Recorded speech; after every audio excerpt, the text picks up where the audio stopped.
arhamar rahimin. Allahumma innaka qulta wa qawlukal haqq.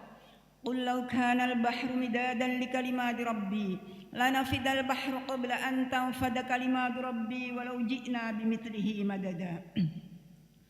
Allahumma bi barakatil Fatihah wa bi sirril Fatihah. Inna nas'aluka ilman nafi'a mubarakan fid dini wad dunya wal akhirah. Inna nas'aluka rizqan halalan thayyiban wasi'an katsiran mubarakan fid dini wad dunya wal akhirah. Inna nas'aluka imanan kamila wa yaqinan shadiqan hatta na'lamu annahu la ilma lana illa ma 'allamtana. Allahumma ya qadiyal hajat, Allahumma ya kafiyal muhimmat wa ya rafi'ad darajat, Allahumma ya dafi'al baliyat, Allahumma ya muhillal mushkilat, Allahumma ya mujibad da'wat, Allahumma ya arhamar rahimin, ya 'alima ma fis sudur. Ishrah sudurana wastur uyubana waghfir dhunubana wakhtim bis salihati a'malana wa taqabbal du'aana waj'alna minal muttaqin minal ladina amanu wa 'amilus salihati wal ladina utul 'ilma darajat. Allahumma bi barakatil Fatihah wa bi sirril Fatihah wa bi haqqil Fatihah. Innaka qulta wa qawlukal haqq. وعلم آدم الأسماء كلها ثم عرضهم على الملائكة فقال أنبئوني بأسماء هؤلاء إن كنتم صادقين. Allahumma ya Allah, Zat yang mengajarkan nama-nama segala sesuatu. Allahumma ya Allah, Zat yang memuqaddimahkan Iqra sebagai pembuka wahyu. Allahumma ya Allah, Zat yang memuliakan Adam melebihi malaikat yang diciptakan terlebih dahulu. Allahumma ya Allah, Zat yang meninggikan derajat kaum beriman dan pewaris ilmu. Anugerahilah kami sedikit pengetahuan-Mu agar tak sesat langkah kami menuju ridho-Mu. Himpunlah kami bersama mereka yang mencintai indahnya kalam. Teguhkanlah hati kami, mahasiswa kami, dalam berjuang menjadi pecinta ilmu dan kebaikan. Ya Allah, sesungguhnya Engkau telah berfirman dan semua firman-Mu pasti benar.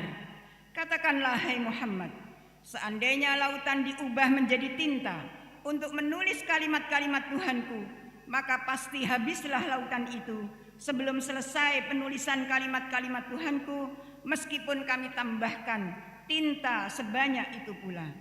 Ya Allah, ya Hayyu ya Qayyum, dengan memohon ridho dan rahmat-Mu yang agung, jadikanlah kami, keluarga kami, guru-guru dan murid-murid kami menjadi hamba-Mu yang cinta ilmu dan kebaikan, menjadi hamba-Mu yang takwa, yang sabar, ikhlas, amanah dan pandai bersyukur.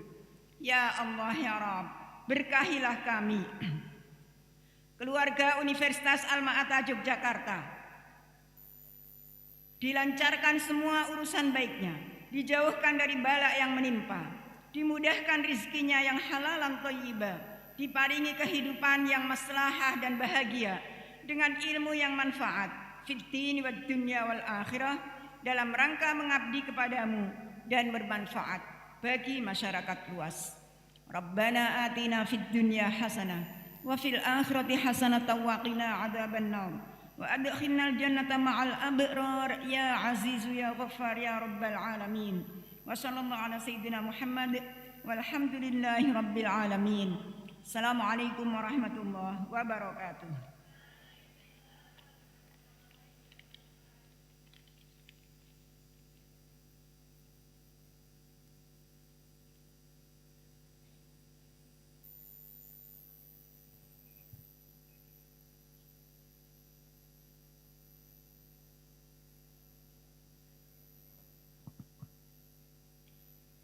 Thank you for Ibu Hajah Ida Rufaida Ali for the prayers.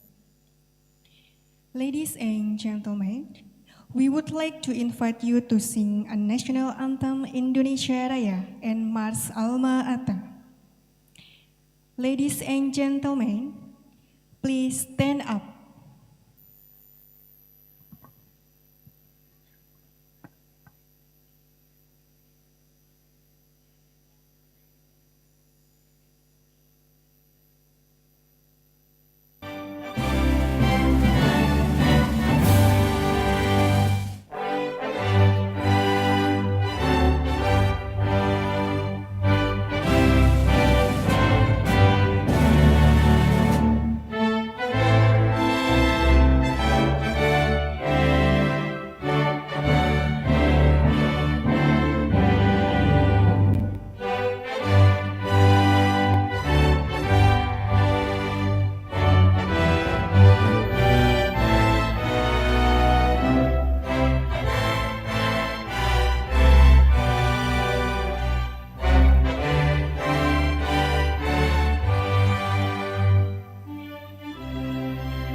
takwa, Alma Ata maju jaya.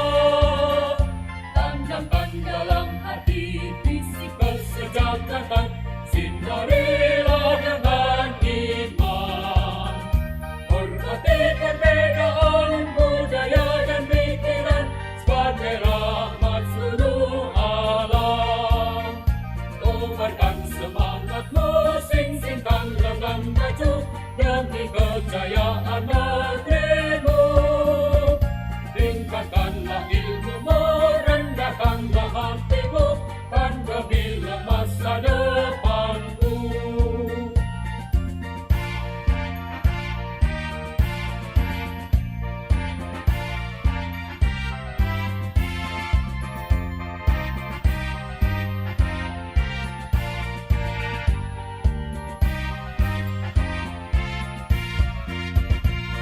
Hadir karenamu, agungkan namamu, dan martabat Indonesiaku. Dengan ilmu berkarya, bermodal iman takwa, Alma Ata maju jaya. Tanamkan dalam hati visi kesejahteraan, sinarilah dengan iman.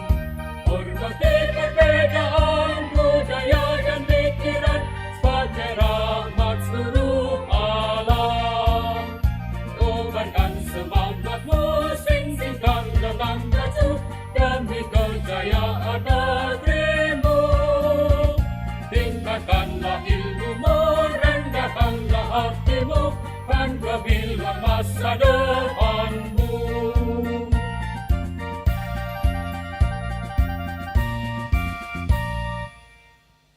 Ladies and gentlemen, you may be seated now.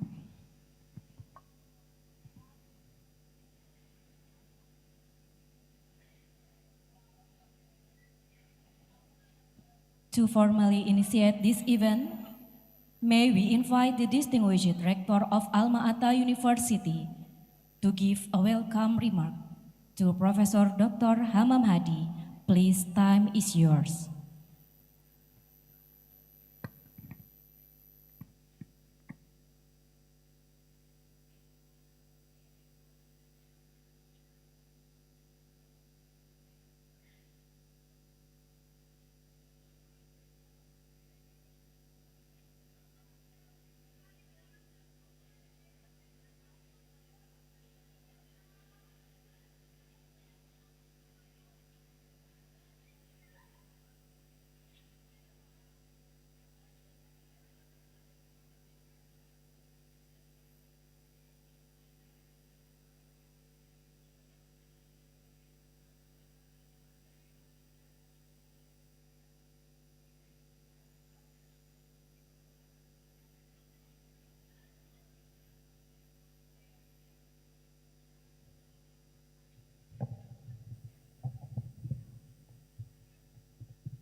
Sebelum saya menyampaikan welcome speech, saya minta tolong itu barisan depan diisi semua.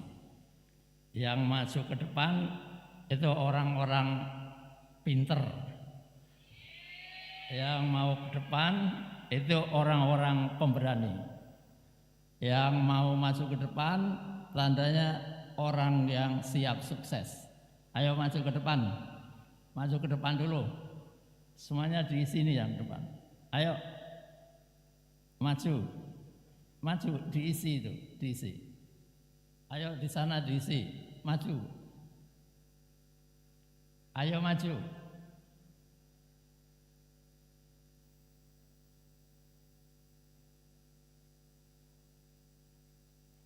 Ayo maju. Ya.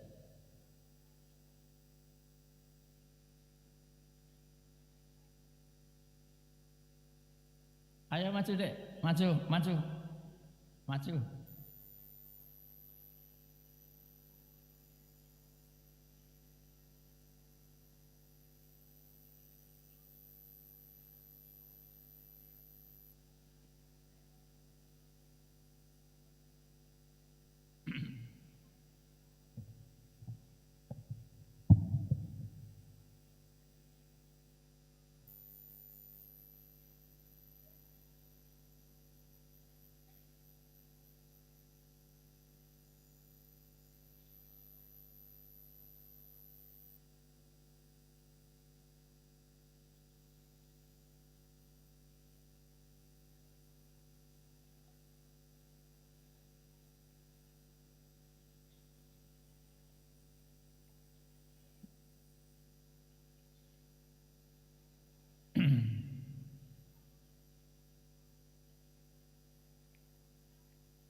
Assalamualaikum warahmatullahi wabarakatuh.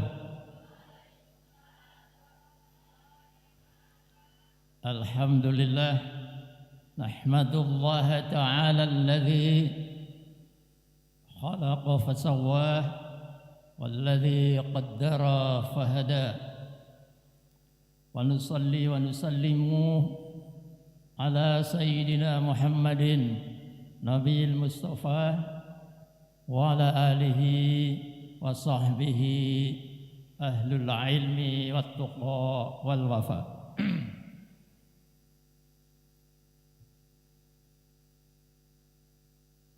Very good morning every one of you. Selamat pagi, salam sejahtera untuk kita semuanya. It is a great mercy and blessing from Allah Subhanahu wa Ta'ala that today we can be here to participate the 5th Asia Pacific Partnership in Health and Nutrition Improvement Conference, which is held by the Faculty of Health Sciences, the University of Alma. First of all, on behalf of the University of Alma, I would like to welcome all of you, and more especially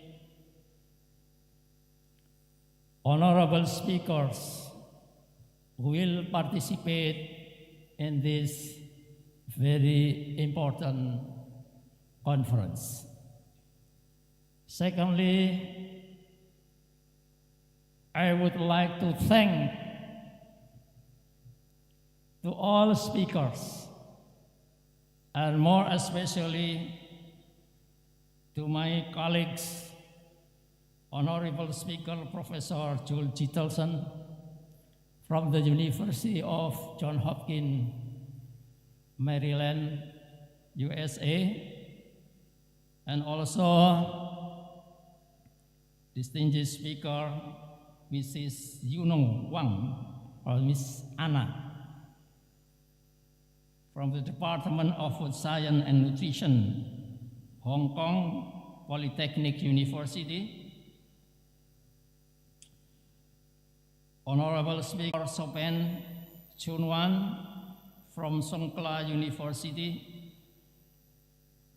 yang saya hormati teman saya, Dr. Probo Suseno dari Universitas Gadjah Mada, distinguished speaker, Professor Pei Sanfei from Taipei Medical University, Professor Chan Yu Mun from the University of Putra Malaya, yang saya hormati Profesor Asnawi Abdullah, PhD, Ketua Asosiasi Institusi Pendidikan Kesehatan Masyarakat Indonesia, and also distinguished speakers, Professor Dr. Jamila Azina Jamal from the University Kebangsaan Malaysia, my colleague yang saya hormati Dr. Arif Sabta Aji from the University of Alma. Also, thank you very much for every one of you who participate this conference today. And I'm sure that all of you will be having opportunity to learn from different speakers, from different distinguished speakers coming from different universities in Asia Pacific region. Ini adalah suatu budaya, suatu culture of science, budaya keilmuan yang telah dibangun oleh Universitas Alma Ata untuk memastikan bahwa faculty members, student, more especially within the Faculty of Health Sciences, will have very good culture, the culture in which we are be able suatu keistiqomahan dalam menyelenggarakan konferensi semacam ini dari tahun ke tahun. Saya berharap teman-teman, terutama kepada Dean Faculty of Health Sciences, Vice Dean, para kaprodi, lingkungan, Fakultas Ilmu-Ilmu Kesehatan Universitas Alma Ata, terus bisa mengembangkan tradisi ini, culture ini, scientific culture ini, budaya ilmiah semacam ini, terus dikembangkan tidak hanya untuk level nasional tapi juga level internasional dengan melibatkan more people, dengan melibatkan more speakers around the world. Ya, dengan demikian insya Allah kita sebagai young scientist for you, kita sebagai scientist or young scientist, ya, like you, ya, akan mempunyai kesempatan untuk terus belajar, bukan hanya dari sekitar kita, tapi belajar dari orang-orang pinter, dari orang-orang berpengalaman, dari berbagai penjuru di dunia. Dan dengan demikian insya Allah kita semakin mantap mengartikan apa itu Alma dan memberikan materinya di konferensi ini. Saudara sekalian, demikian yang bisa saya sampaikan. Mudah-mudahan every one of you will get more experience, gets more scientific insights from distinguished speakers who will participate in this very important conference. Kurang lebihnya mohon dimaafkan, ya. Selamat mengikuti konferensi ini dan mudah-mudahan konferensi ini selalu berjalan lancar dengan ridho dan berkah dari Allah Subhanahu wa taala. Demikian yang bisa saya sampaikan. Thank you very much and congratulations for every one of you who participate this very important conference. Wallahul muwaffiq ila aqwamit thoriq. Assalamualaikum warahmatullahi wabarakatuh.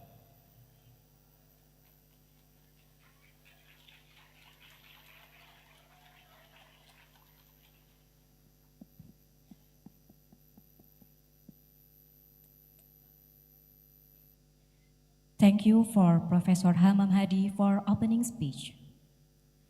To remark the opening ceremony, we would like to invite Director of Alma Ata University, Professor Hamam Hadi, the Chief of APHNI Conferences, Mr. Sofian Indrayana, to ring the gong accompanied by Dr. Yona Paratmanitya, the Dean of Faculty of Health Sciences.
Saudara-saudara sekalian, dengan mengucap Bismillahirrahmanirrahim, saya nyatakan the 5th Asia Pacific Partnership in Health and Nutrition Improvement Conference formally be started.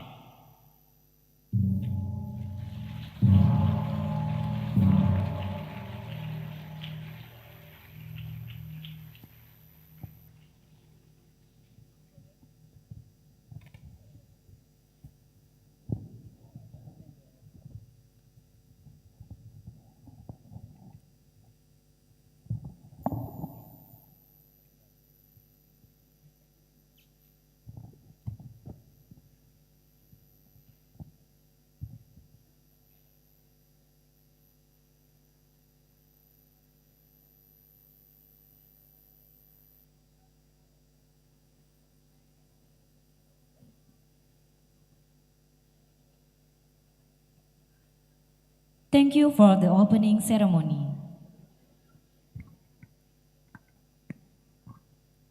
Ladies and gentlemen, we shall begin this conference with a traditional dance performed by UKM Tari Alma Ata University. We proudly present a traditional Warak Dugder dance. To the team, please welcome and give applause.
Sumping dari Jawa datang kaci bawa kepiting dua ekor caca budel belang api cak hidung gigi ronggang sampai ketawa dulu di pancung raja tunggal sinanggar tula tula tula sinanggar tula tula tula sinanggar tula tula tula sinanggar tula tula tula sinanggar tula.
Let's give another round of applause to this performance.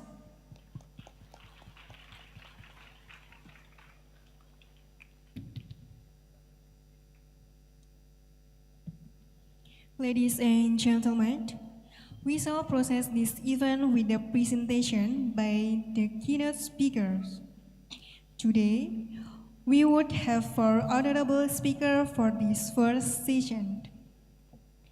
First, Professor Dr. Haji Hamam Hadi, MSc SJD SPBK, from Alma Ata University. Second, Professor Jules Gidelson from School of Public Health, Johns Hopkins University. Third, Ms. Yino Wang, PhD candidate, Department of Food Science and Nutrition, Hong Kong Polytechnic University. And Associate Professor Dr. Sopen Chunuan from Faculty of Nursing, Prince of Songkla University. I would like to invite here at the stage Mrs. Hastrin Hositani Sita, MSc, to introduce our keynote speakers to our esteemed audiences. For your information, Mrs. Hastrin Hositani Sita is now the lecturer of Nutrition Program and School of Public Health, Faculty of Health Sciences, Alma Ata University.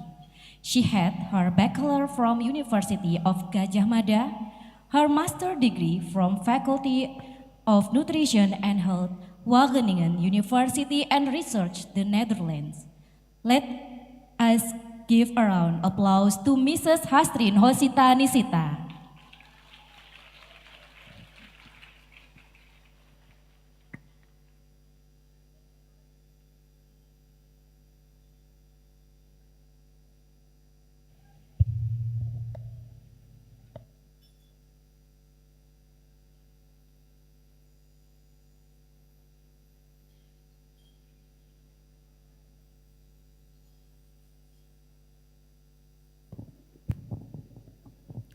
Okay, ladies and gentlemen, our esteemed colleagues and distinguished guests, good morning.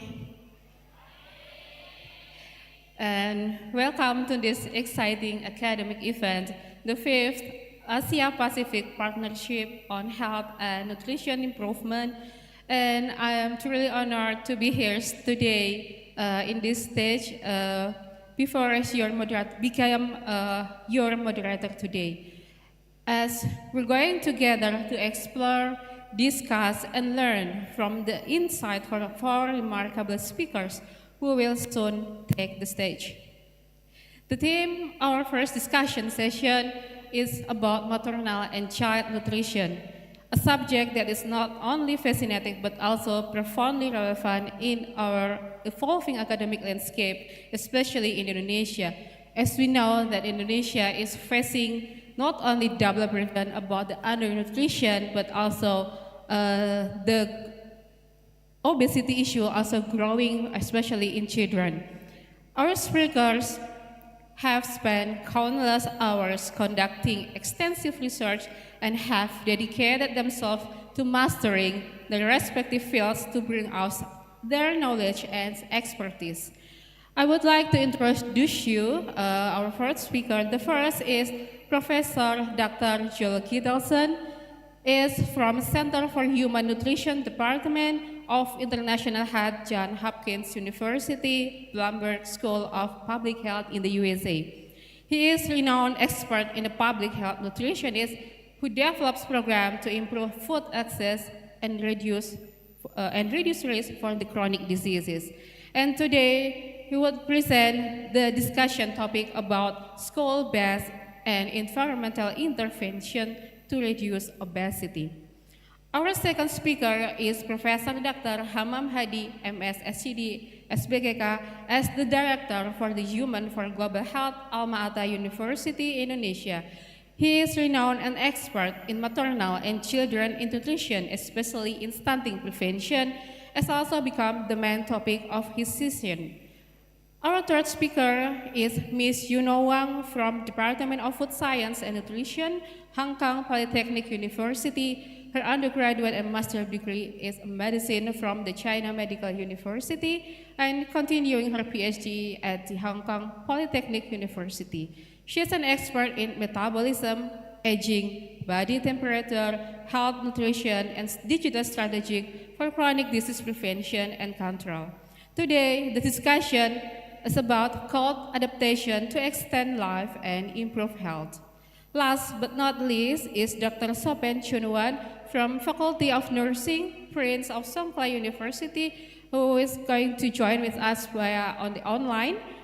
She is the chairman of Master of Nursing Science and the expert in maternal and children health from the Songkla University in Thailand.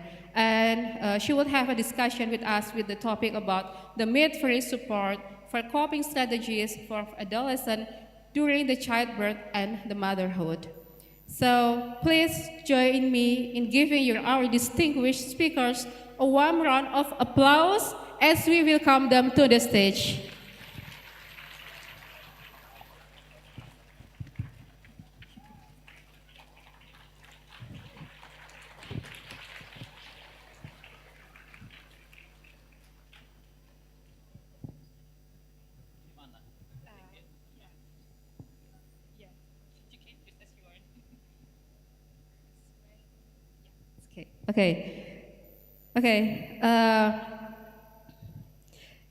Okay, the first speaker is Professor Dr. Joel Kittelson.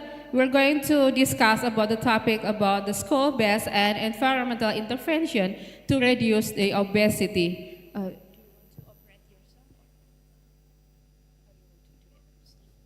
Okay, Dr. Joel will operate himself, so maybe. Okay? Okay, Dr. Joel, the stage is yours.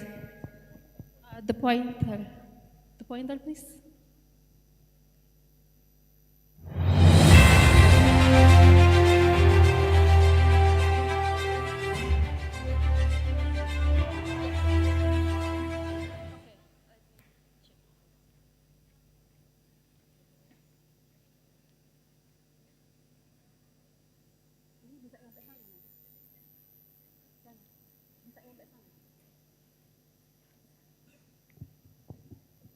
Oke, pointernya bisa sampai sana ya. Oke, cek ya. Oke, slide-nya mungkin bisa di-display dulu.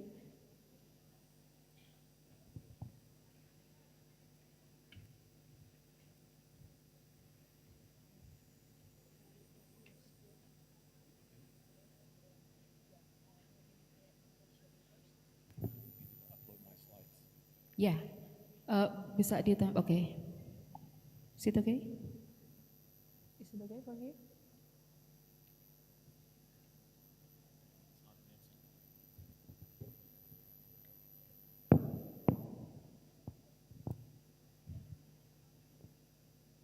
Pointernya sudah dipasang. Sudah.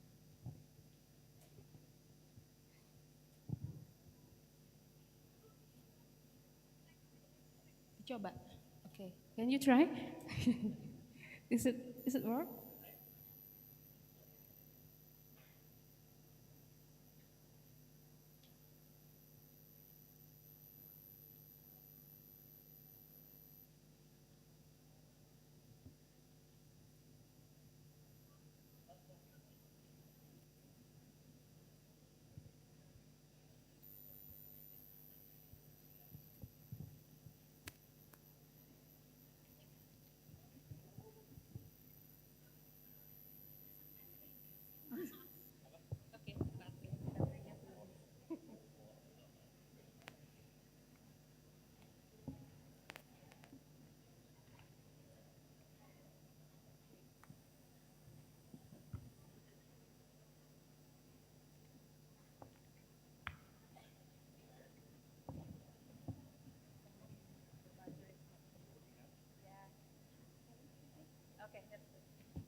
All right, sorry for that delay. Assalamu alaikum. Salamat pagi. I'm very pleased to be with you here today to do a presentation on school-based and environmental interventions to improve children's health. And these are the topics that I'm going to cover today. And the first topic I'm going to talk about is the food environment and childhood obesity. What's the relationship between what people have available or accessible to consume and child health and obesity? And of course, the world is changing greatly. There have been great shifts in food and beverage supply. This includes increased availability of different types of foods, variety of foods, portion size, processed foods, and so forth. And all of these have had a great impact in recent years. Okay, all of these have had great impact on child obesity, child health, and so forth. And the relationship between the food environment and child obesity and diet and health, there have been a number of studies over the years. Some of the older studies showed the greater availability of grocery stores is positively associated with different types of health indicators. Fewer supermarkets is associated with more obesity. A greater distance to different types of grocery stores is associated with greater obesity. And some of the newer systematic reviews that have looked at this topic have actually found sort of mixed results and null effects. And so really, what is the situation? What is the relationship between the food environment and human health? And the relationship is challenging to determine because it's not a simple thing, is just are there supermarkets available? It actually is much more complex than that. Essentially, what we see is some of the possible reasons for this complexity of association between the food environment and health is that there are more foods higher in calories, sugar, and fat available, and these are being more increasingly purchased in larger stores, convenience stores, rather than grocery stores. So the complexity of the food environment is affecting these associations. But what we still see is more stores and prepared food sources, especially more small stores and prepared food sources, as being associated with greater risk for chronic disease. So if you are living near small food stores or restaurants or fast food restaurants, that's very much associated with chronic disease rates. And then looking at this slide, what we see is that there is limited evidence, especially on the relationship between the food environment and childhood obesity. But basically, there is some data to support these associations. And these associations seem to be associated, especially in the places where they've done these studies, with ethnicity, so that certain groups, especially groups with lower income overall, have a greater are more likely to be affected by differences in food access.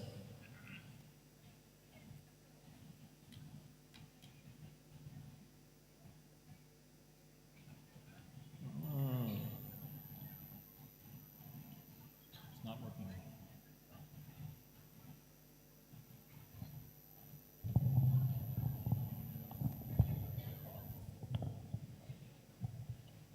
Let's see.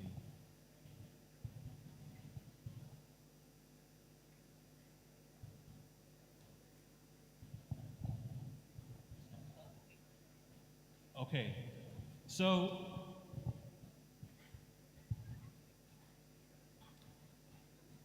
there's missing.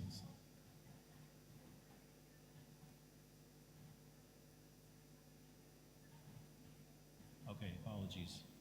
So one of the logical places that people have considered addressing the problem of childhood obesity is by working in schools.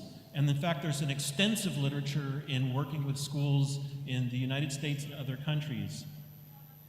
And a systematic review that was done more than 20 years ago found that in terms of different places that people are conducting research for childhood obesity prevention, about half of those studies have taken place in schools. Most of them have taken place in primary schools. So why work in schools? What are the advantages to working in schools? It's efficient. You can reach quite a few children in this place. It's you essentially have what you might think of as a captive audience. These are a permanent community institution, so there's a high potential for sustainability. You can strengthen and enrich existing curricula, and so therefore it can be sustained through the use of existing curricula. And you can develop a health supporting environment. So for example, you can change other things in schools aside from the curricula, such as improving school food service. And there's usually very strong community support for working in schools. You can also intervene, especially with children at risk, children who are already obese or have some other kind of chronic diseases. So I want to give an example of a study that I worked on called Pathways, which was an intervention to reduce obesity in American Indian school children. And this is a map of the United States, and what you can see is the 5 different American Indian communities in which this work took place that are located throughout the United States. The primary aim of this work was to evaluate a comprehensive, culturally appropriate program for primary prevention of obesity in school-age children. The study design essentially focused on the school as the unit for intervention and analysis. It also it was a single cohort that started in the 3rd grade that we worked with from 3rd, 4th, and 5th grade. So 3 years of intervention. It was a cluster randomized trial stratified by field center and stratified by percent body fat. So 41 schools were stratified or randomized into intervention and control. So there were 21 interventions and 20 control schools. And then all of the children in those schools who started off in the 3rd grade were part of the study sample. The intervention itself was based on cultural concepts and incorporated social learning theory. It also strongly emphasized working on priority behaviors. The intervention components were 4. It included a classroom curriculum, school food service, physical activity programs, and family. There was a family component. And just to give you a flavor, this is a little bit of a picture of the teachers who taught the curriculum. Again, it was taught in 3rd, 4th, and 5th grade. It involved storytelling. It worked to build self-efficacy, and again, based on those concepts. The physical activity intervention involved exercise breaks within the classroom setting. It involved a PE program called SPARK, which stands for Sports, Physical Activity, and Recreation for Kids, and it involved the inclusion of American Indian games. The school food service intervention had multiple components, but focused on teaching simple methods to improve and reduce the amount of fat, especially that was served to children through the school cafeterias. And the delivery of that particular intervention increased over the years, but again, essentially focused on training these school food service staff to do a number of different behaviors that would reduce the amount of fat and calories in the foods that children consume. And then the 3rd component of the intervention was the family component, and this included family fun nights, sort of like health fairs at the school. And again, the idea was to build in or pull in family members so that they would become involved and supportive of the changes their children were making in the school. What was the impact of this really extensive, very expensive intervention? No impact on percent body fat, unfortunately. Both the children in the intervention and the comparison schools increased body weight, BMI, and percent body fat. And so there was no statistical difference between the 2 groups. There were substantial increases in percent body fat for all of the children, not just comparison children. The impact on diet, there were some impacts here. We saw a decrease in total fat and saturated fat as a percent of calories. We saw an increase in total carbohydrates consumed, and total energy intake decreased in the intervention compared to the comparison children. In terms of physical activity, we did not show an increase in physical activity.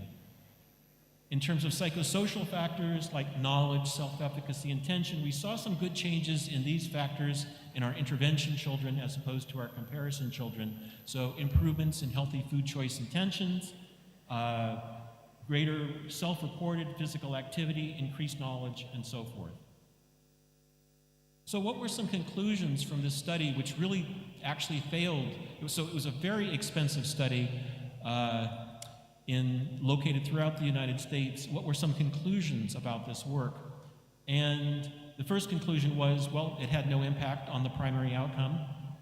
The second was there were major decreases in dietary fat, but those alone appeared to be insufficient to reduce or affect obesity in this particular group of children.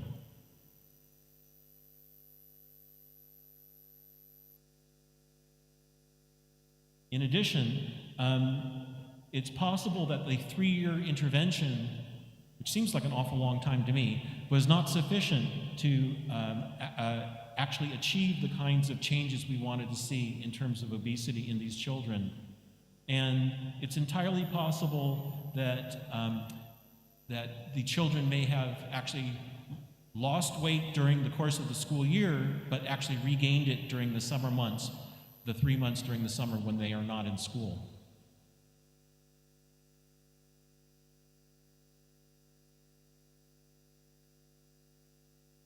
And here are a series of conclusions that relate to the intervention itself. So there was essentially lack of change in self-efficacy in children in terms of making healthy food choices and physical activity choices may be related to challenges with the curriculum and family components. Family involvement really was relatively low and was not at the levels that we had hoped that it would be.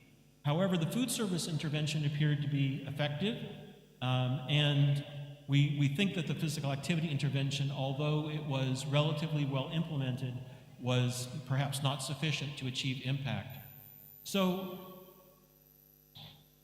this was one of the very early studies that I participated in childhood obesity prevention in schools, and I did a review about 15 years ago, and what I found of articles that essentially looked at school-based interventions and found that overall, of all of these review articles, there was success in improving psychosocial factors like knowledge, self-efficacy, intention, and we saw overall small improvements associated with diet and physical activity.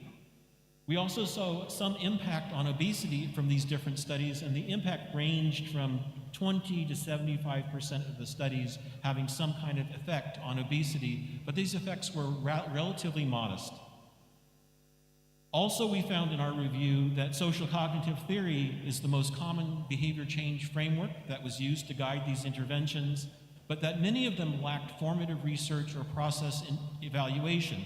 So the formative research is essential for developing an intervention that is culturally appropriate.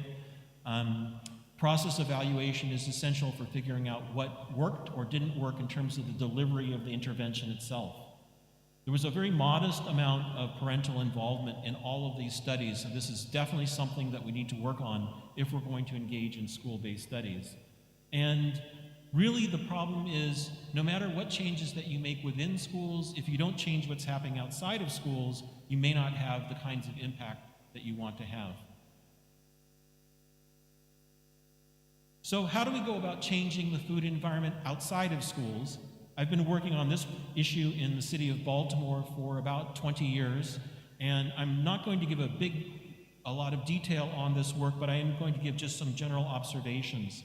So this is a map of Baltimore City, which is located on the east coast of the United States, just north of Washington, D.C., and it's a small city of about 600,000 people. And about 15 to 20% of the city is what's considered a food desert, so it has very low access to healthy foods in those areas. And if you look at the food system itself, it's a very complex food system. It includes 600 or more small corner stores. It includes 80 or so chain convenience stores. It includes 47 supermarkets, 6 public markets, 24 urban farms, 225 food pantries, 22 wholesalers, 55 dollar stores, 50 pharmacies that serve food, and so forth and so on. So it's a very complex food environment, and we have had to decide which parts of this food environment would we actually work with or work within that might be the most successful. And we've been doing about 9 or so studies over the years. Each of these different logos represents a different study.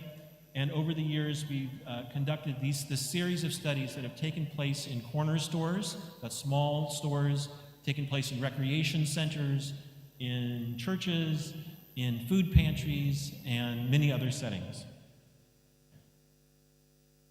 So a summary of all of this work, and all of this work is available in the published literature, so if there's interest, I can provide that to you. But a summary of the effects of all of this work is that interventions to improve the community food environment can be effective in addressing key risk behaviors for chronic disease in disadvantaged communities. MLMC stands multi-level, multi-component interventions have been successful in improving healthy food access and consumption of these foods, and in 1 or 2 cases have been able to demonstrate impacts on obesity. We need to think about combining educational, environmental, and policy level interventions in order to show the kinds of effects that we want to see. And in addition, I will say that it's very difficult to document impact on children themselves. The community food environment interventions can be costly to develop, but also hard to sustain. So these are some of the challenges that we face. So what's the next step for addressing child obesity in the school and or in the non-school community environment? And we've looked at some of the recent systematic reviews on school-based obesity interventions, and we found a number of things. So the majority of school-based interventions that have taken place in recent years have been multi-component, so not just one thing, not just a curriculum, or not just a PE class or something like that, and they've been delivered by school staff as well.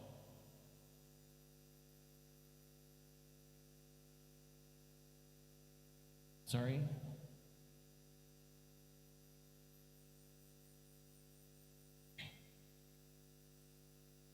Okay.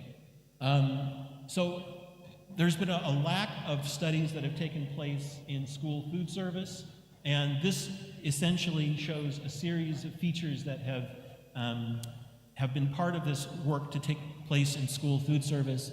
So the efforts to change or improve school food service have taken place in terms of trying to prioritize the provision of healthier foods within school food service, to address or build school policies that would support healthy food access and physical activity, to change behavior within the schools. And so within this category of activities, you'll see a number of different things, such as modifying the presentation of foods, so making the healthy foods out front, and if there are some unhealthy foods that are being offered, making those in back, displaying those healthier foods in an easier way,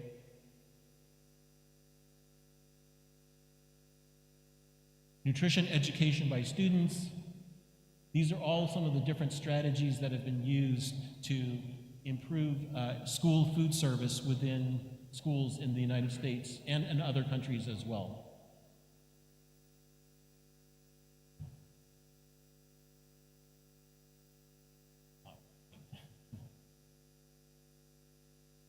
Okay. Also, we've seen a couple of cost-focused interventions, such as subsidizing the cost of healthier foods to make the healthier foods cheaper. We've seen lowering prices of low-fat snacks.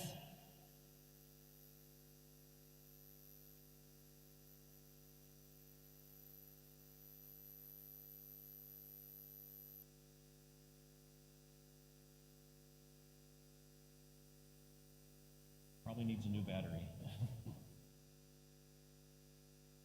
We've seen lowering of prices of fruits and vegetables, and we've seen a series of marketing interventions, and all of these have been somewhat successful in school food service as part of the new round of interventions that people are testing. This includes online delivery, feedback and messaging, and social media campaigns.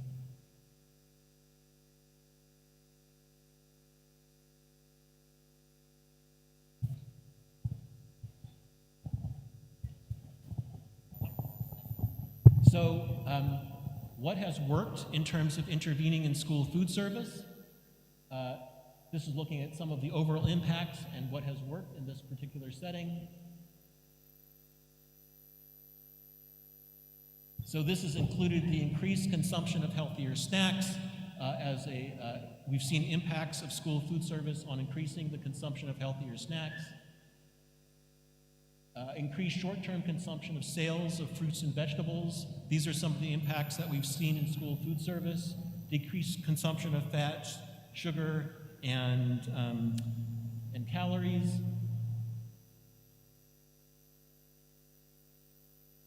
Improved anthropometry, including improvements in BMI Z-score. So we've actually seen some recent evidence in some of the work that's been done that there have been improvements in school food service have led to improvements in health and other kinds of outcomes, including weight, waist circumference. And the kinds of intervention strategies that worked is you need to intervene in school food service for more than a year. It works best in younger age groups where people are, the kids are more dependent upon the school food service, don't get foods from outside the school during the school meals, that they have the parental and school staff support, that it involves targeting multiple aspects of the food environment, so not just the school food service, but maybe other sources of competitive foods, school stores, that sort of thing.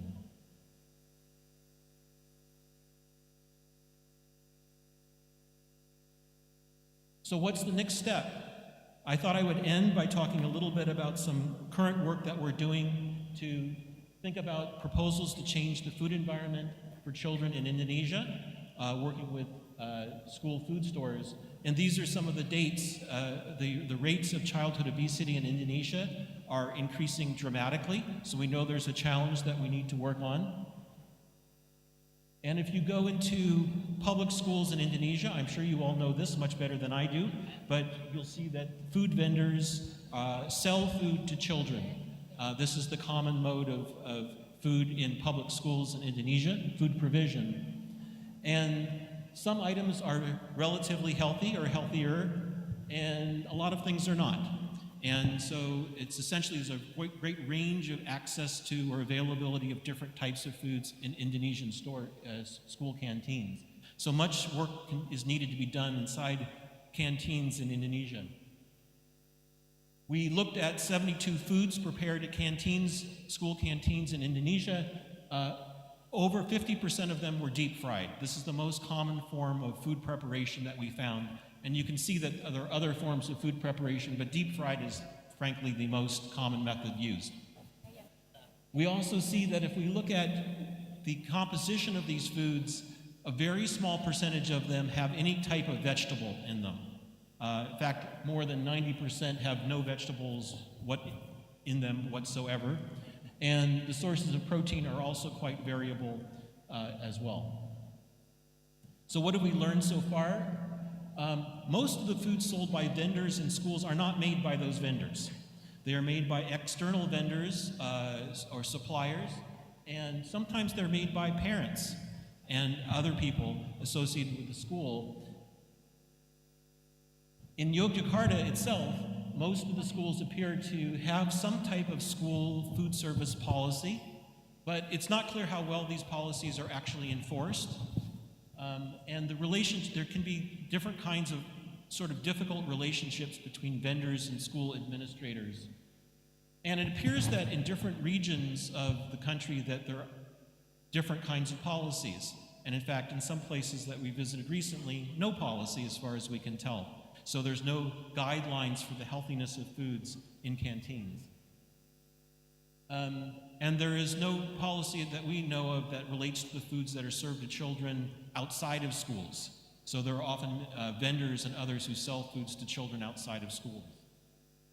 So In fact, in one of the schools we visited recently, allowing vendors onto school grounds to sell was seen as a beneficial thing because it provided local employment opportunities.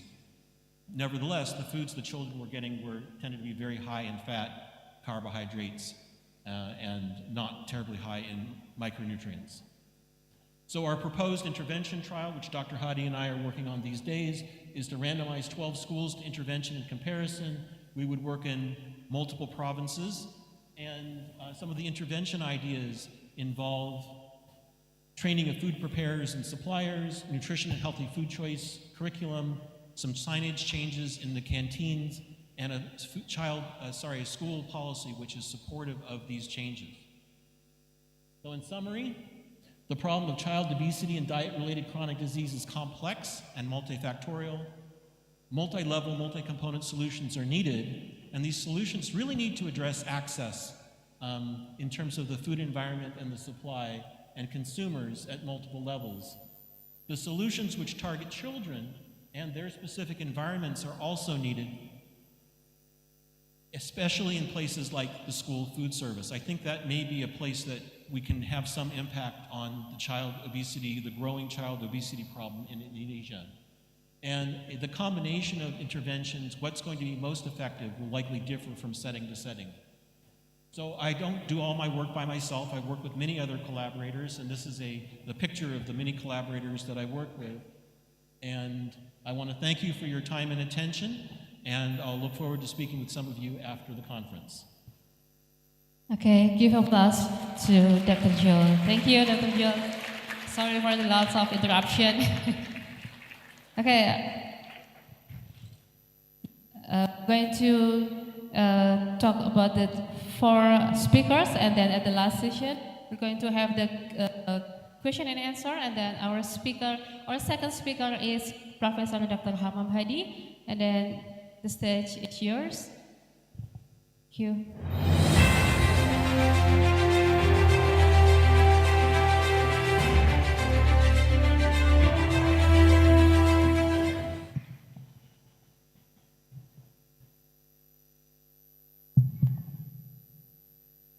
Well, thank you very much for this opportunity. Today I would like to talk about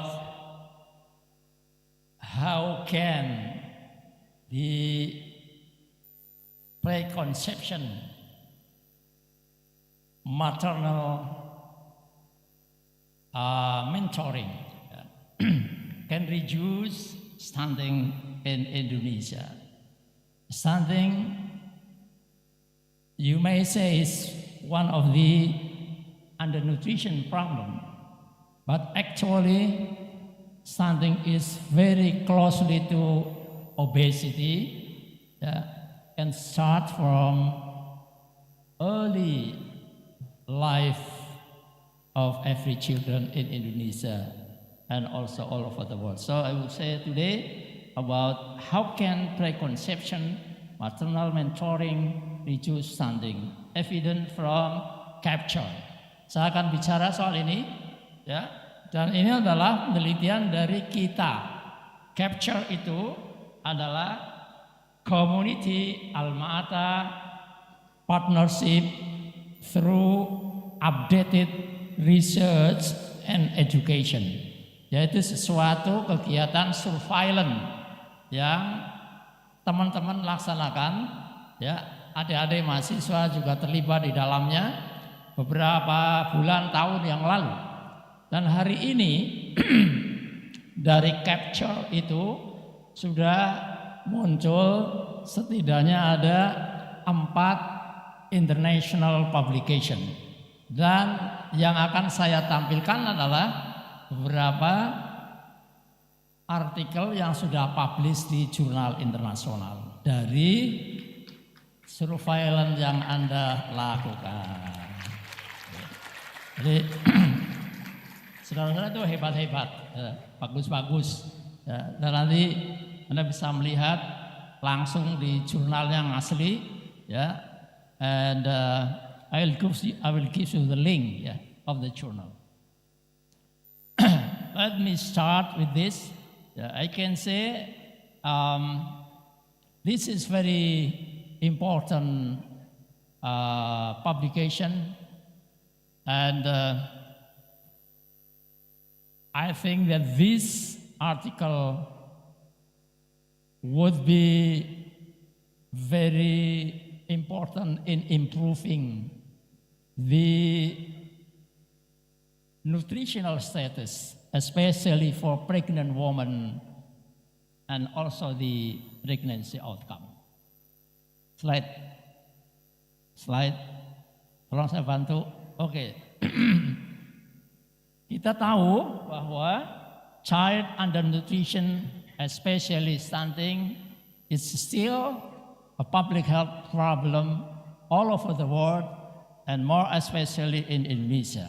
Jadi stunting itu masih jadi masalah besar sekali. And today, the President of Jokowi is trying to reduce it, and expected by next year, the prevalence of stunting could reach 14%, untuk bisa menjadi 14%.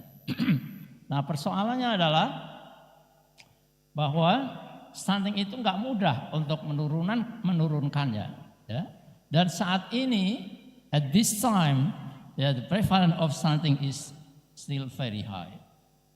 Bisa saya dibantu ini diklik, Pak Nadia, so you can see from this picture that stunting on average is about 24.3% in Indonesia, but we see that in certain provinces, the prevalence is even more than 30%. Jadi di beberapa provinsi di Indonesia, stunting itu masih lebih dari 30%. Kita bisa lihat di sini, di NTT, di Aceh dan sebagainya, bahwa stunting itu masih lebih dari 30%. So back please. So stunting causes short and long-term consequences, as you may have seen in different article that you have read, bahwa stunting itu bisa punya konsekuensi jangka pendek maupun jangka panjang. Jangka pendeknya, stunting itu very closely to high morbidity and mortality among children. For the long term, you will see that stunting is very closely related to higher non-communicable diseases, including diabetes mellitus, coronary heart disease, stroke, and other important and non-communicable diseases. Next, please. So, saya kenalkan preconception maternal mentoring itu apa? Preconception maternal mentoring itu apa? Adalah suatu upaya intervensi yang dilakukan oleh teman-teman dosen di Faculty of Health Sciences das Alma Ata beserta para mahasiswa di dalamnya yang hebat-hebat. Dan setidaknya ada 3 bagian dari preconception mentoring program. The first is that we give preconception health education, deliver face-to-face to every catin, calon pengantin. Jadi kita memberikan edukasi kesehatan kepada para catin sebelum mereka itu menikah. Dengan ini kita memberikan fundamental and very important knowledge yang bisa dijadikan modal untuk bisa membangun dan mempersiapkan diri ketika dia akan hamil dan mengharapkan hadirnya seorang baby. Jadi ini preconception health education meskipun diberikan sekali, tapi itu memberikan fondasi atau ilmu pengetahuan yang fundamental untuk bisa mengembangkan dan mempersiapkan diri ketika menghadapi kehamilan agar bisa lebih prepare, lebih siap menghadapi kehamilan. Kemudian yang kedua adalah monthly monitoring pregnancy status via WhatsApp and SMS. Kemudian teman-teman, saudara-saudara mungkin yang semester tinggi ya atau kebanyakan yang sudah lewat, sudah lulus, ya banyak yang lulus. Ya, saya minta tolong yang ke depan ini surveillance sistemnya dikembangkan agar supaya adik-adik ini yang baru bisa ikut terlibat di dalam surveillance ini dan punya kontribusi terhadap pengembangan ilmu pengetahuan. Nah, jadi ada monthly monitoring of pregnancy status. Ketika pengantin lalu nikah, ya, karena perbuatannya lalu hamil dan dihamili, hamil dan menghamili dan hamil. Nah, hasil kehamilan ini ya terus dimonitor ya oleh teman-teman melalui WA, melalui WhatsApp dan SMS. Apakah Anda hari ini ya ada masalah dengan kehamilan Anda, apakah muntah-muntah atau tidak? Ya, bersegeralah datang ke bidan desa yang paling dekat, bersegeralah datang ke puskesmas dan sebagainya. Ini fungsi dari monthly monitoring pregnancy status. And then a take reminder, ya, to book their first antenatal care. Kemudian apa? Ada reminder yang mengingatkan setiap ibu hamil itu segera datang ke puskesmas ya atau bidan desa agar supaya melakukan first antenatal care. Nah, tentunya seterusnya mengingatkan agar mengambil ANC yang berikutnya, ke-1, ke-2, ke-3, ke-4, dan seterusnya. Ya, slide. Nah, ini hasilnya. Hasilnya itu sangat tremendous. Hasilnya itu sangat bagus. Hasilnya itu insya Allah itu nanti akan menjadi catatan dunia, bukan catatan nasional, tetapi menjadi dokumentasi, ya, menjadi dokumentasi dan referensi dunia, ya, untuk pengembangan program ya, maternal and child health in the world. Ya. Nah, apa itu? Pertama adalah bahwa dengan preconception maternal mentoring, we can improve pregnancy readiness. Slide please. Klik ya. Ini dia ya. Jadi dengan preconception maternal mentoring yang tadi saya sebutkan, ibu-ibu ini ya, ibu hamil ditanya merasa lebih prepare, merasa lebih ready, enggak gagap menghadapi kehamilan. Siap dan lebih tahu apa yang harusnya dilakukan ya untuk dirinya sendiri dan untuk kandungannya. Dan ini adalah modal besar ya bagi seorang ibu hamil yang menginginkan nanti selamat dari kehamilannya dan melahirkan bayi yang sehat yang menjadi idamannya tentunya ya.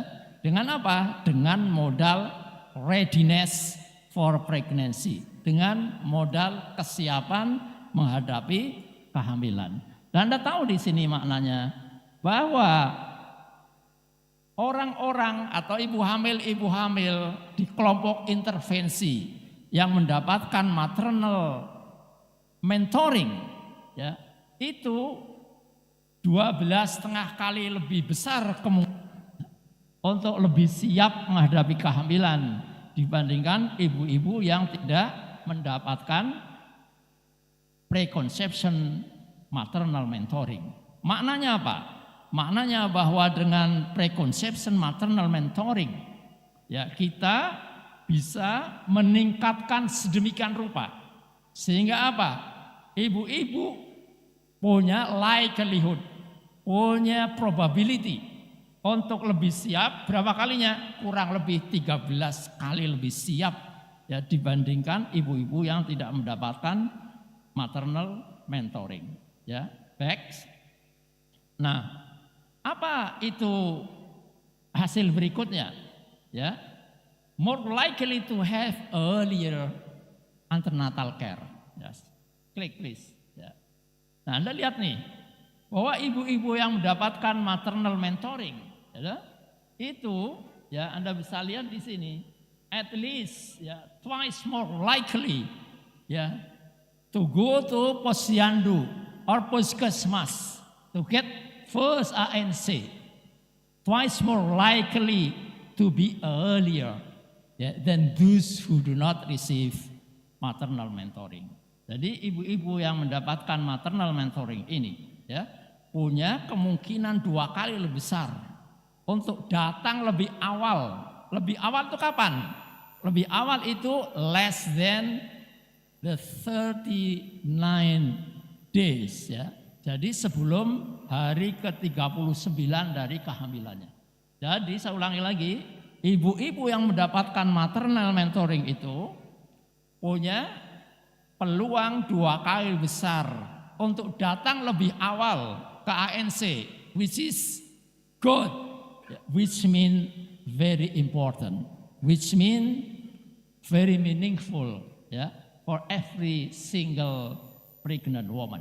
Ya, itu maknanya. Jadi dengan maternal mentoring ini ya ibu-ibu jadi punya kesempatan lebih besar datang ANC lebih awal. Back please. Nah, next slide. So, what about birth weight? Ya, tadi ibu-ibu yang mendapatkan maternal mentoring pertama punya readiness lebih tinggi, punya kesiapan lebih tinggi. Yang kedua, datang ke puskesmas lebih awal. Ya, itu sebabnya tidak heran, it's not surprising. Tidak heran. Ya, klik please ya. Jika ibu-ibu hamil yang mendapatkan maternal mentoring ini ya, bayinya yang lahir itu punya ya ini berat badannya itu 65.7 gram higher ya than those who do not receive maternal mentoring. Jadi ibu-ibu yang ikut program ini atau mendapatkan program ini itu punya bayi yang berat badan lahirnya itu lebih tinggi dibandingkan ibu-ibu hamil yang tidak mendapatkan maternal mentoring. Yang itu maknanya apa? Maknanya bahwa maternal mentoring is one of the very important intervention in the world, not only in Indonesia, tapi in the world. Nah, back. Nah, berikutnya apa? Kalau bayinya itu punya berat badan lahir besar, maknanya apa? Maknanya bahwa bayi-bayi yang lahir dari ibu-ibu yang mendapatkan maternal mentoring itu less likely ya to be wasted and less likely to be stunted. Itu maknanya bahwa bayi-bayi yang lahir dari ibu-ibu yang mendapatkan maternal mentoring, ya please klik. Ya, coba klik. Itu punya maternal mentoring on weight and length Z-score. Z-score-nya lebih besar. Z-score-nya lebih tinggi. Berapa lebih tingginya? Is 0.16 ya, standard deviation, which is statistically and programmatically meaningful. Jadi maknanya apa? Maknanya bahwa bayi-bayi yang lahir dari ibu-ibu yang mendapatkan maternal mentoring itu punya weight and length Z-score yang lebih tinggi, dan itu maknanya less likely to be wasted. Wasted ini pada anak-anak kecil adalah bagian penting yang mengantarkan anak-anak menjadi stunting. Dengan kata lain, jika acute wasting can be reduced by maternal mentoring, that means that we can also reduce the prevalence of stunting among young children in Indonesia. Back please. Kembali lagi. Back. Yes, Sorry, that one. Profesor Hamam Hadi. Kemudian apa? Dengan demikian kita bisa menurunkan stunting melalui maternal mentoring. Oke, next slide. Next slide, ya.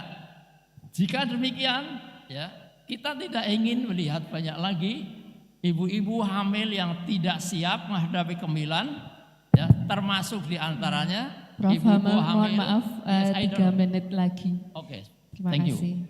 Ya, thank you. Artinya apa? Artinya kita ke depan dengan maternal mentoring ini bisa berharap yang namanya ibu-ibu hamil dengan CEM, chronic energy malnutrition, yaitu tidak banyak lagi. Jika ini terjadi, ya, kita diharapkan bisa melihat ke depan tidak banyak lagi anak-anak yang stunting seperti ini. Oke? The last slide please, next. Ya, jika demikian kita bisa berharap bahwa anak-anak Indonesia, ya, yang saat ini nih IQ-nya orang Indonesia ini, anak-anak Indonesia, Anda perlu perhatian serius ini. Hari ini rata-rata IQ-nya anak-anak Indonesia itu 78 poin saja, dan itu jauh dari teman-temannya yang di Jepang, Taiwan, Singapura, tetangga kita punya, ya, IQ poin 105,89. Bayangkan Indonesia hanya 78,5. Karena apa? Karena masih banyaknya anak-anak yang menderita stunting. Dan itu tidak berbeda jauh dengan saudara-saudara kita di Timor Leste. Padahal kita sebagai negara besar yang bayinya sangat besar, harusnya orang-orang kayak Anda jadi orang-orang yang hebat, bisa mencerdaskan anak bangsa. Slide, this last one.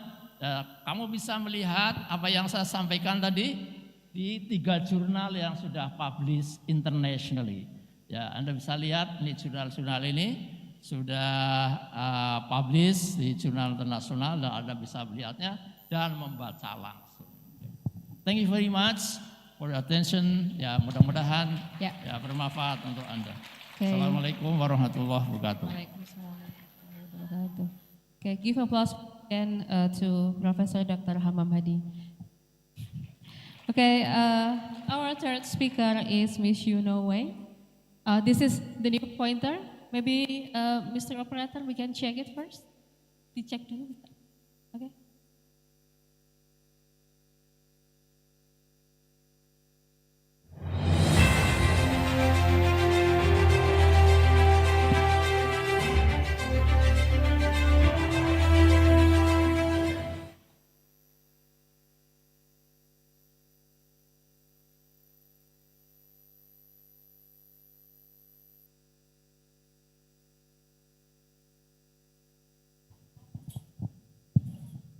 Okay, the slide please.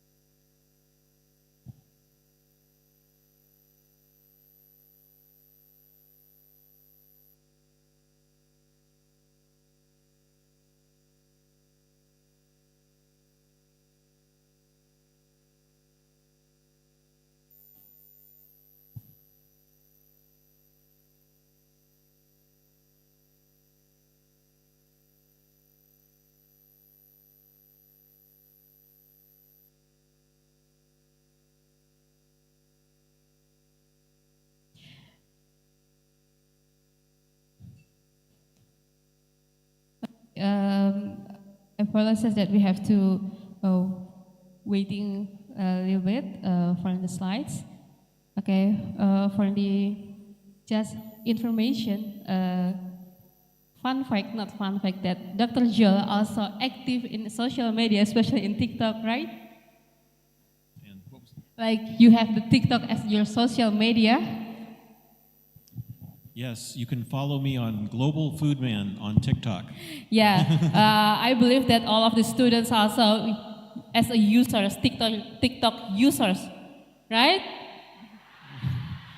Are you all have the TikTok account? Okay, so you can also follow Dr. Joel, and the username is Global Food Man. It's Global Food Man. Yes, so Global Food Man. Here, let me say it. Global Food Man, GLOBALFOODMAN. Okay, you spell it, okay? Global Foodman, and then you can following him. Then you can see what's his activity on the TikTok as a global foodman around the world. Okay, I think the slide is get ready. So Miss Wang, the time is yours. Okay. Hello, everyone. This is Wang Yino from Hong Kong Polytechnic University, and my supervisor is Professor John Speakman and Professor Dr. Zhu Yuyan. And today it's really my honor to give a presentation on live colder, live longer. Cold water drinking lead to an improved health and also extend our lifespan. Actually, it's Rubner who firstly noted that animals with a high rate of metabolism can live a shorter life. Thus, animals with a lower metabolic rate may live longer. However, this negative relationship between metabolism and lifespan didn't consider some confounding factors. One of them is body size. So after we remove the effect of body size, there is no relationship between metabolism and the lifespan. However, under some special conditions, the animals can have a lower metabolic rate to live longer. It was calorie restriction, and also it's verified among humans population. So does really lowered metabolic rate lead to the longevity benefits of calorie restriction? One complicating factor is body temperature, because body temperature always change along with the change on their metabolism. So it's really hard to tell apart the role of metabolism and the body temperature. And there is a definition called TNZ, and during this temperature interval, the metabolic rate will not change along the environmental temperature change. So for the rodents, the TNZ is between 27 centigrade and 32 centigrade. So if we house the rodents at the environmental temperature at around 32.5 centigrade, what happened? Actually, there will be an increasement on their body temperature. However, their metabolic rate will decrease. And under this situation, the metabolic rate and the body temperature can change in the opposite direction. So if we don't have air conditioning during the hot summer, what we will do? Actually, some of us will choose the electric fan. So what will happen if we blow some wind on the hot rodents? And we can find that the body temperature will reduce to the level at around 21 centigrade, and metabolic rate will change relative to the no-wind group.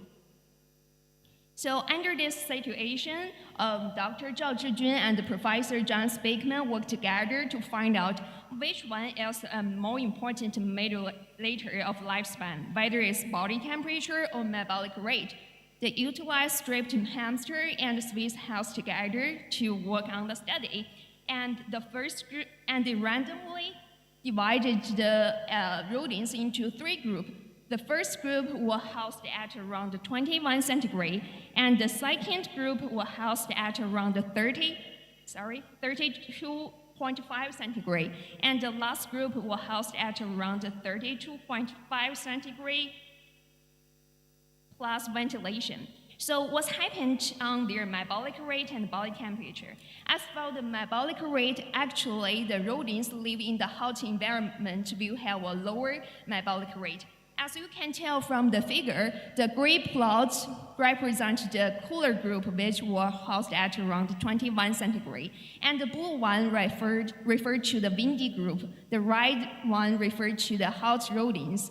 Although there are some small difference between the windy group and the hot group, the difference is not significant. And this is the figure from for the female hamster, and the same for the male hamster as well as the mice group. And as for their body temperature, it actually goes the opposite way. As you can tell that the rodents from 32.5 centigrade have a much higher body temperature, and the difference between the windy group and the 21 centigrade group is not significant. And this is the result for the female hamster. Actually, it's the same for the male hamster as well as the mice group. So what happens to lifespan? Actually, if it was the body temperature that made its lifespan, then mice in heat would live shorter, and the wind can reverse that effect. But if it was the metabolic rate that has a direct impact on their lifespan, then the mice in heat will live longer, and the wind will not reverse that effect. So what's happened? Actually, according to the results related to their lifespan, we can tell that the right one referred to the hot rodents and live a much shorter lifespan, and there is no difference between the 21 centigrade group and the windy group. And this is the result for hamster, and actually the same for the male hamster as well as the mice group. So we can came to the conclusion that it was the body temperature, not metabolic rate, that drives the lifespan. So how does it work among human population? Maybe if we can reduce the body temperature so as to extend our lifespan. So why it's very important to focus on aging research? Actually, you can tell from the figure, as for the 5 representative countries from Asia, including China and Indonesia, we are facing a problem of aging, and we can tell that the fertility rate is going down and the old dependency ratio is going up.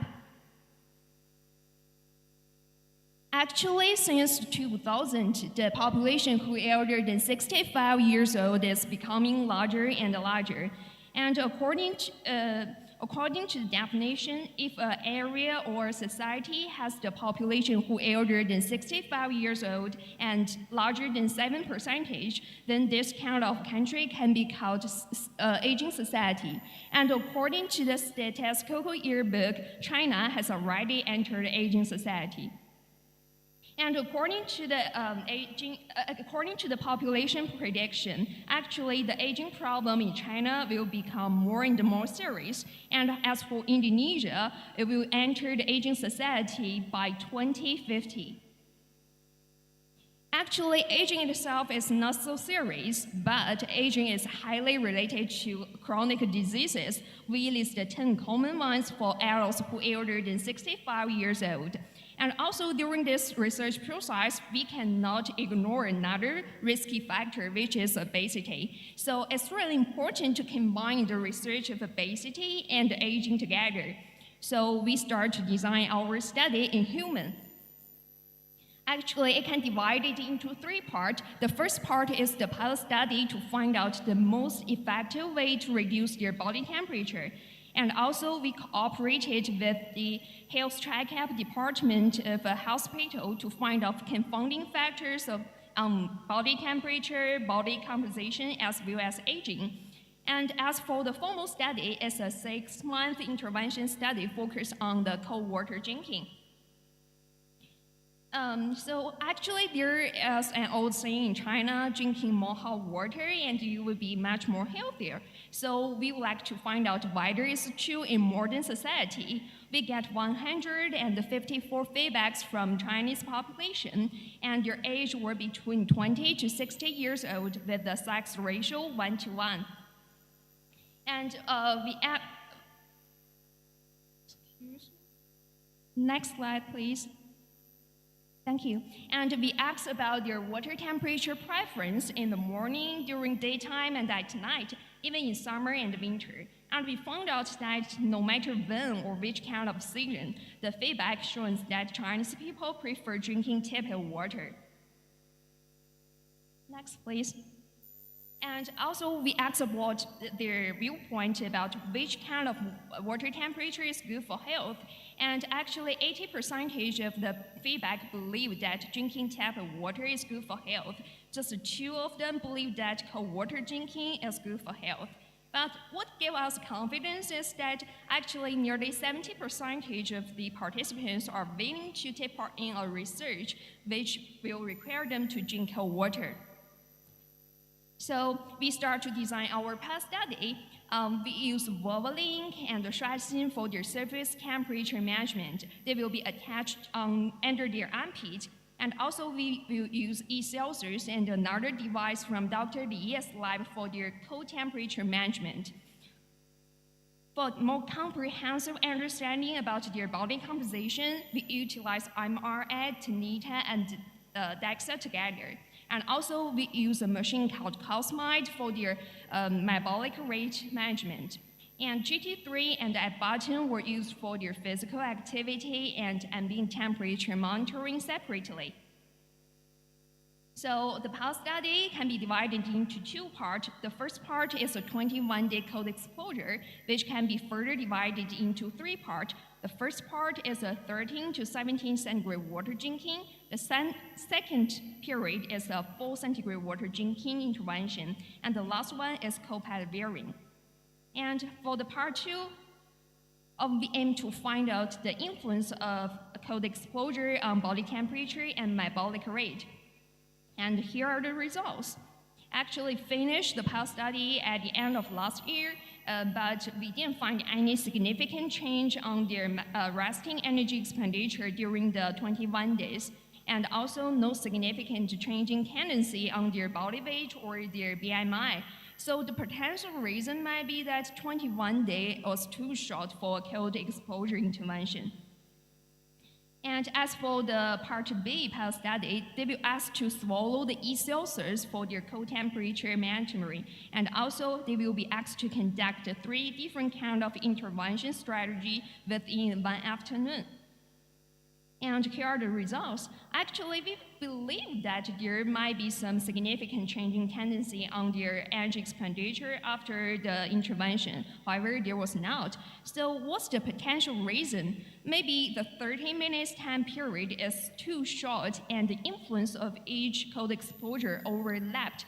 And also maybe participants need to get out of the hood for the cold water drinking, so which will be further lead to the missing data of Cosmide. So we refined our study and make it into the second part. And actually, we just allowed the participants drink 4 centigrade water drinking during this period. And also, as you can tell, that we use a long straw to let them suck in the cold water so as to avoid the missing energy expenditure data. And here are the results. As for the male participants, there is an increasing tendency on their energy expenditure and decreasing tendency on their heart rate as well as the cold temperature. And there is no significant change on their blood pressure. And actually for the females, they share the same tendency, increased energy expenditure, decreased heart rate as well as the cold temperature. And as for the males, the largest body temperature reduction was 0.65 centigrade, and this kind of reduction lasted for 17 minutes. And similar for the females, the largest reduction is 0.69 centigrade and lasted for 61 minutes. And we combined all the participants together to find out what happened. And actually, the tendency remained. We can find an increasing tendency on energy expenditure and a decreasement on their heart rate as well as cold temperature after 4 centigrade water drinking. And the largest body temperature reduction is 0.65 centigrade and lasted for 17 minutes. And also, we did an interview for the participants at the end of the pulse study, and actually nearly 80% of them believe that they are willing to participate into a study if we extend it into 6 months. So for our, although we didn't find any significant change on their body weight or BMI, according to the existing studies, cold exposure could activate BAT, which is negatively related to BMI and the body composition. Thus, we hypothesize that cold water drinking could have positive influence on body composition, thus lead to the further benefit of health status, which finally leading to a longevity which is longer.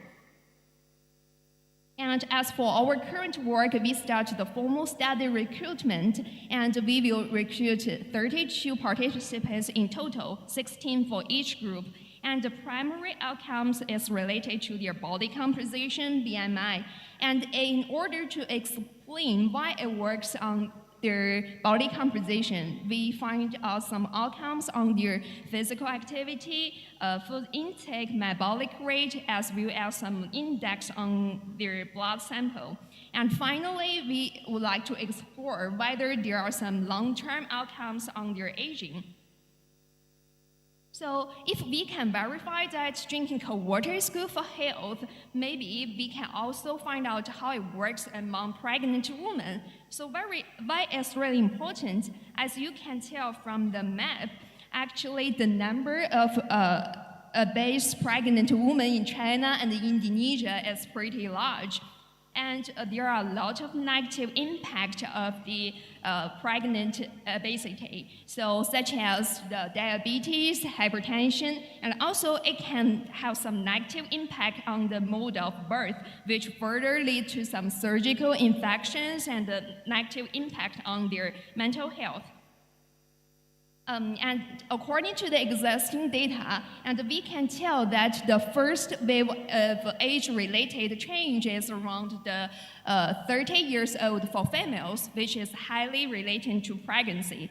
And also a paper published on Nature Medicine shows that actually the BMI is related to the aging proteins. And aging proteins is highly related to the cardiovascular disease among the population who age in their 30s. And actually, the obesity in pregnant women not just impacted themselves, but also have some negative impact on their offspring, such as the obesity in pregnant women will increase the risk of obesity in the offspring during their childhood and further lead to the cardiovascular disease, diabetes, stroke, and so on. And also, it has some negative impact on the motor system, which will further lead to the allergic diseases. And also, there are some other diseases, such as immune diseases and infectious diseases related to the obesity in pregnant women. And also, this can have negative impact on the neurocognitive and the behavioral development among the offspring. And thanks for the invitation from Dr. Hadi and Dr. Giltison, and thanks for the help from Mr. Khalif, and many thanks to the support from our lab, and thanks for listening, and please don't hesitate to contact me if you have any question or would like to cooperate with us. Thank you. Okay, thank you, Ms. Wang, for your presentation. And then our last speaker is Dr. Soben Chunwan from the Songkhla University. And then she's going to join with us through the Zoom. Please, the operator. Yes. Okay, yeah. Yes. Good morning. Hello from Thailand. And everyone who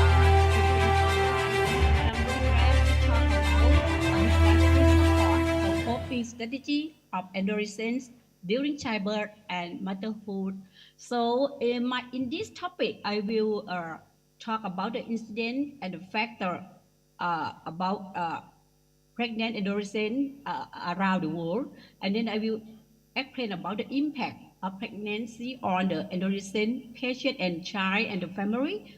And then I would like to emphasize about midwifery care during interpartum, postpartum, and during the motherhood.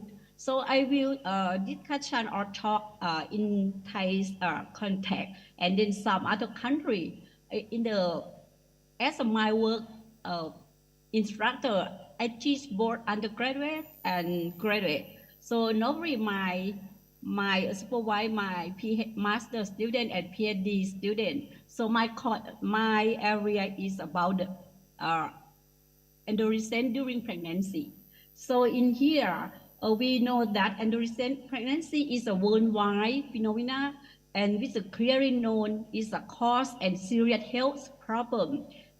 Is about the social, economic, and consequence for the individual or maybe family and the community and also the country. So this is the main problem in Southeast Asia and particularly in Thailand. So in 2002 we have the universal coverage. So we can Thai people can get care free for every visit, and in particularly for the adolescent pregnant. So in 2016, we dispute the law that provide the reproductive health for all women who live in the country. So this is very important thing. So about this issue, the World Health Organization define the definition of the teenage pregnancy or adolescent pregnancy as a pregnancy from the girl who is 10 to 19 years of age. And in the Western country, they say about the girl age between 13 to 20, and in some case, is a woman under 20 get pregnant. So it's same in Thailand. Normally, we define the adolescent pregnancy is age between 10 to 20. So in 2019, we found that 20 million pregnancy we have right the adolescent age of 15 to 19, and then it's about 40% were unintended. It resulting as estimate 12 million births that came from the teenage. And then based on 2019, the data showed that 55% of unintended pregnancy among adolescent girls aged between 15 to 19 end in abortions, which are often it's unsafe abortion in low-income country. And the data show that the girls among 10 to 14 years become increasing, in the global world. And then in the birth rate among girls aged 10 to 14 in 2020 is estimated about 1.5 per 1,000 women, with higher rate in Sub-Saharan Africa and Latin America and the Caribbean. So same in Thailand, we still have high incident, but it's still reduced the incident, but it's still high. Adolescent pregnancy is a global issue, and as evident by the recent report from the World Health Organization. And then we found that around 12 million girls, have some experience of the pregnancy before the mature age.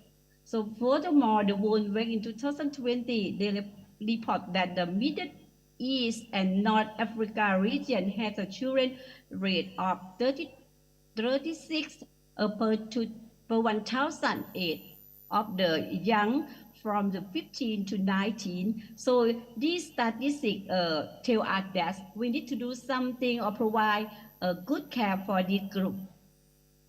So why the adolescent or the youth have are pregnant? Because of peer pressure to become sexually active. In some countries, the youth or the adolescent, they have sex by go out with a friend, and then sometimes they have a boyfriend, and if boyfriend said if they don't have sex, she don't love him. So that's why sometimes it kind of peer group or some girls are pressured to marry and have children. But in Thailand, we have different religion. We have like the Muslim, so they marry in a young age. And like some country in like Palestine, I have one of my PhD students. She said that in her country, it is normal to get married in the young age. So the girl should to become, in some country, the girl should to become pregnant because they have limited educational and employment prospects. And they have some limited access to the contraceptive service. They lack of accurate information or on proper contraceptive use. And then some people, they can access, but sometimes they incorrected use or lack of use of the contraceptive. And some kids, they said that one time have sex, it cannot get pregnant. So in Thai society, they said like that. And some people, they fear of reporting sexual activity to their parents, and then they have some child sexual abuse included in the list of unintended pregnancy in some country.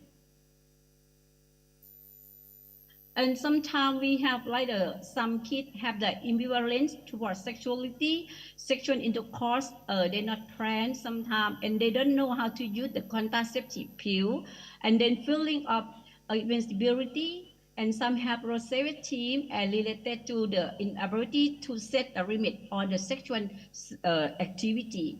And sometimes they would like to have like the longing for love and escape from the present situation.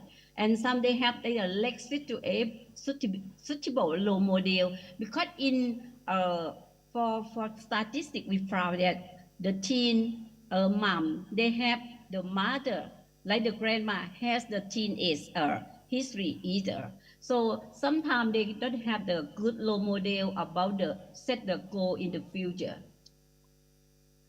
So why is this very important? So for this adolescent pregnancy, it is very important because it still have the concern around the world, and it is a significant problem that occurs in both developed country and developing country.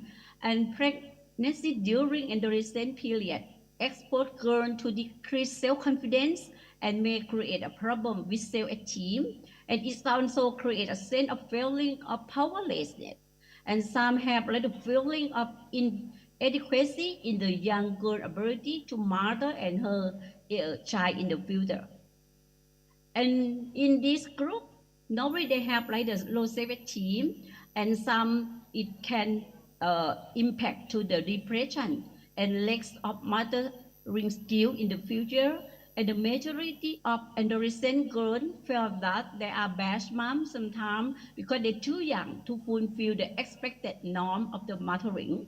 And in the lowest case, they sometimes they need to force to go drop from school, because when they go to school, it's not acceptable in some country, particularly in Thailand. So when they face stigma when they go to school, so right now the act in Thailand try to change. Every kid who get pregnant can go to school, and then sometimes when they drop, so they can study outside the government school. So we can try to help the adolescent to go back to school after giving birth.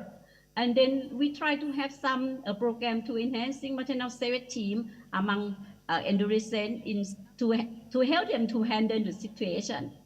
And the impact of the adolescent pregnancy is that I think almost the other developed or in the developing country. So this group will have some problem like high blood pressure, eclampsia, or puerperal endometritis. Or sometimes they have like a sexually transmitted disease because they still have sexual aid and they don't use like the condoms. And then normally they have high anemia because this group they eat fast food, they don't have like because they worry about the self-image. So sometimes they don't take properly food in some group. So it causes anemia for them, and then after that it can have more longer impact about postpartum hemorrhage after they giving birth. And for the baby of the adolescent mother, they will face a higher risk more than the normal age. So they have low birth weight, they have the intrauterine growth restriction, and then some have the premature birth and some severe neonatal condition. And when the baby born to the teenage mother, normally they have the difficulty because the teenage mother, they don't mature yet, so they cannot give or provide care to their kid. So sometimes when the kid grow up, they have like the low self-control or self-confidence. And next, for some kind of the kid, they need to drop out or go out of school, so they cannot have the good career, so they have economic burden because they still in school and then they need to quit the school, so they have no income. They can get some income from their parents, but not much. And then they will face with the psychosocial problem because they dependent on their parents and some dependent on their partner or their spouse, but some family for the kid to get married. And then most of teenage pregnancy, if they don't get the emotional support, they will have the postpartum depression, and they have the higher rate of the depression during antepartum, and then it can going on until postpartum. And then they have the higher rate of suicidal thoughts. But if the healthcare provider can access or provide appropriate care, they can support this group. So in Thai culture, we try to develop like the program. We have like the clinic for youth clinic to support the teen mom during they come to visit ANC clinic. And some teenage, they will suffer from post-traumatic stress after they don't get enough or support care. So normally in around the world, 50% of teenagers that like I present, they are unintended pregnancy, and they have difficulty about the bonding of the child because they feel worried about themselves. They have a lot of problems, so they don't pay attention to give attachment to bonding. So they need essential resources from the healthcare provider or from the family. In here is some situation from the previous in 2012 in Thailand.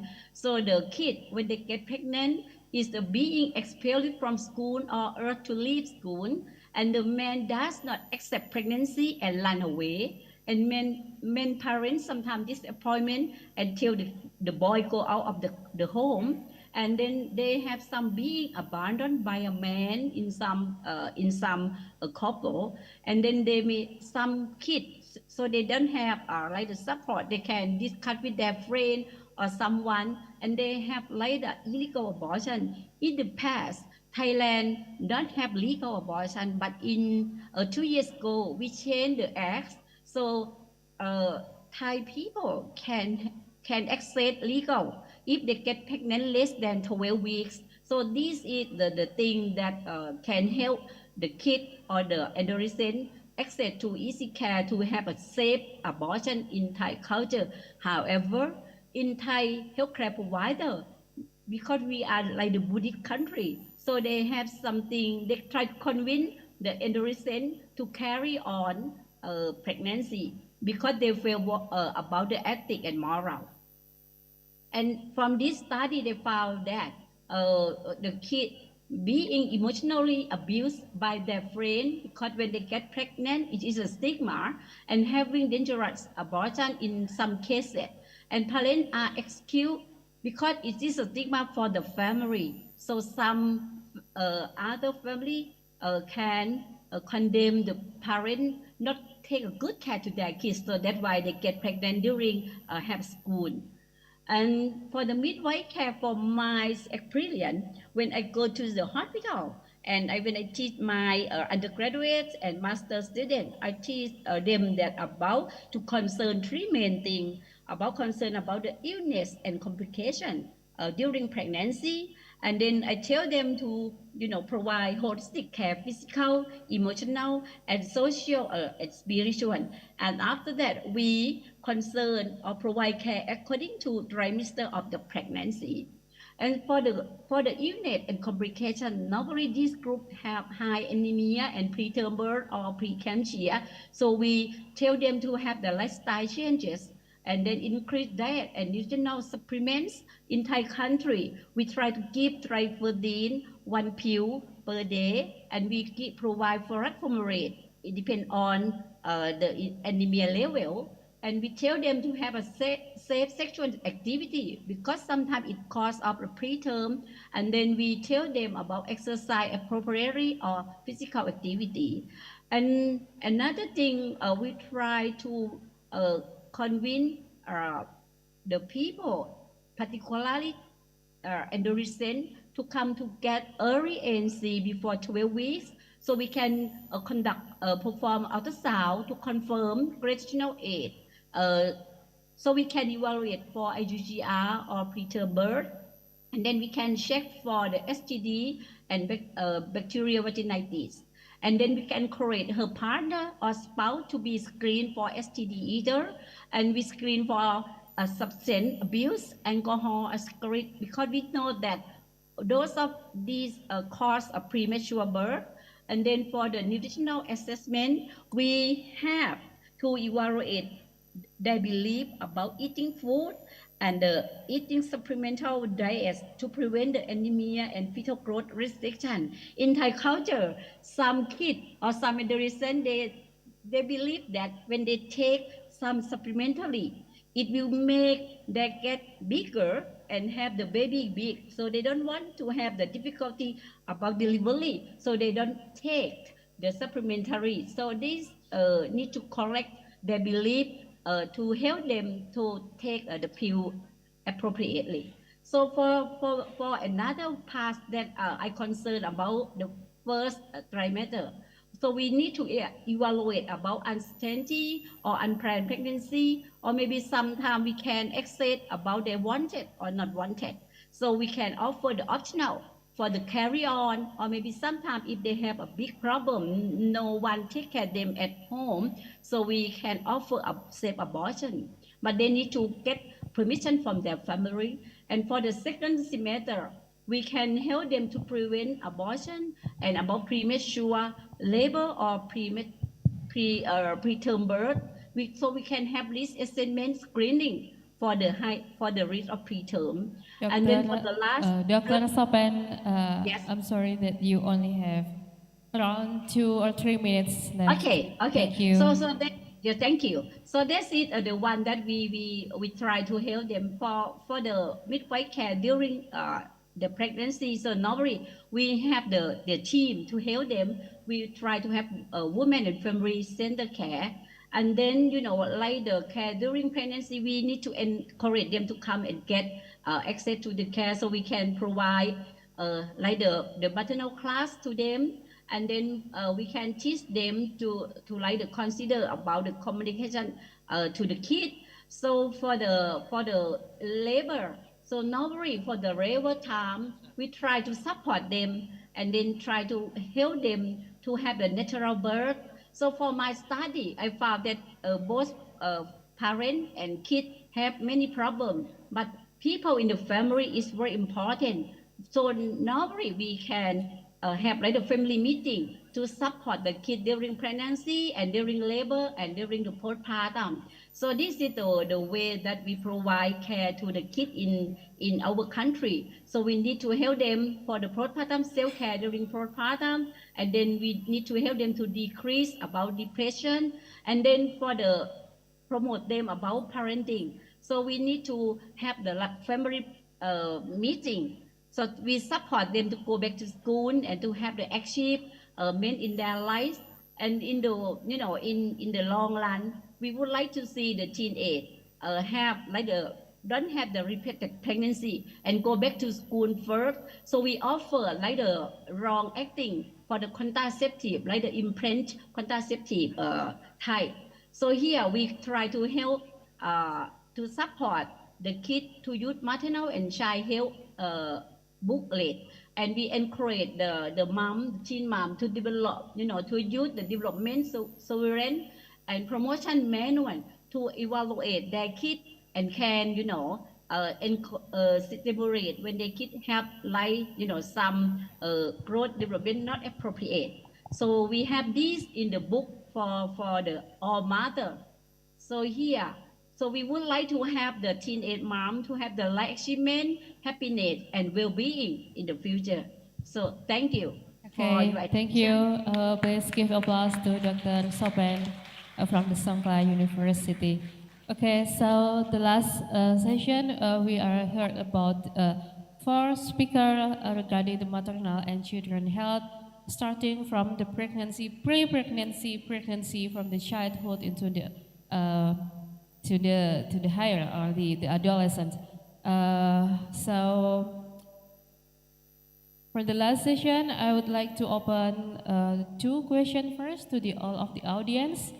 Any one of you?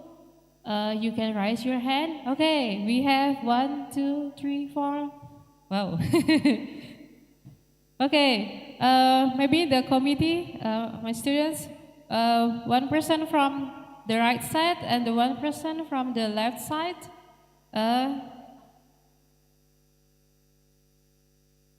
Okay, who's the first? Raise your hand. I didn't see you. Okay, the girl with the black veil. Oh, all of the Mbak minta tolong mikrofonnya mungkin diberikan. Mbak siapa namanya itu? Ya, Mas. Bisa maju ke depan, Mbak. Oke, bisa maju ke depan, agak maju ke depan ke sini. Yang sebelah kiri tadi siapa?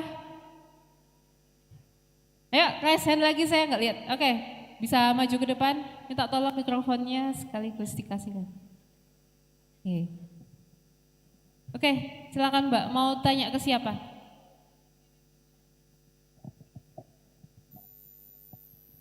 Cek, oke. Ya bisa bahasa Indonesia, bahasa Inggris juga boleh. Sebutkan nama.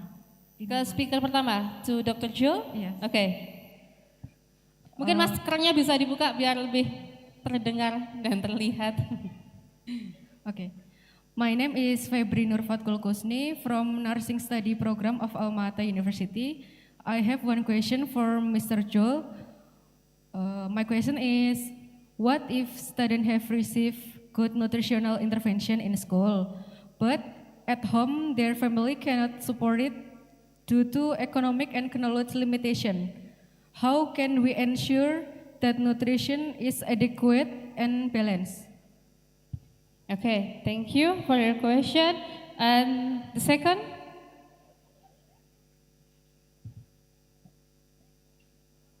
Buat siapa, Mbak? Pertanyaannya untuk siapa?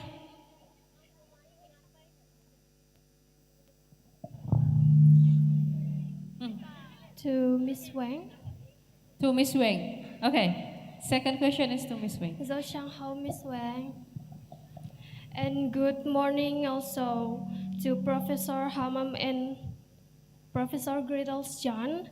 Allow me to introduce myself. My name is Salah Sofian from Pharmacy Study Program. Let's get straight to my question. How to educate the younger generation more effectively to stay away from junk food? Because this will mostly affect women's health when they grow up, especially for pregnant women who refuse to take vitamins and consume junk food more often. I think that's all from me. 谢谢. Okay. I think we have like the multinational language with English, Bahasa Indonesia, Chinese, and also Japanese. Don't forget. Okay, the first question is for Dr. Jill.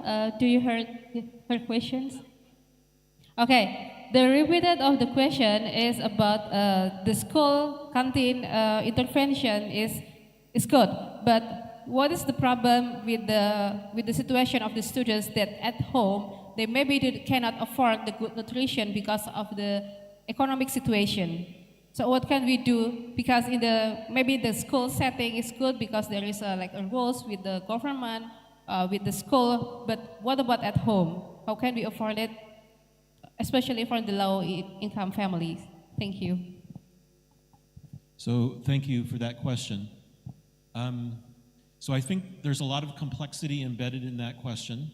The complexity has to do with the fact that many people are disadvantaged and low income. And so this, of course, affects the kinds of foods they can consume both at home. And in Indonesia especially, it affects the kinds of foods they can consume at school. In other settings, school food service is not independently owned by small private businesses. For example, in my country, the school food service is run by the federal and the state government. The kinds of foods that are served to children are very strictly regulated, and for children who are low income, it's free.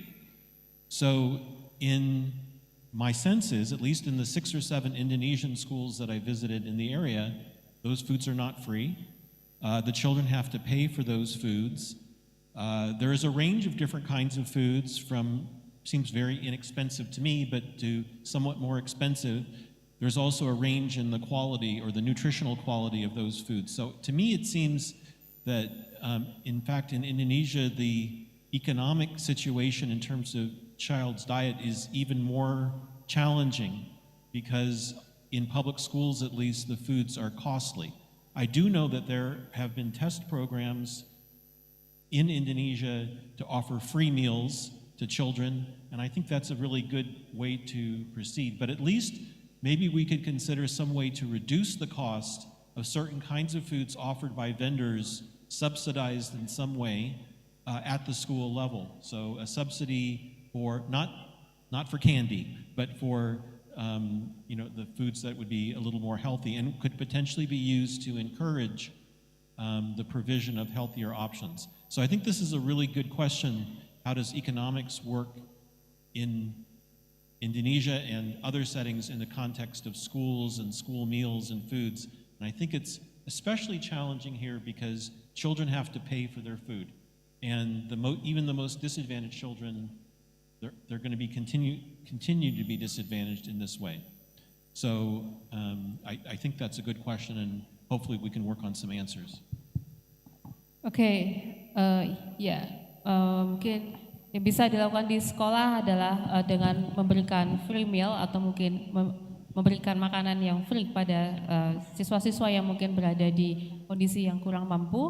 Bisa juga memberikan opsi untuk memberikan makanan sehat yang disediakan oleh sekolah. Jadi dan itu memang masih menjadi sesuatu yang masalah gitu ya, karena memang di Indonesia sebagian besar, dan apa yang Dr. Jul supervisi atau observasi di kantin sekolah di Indonesia, hampir semua kantin sekolah, terutama yang di sekolah negeri itu, untuk kantin pasti harus membayar atau mungkin mereka jajan gitu ya. Tidak ada makanan sekolah yang gratis di sekolah setiap harinya. The second question is to Ms. Wang. Is about how to reduce the junk food consumption, especially for adolescents. What do you mean, the junk food consumption? As for the background of China, where I come from, actually the junk food for the children might be not so popular, especially in the modern society, because the country, including the school, the society, as well as their parents, really focus on the health of their offspring. And also there is some policy on the birth that the family can only have one single children. When I was birth, so I can get attention from all my families, so which means they will pay total attention to me and will not allow me to consume some junk food. And we all know that some junk food are deeply fried or contain a high calorie, so which will further lead to the obesity. And we can tell that the obesity rate in China for primary school students is pretty high, and even higher than we believe. And there are already some existing chronic disease among these young populations, such as fatty liver, which is really serious because they will continue have this chronic disease until their adulthood, which will further have negative impact on their life quality, as well as increasing the burden of the nation. And also, Actually, as for the body composition, as for the junk food can definitely lead to the increasement on the body fat. And what we would like to do is that whether we can find a way that costs less and have a much more positive impact on their body composition. So the way we find out is to maybe influence their water drinking preference. So we all drink every day. So if we can just use a cup of cold water so as to reduce the some negative impact from junk food, so that may be really effective. Thank you. Oke, ya, ada banyak cara ya yang bisa dilakukan gitu ya. Tadi sudah disebutkan. Mungkin memang diskusi kita di sini agak cukup besar gitu kan, dan waktu kita mungkin memang sangat terbatas. So, yeah, it's hard to say that this is our last time, our last session, and then this is the last time our discussion, because we have to move to the next session. Okay. Once again, maybe give applause to our speakers for the first session. Thank you for your attention. And before that, I would like to maybe for the committee, yeah, we're going to give you like a gift to the speakers.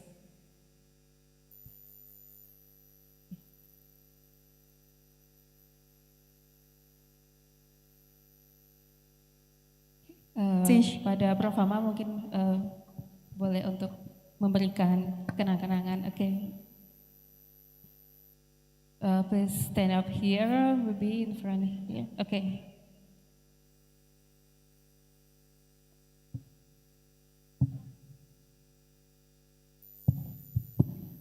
Give applause, please. Yeah. Thank you, Dr. Joe, for coming to Indonesia.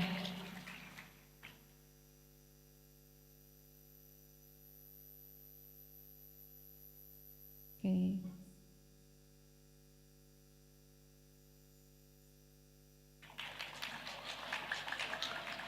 Udah dibawa aja. Okay. Maybe we can take a picture to the four of us. Joel, maybe you came here to have a picture. Okay.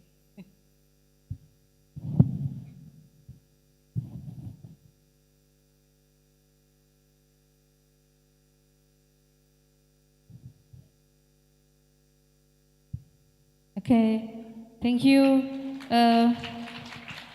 Dr. Sopen, also thank you for your time and your presentation. Welcome. Okay. Bye-bye. Yeah, so have a seat again, and we're going to move to the second session. Thank you. Give applause once again to our speakers.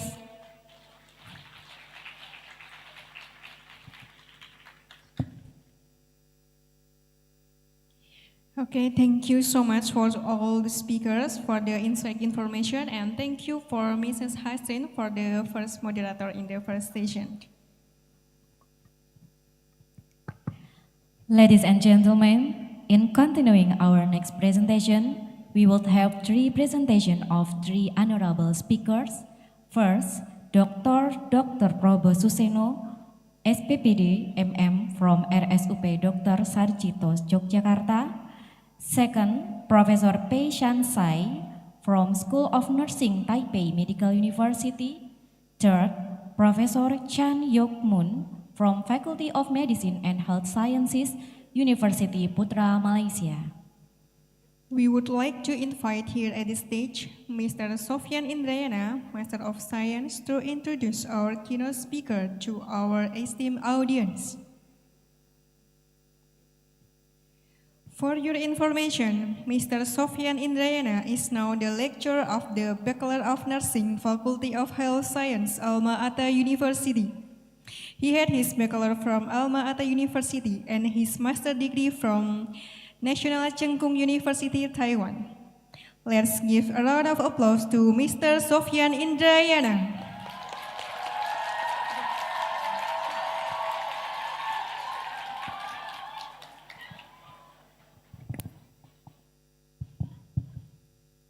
thank you. Good morning, everyone. Okay, now we are entering on the second session. The topic is geriatric health and nutrition. In this session, we will have three speakers. The first one is Dr. Prabowo Suseno, SPD, Kager, SAMM. And the second one is Professor Pei San-se from Taipei Medical University. And the last but not least is Professor Chan Yuk-mun from University Putra, Malaysia. Before we invite our speaker to the stage, I would like to introduce our speaker today. The first one is Dr. Prabowo Suseno, SP, PD, Kager, SAMM, from Department of Internal Medicine, Universitas Gadjah Mada. He is expert in internal medicine, especially on geriatric field. And the second one is Professor Sai Pei-Siang that have expertise on behavior and physiological response about illness, chronic illness, I'm sorry. And the second one is Professor Chan Yuk-mun from University Putra, Malaysia. She is expert on nutrition and metabolic diseases, especially for diabetes. And now she is a professor and head of Research Center of Excellent Nutrition and Non-Communicable Disease. To make it short, I would like to invite the first speaker, Dr. Prabowo Suseno, SPPD, Kager, SAMM, to the stage. Please welcome.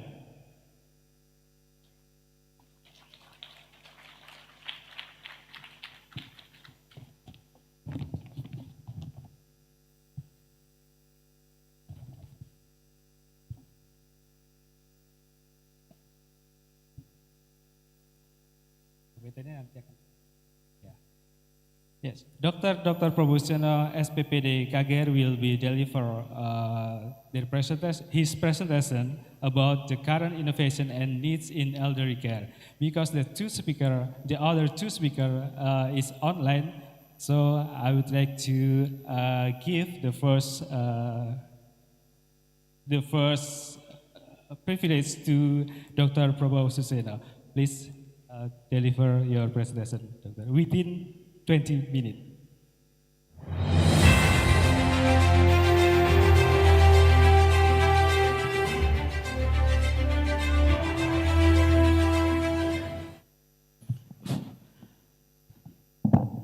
Assalamualaikum warahmatullahi wabarakatuh. Alhamdulillah wa syukurillah, la hawla wa la quwata illa billah. Hello everybody, how are you? I want to presentation with Indonesian language. Saya akan pakai bahasa saja supaya memudahkan, kan yang hadir banyak kan bangsa Indonesia di sini. Saya khawatir nanti malah nggak dong ya. Ya, saya mulai waktunya, saya bawa stopwatch 20 menit. Mulai. Slide. Jadi saya mendapatkan tugas menyampaikan bagaimana masalah-masalah pada lansia, kemudian bagaimana strategi mengatasinya, kebutuhannya apa, dan kira-kira bagaimana untuk perawatannya. Materi-materi ini sebagian sudah saya unggah di YouTube, nanti silahkan baca sendiri. Ada 110 video, jadi rasanya nggak mungkin 110 jam sampaikan di sini. Slide lanjut.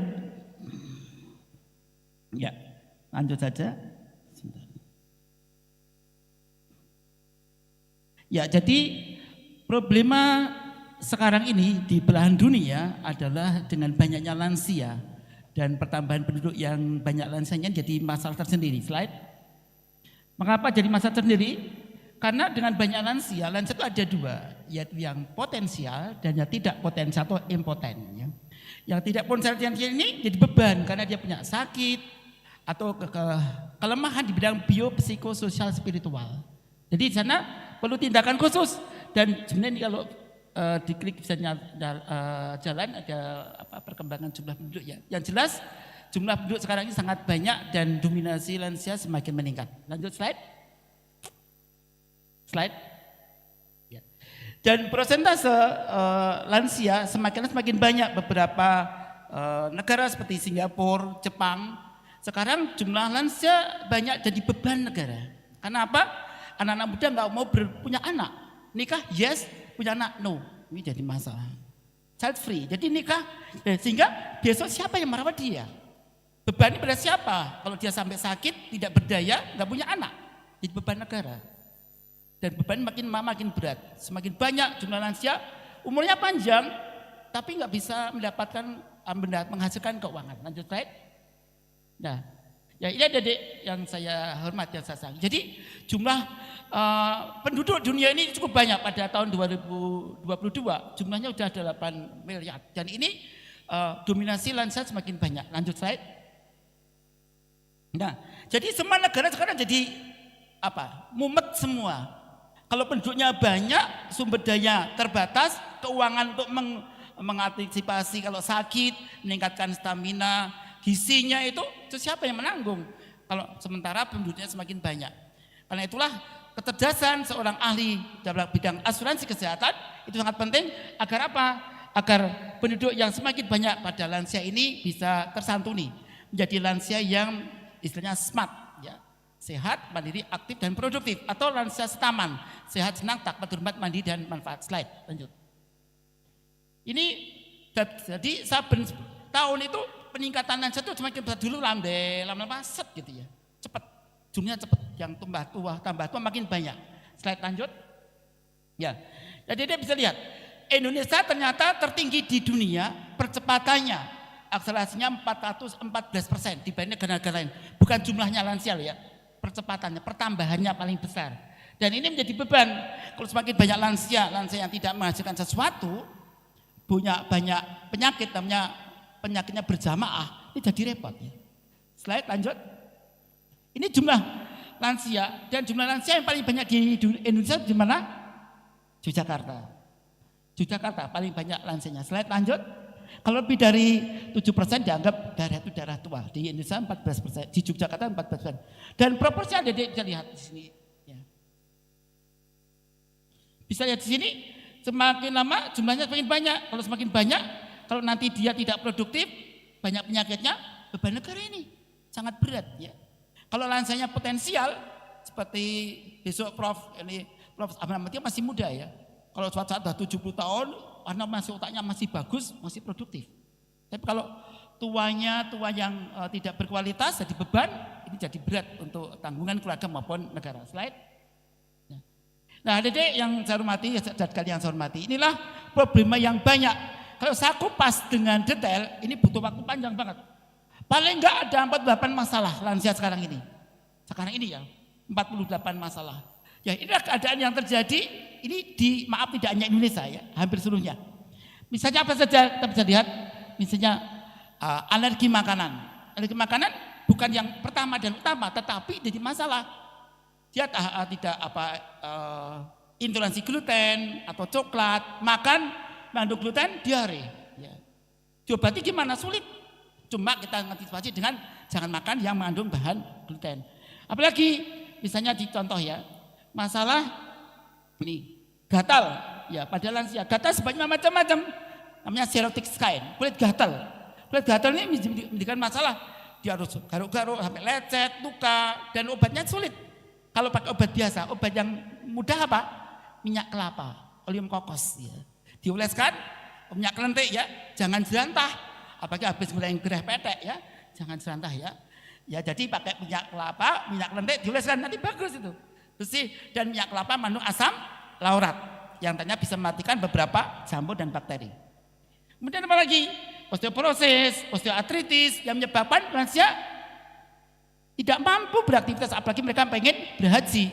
Ya, Jawa berak harus pakai yang duduk, yang jongkok nggak bisa. Padahal kegiatan banyak, misalnya pengen berhaji di masa tua. Apalagi ya, di masa tua terkena penyakit seperti gagal ginjal. Mengapa gagal ginjal terjadi? Kebanyakan apa? Gagal ginjal, diabetes mellitus, hipertensi, glomerulonefritis kronis, obstruksi karena batu. Dan ini semua bisa digendali dengan nutrisi yang bagus. Ya. Kalau udah kena, harapan hidupnya berapa tahun? Cuci darah 2 tahun sampai 7 tahun. Biasanya ada meninggal dunia. Orang yang diabetes mellitus ya. Kalau hipertensi lebih lama. Di NC bisa sampai 20 tahun. Kalau batu, diambil batunya, tetap dia mungkin gagal ginjal, tapi harapan hidup bisa sampai 20 tahun. Tetapi yang diabetes 2 sampai 7 tahun. Nah, saudara sekalian yang saya hormati, jadi kalau kita lihat semacam ini, kalau sampai dia gagal ginjal, dulu dia sudah daftar anti haji, kemudian sakit, kemudian gagal ginjal, kemudian cuci darah, maka dia gagal berangkat haji karena tidak istiqomah namanya. Ini repot. Karena itulah teman-teman yang bergerak di bidang nutrisi dan geriatri atau medis, perawat, nutrisionis itu atau SKM penting banget mengedukasi masyarakat agar jangan sampai timbul masalah ini.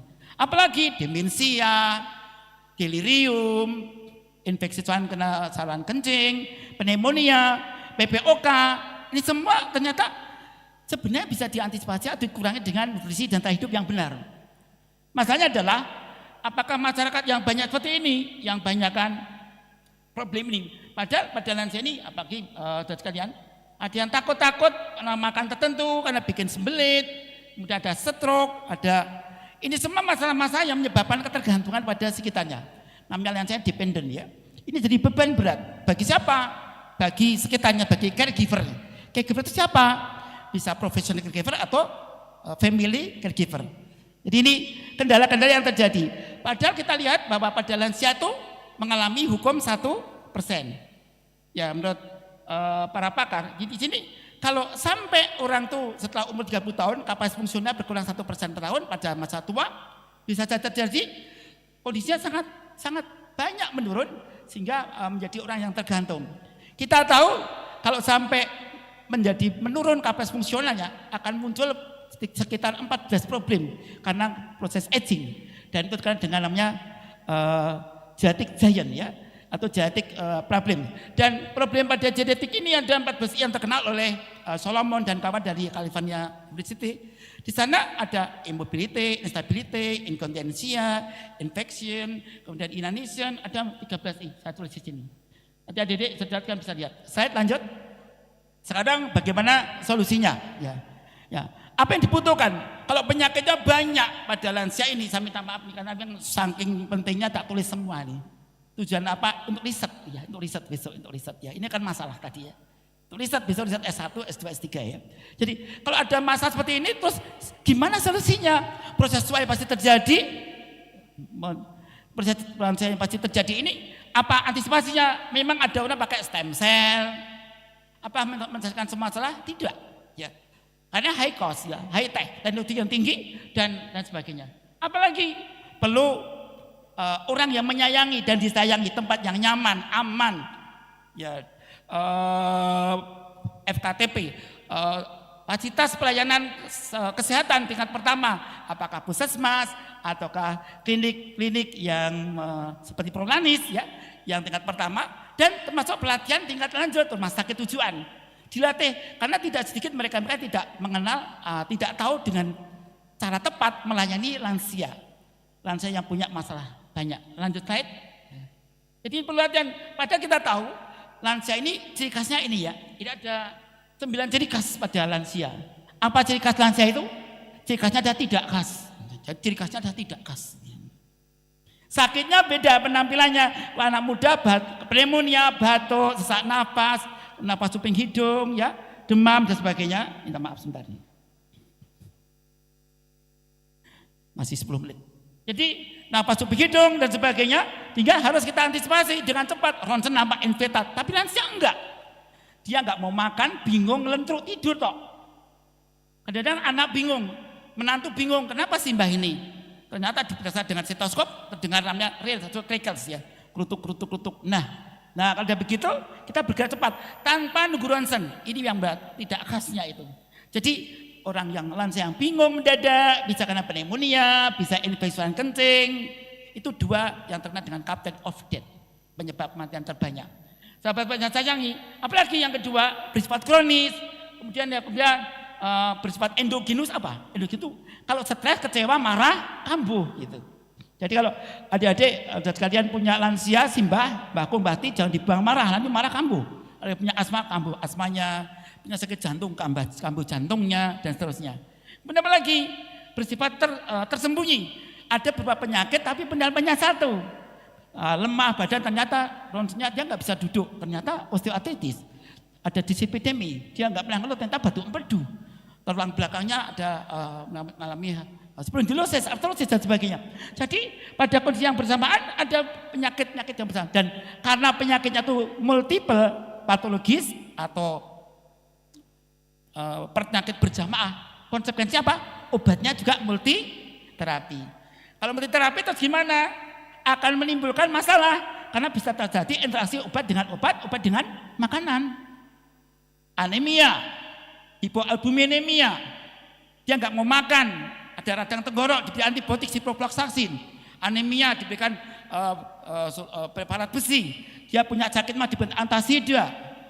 Dia karena hipoalbumin diberi susu, diminumkan bareng, HB nggak naik, penyakit nggak sembuh, yang muncul malah efek samping karena ternyata susu dengan antasida, susu dengan FE, susu dengan cipro nggak match nih, helat. Jadi kita harus pandai-pandai mengatur, makanya ada ilmu namanya kriteria BIS, kriteria start, kriteria stop dan sebagainya. Jadi yang saya hormati, yang saya sayangi, nah penyakit ini saudara bersifat progresif, makin lama makin berat, bukan makin bagus, tidak menyebabkan kekebalan, justru menyebabkan ketergantungan dan aspek psikososial. Lanjut slide. Nah terus gimana solusinya? Nah kita masuk solusi. Solusi itu kalau bisa ingat rumus 3G ini ya. Pertama, apapun yang kita berikan, cara, modalitas apapun, cara, langkah-langkah, pemberian suplemen harus 3G, minimal 3G. Ya. G pertama harus guna, ya harus menguntungkan dia, beneficial untuk dia, menguntungkan dia. Yang kedua, diusahakan harus, yang kedua apa? Gampang diberikan gampang diberikan. Langkahnya mudah, tapi berguna. Apalagi yang ketiga, gembira atau fun, menyenangkan, berguna, dan gampang dilakukan, mudah. Kalau udah begitu, nanti antisipasi masanya lebih diterima gitu. Nah, apa begitu? Langkahnya apa? Apa saja? Langkah-langkah seperti stem cell boleh, itu dalam kalangan riset. Apalagi memberikan telemedicine bagus, sudah berjalan. Di Italia sudah 4 tahun 2014, Italia sudah berkembang lama.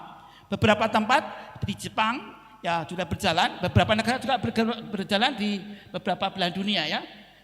Pembuat senior center seperti posyandu lansia yang terpadu kemarin sudah dicoba di Indonesia dengan Bappenas dan ADB. Kami termasuk terlibat dalamnya. Yang dicoba adalah Jogja dan Bali, baru 2. Ternyata hasilnya bagus ya. Sayangnya siapa yang melanjutkan pembayarannya itu? Sorry, jadi masalah. Ya, 14 menit. Masih ada 6. Ya, makasih. Ibu hormati. Jadi ini yang dijaga. Slide lanjut. Terima kasih. Lanjut slide. Slide.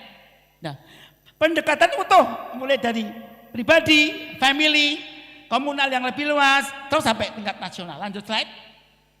Nah, sahabat-sahabat ini artinya macam-macam ya. Lanjut slide. Beberapa negara di belahan dunia, PBB, WHO menganjurkan apa? Kerja antar negara terpadu. Lanjut slide. Dengan apa? Dengan ICOP ya. Dari dekade bagian lansia sehat. Lanjut slide. Ini ICOP dianjurkan dan ini coba untuk beberapa daerah di Indonesia. Lanjut slide. Nah, dan ini kondisi lansia memang bermacam-macam karena bermacam itu langkahnya harus agak berbeda. Lanjut slide. Slide. Nah, teman-teman saya sayangi yang hormati, ini beberapa hal yang perlu kita lakukan, persiapannya apa? Lanjut slide. Lanjut slide. Nah, contoh ini ya di Italia oleh para teman kita peneliti ini mengatakan bahwa masa depan tuh membutuhkan semua serba teknologi. Memantau sendiri pakai telemedicine, teknologi yang bagus, memantau tensi dengan nggak usah kursus dipasang truk dah omron misalnya digital ya. Cek gula darah ya dicek sendiri mudah, memantau saturasi, kalau ada gawat dipakai CCTV. Lanjut slide. Pakai robot-robot, pakai sonar-sonar yang khas, ya sensor yang bagus. Mandi aja. Lanjut slide. Bahkan pelayanan pakai robot. Di Jepang, di Inggris namanya Abigail Bailey. Ini robot, cantik, pinter. Ini asistennya kepala sekolahnya. Ya, ini robot, bukan manusia nih. Diajak ngomong pakai kecerdasan artifisial AI, sangat pintar nih. Dan nggak pernah lelah. Robotnya melayani saya itu nggak pernah lelah ini. Ya nggak pernah lelah, nggak pernah jegadul, nggak pernah. Senyum terus ya. Lanjut slide. Ya. Nah itu sama di beberapa negara juga begitu. Soal teknologi. Lanjut slide. Ya. Tapi sekali lagi teknologi bukan segala-galanya. Teknologi yang bukan teknologi maju gimana? Apalagi negara kita. Teknologi itu mahal dan lansia belum lama dengan menggunakan teknologi. Lanjut slide. Jadi ini kita lihat beberapa negara ya pakai teknologi. Lanjut. Jamnya ada, penghitung detaknya berapa ya. Dan ternyata dengan teknologi itu bisa menghemat dana. Lanjut slide. Ya. Dampak ekonominya jarang sakit kembali, opnamnya pendek, jarang jatuh dan memantau. Lanjut slide. Nah ini beberapa riset dan sudah dilakukan. Ada 7 inovasi di masa depan dan sekarang ini. Lanjut slide. Seperti ini ya. Ada namanya kursi roda dengan memantau dengan wajah. Ya, gerak-gerak gitu bisa. Kursi roda disuruh menggok kanan gitu. Jadi nggak perlu tangan kakinya. Ya, lanjut slide. Ya. Seperti ini juga alat bantu dengar yang modern ya. Dia kecil banget, ditempel bagus sekali. Sangat peka. Lanjut slide. Ini masa depan ya. Dan berhubungan dengan handphone. Ya, ini canggih ya.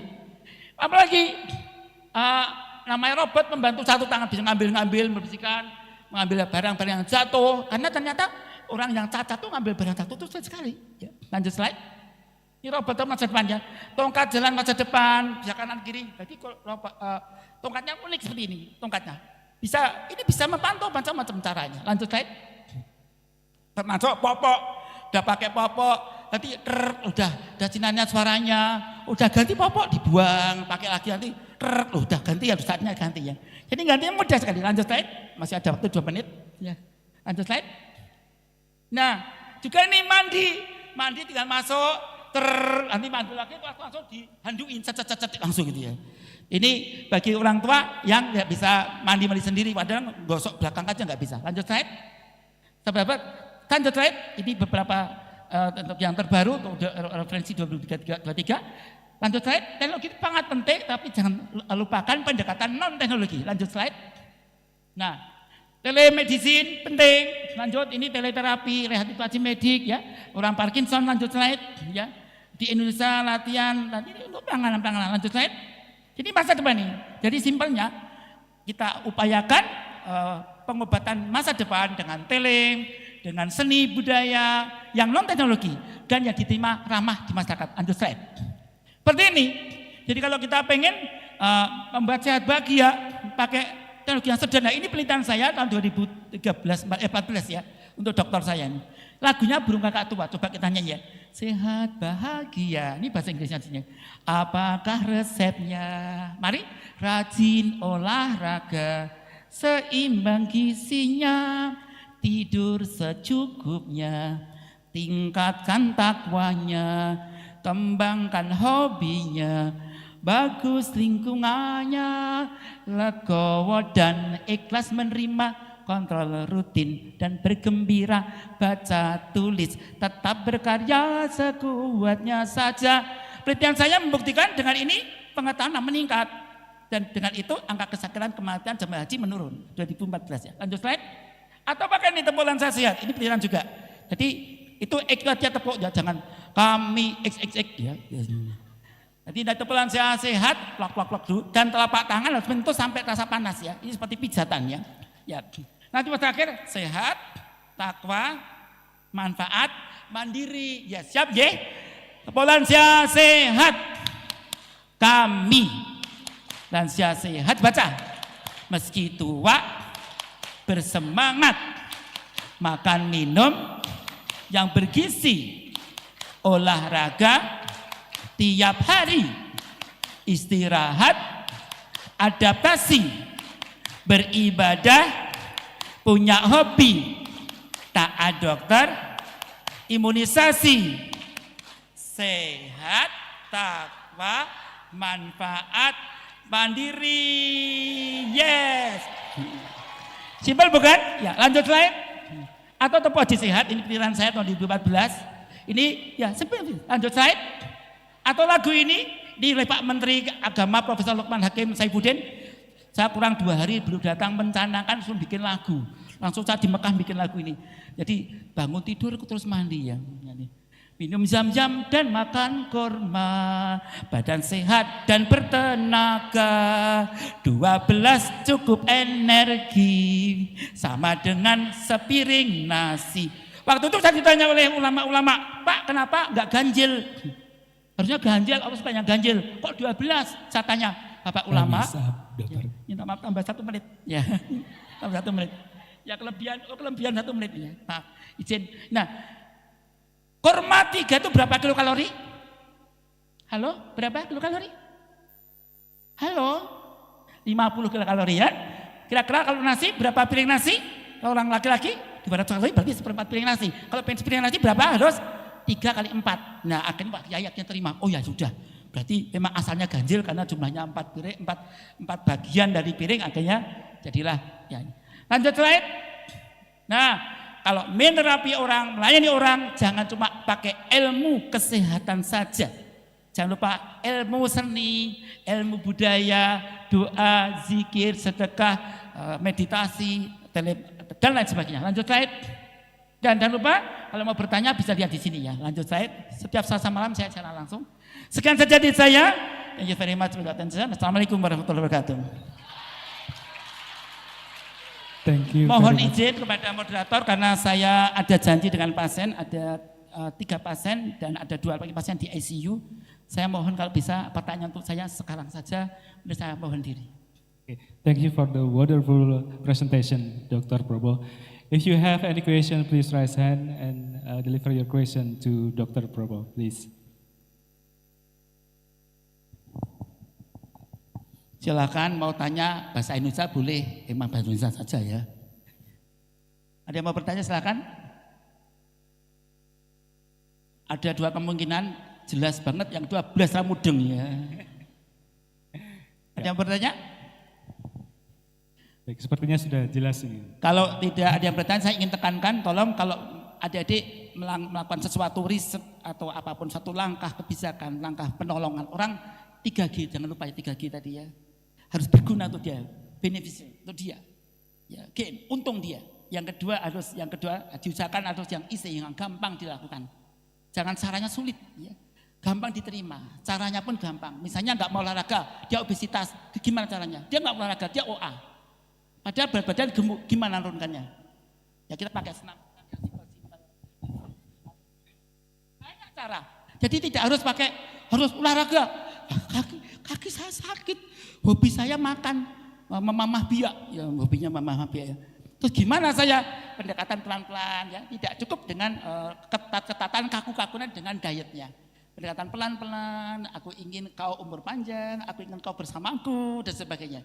Yang ketiga adalah harus yang menyenangkan ya, harus yang gembira. Jadi gembira, guna dan gampang dilakukan. Kalau tidak ada pertanyaan, sekian dari saya. Adik-adik nanti atau saudara sekalian bisa tanya lewat di YouTube saja.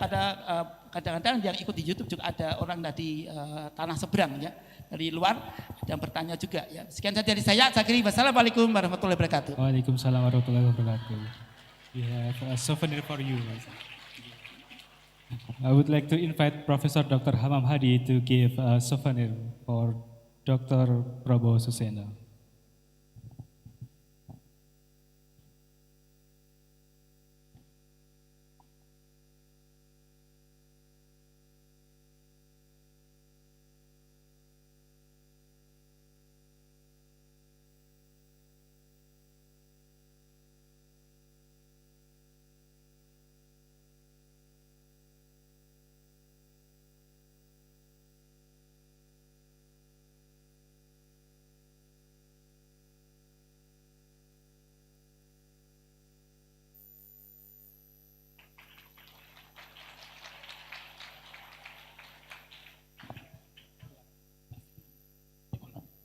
Thank you, Dr.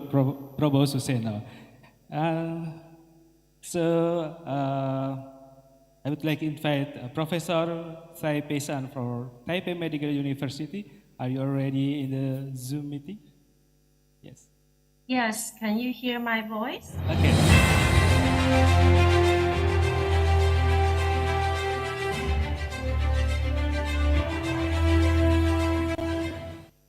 Okay, Professor, time is yours. All right. Good afternoon, everyone.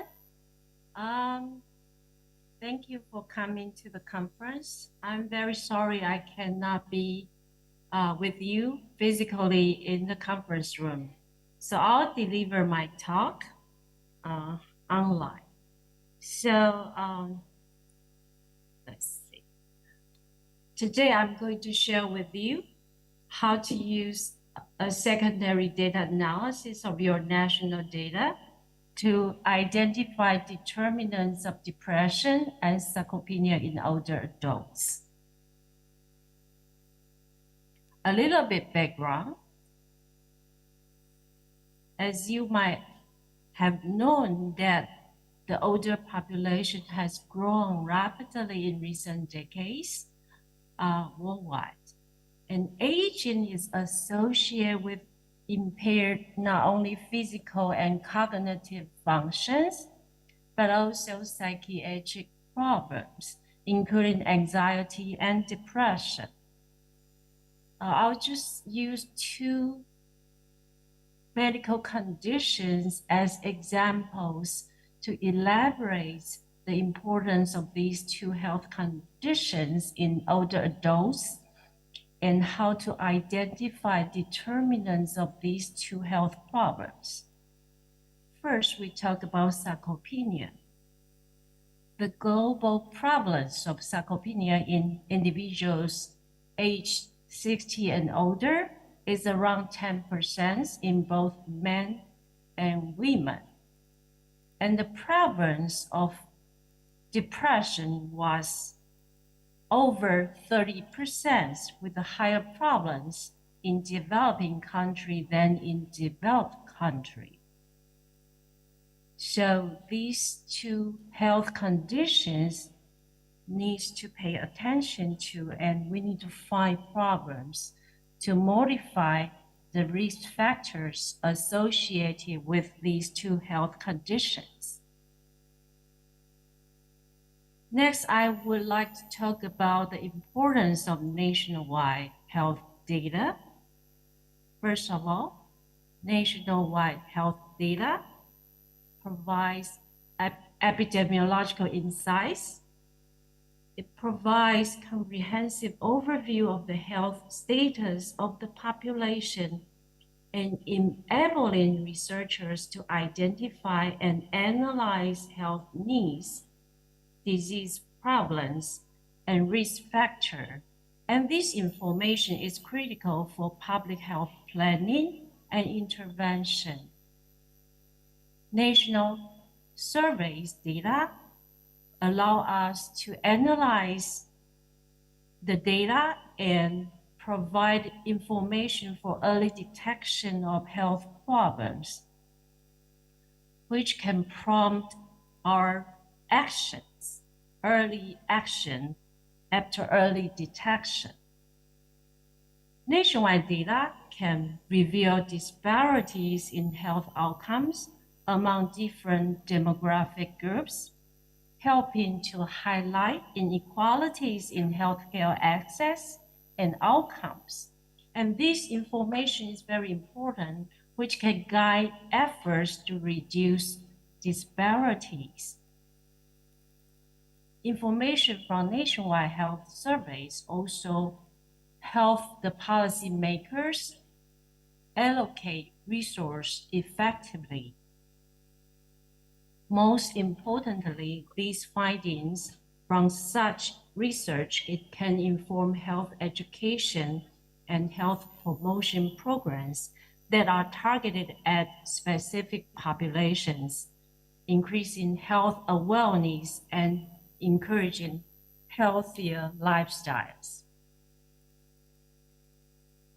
So there are certain advantages of using secondary data analysis because these type of national surveys usually cover a large and diverse population, providing substantial sample sizes, which enhance the statistical power of the analysis. And a lot of the surveys are longitudinal, which provide us an opportunity to conduct cohort study or other type of longitudinal studies. Secondary analysis of national data is cost effectively, and it informs policy making and allow us to make decisions at an earlier stage. So I'll show you some data from my lab, which I collaborate with my PhD student.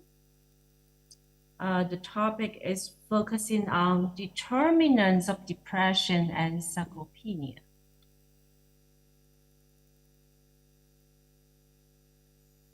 The first paper is about physical activity and depression in Indonesian adults with stroke, a national survey.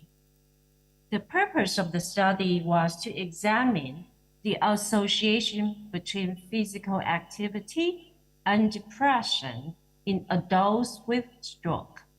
We conducted a cross-sectional study involving data of 3,234 adults with stroke. The data set was obtained from the 2018 Basic Health Research. The major variables are depression and physical activities. So how did we define depression? Depression was assessed using the mini international neuropsychiatric interview. The meaning is a 10-item screening instrument. So we classify participants consider having depressive symptoms if they answer yes to at least 2 questions from questions 1 to 3, and yes to at least 2 questions from question 4 to 10. Physical activity was assessed using the modified GPAQ, and respondents were asked to write down a list of activities that they usually perform in their daily life. And further, we classify these activities into vigorous or moderate physical activities. And they were asked to specify how many days in a week and how many minutes a day they've performed the activities. And we later used the 2020 WHO guidelines on physical activity to determine the cutoff value for the level of physical activity recommended by the WHO. So we defined participants who performed 75 minutes or more activities in vigorous physical activity, or 150 minutes or greater of moderate physical activity.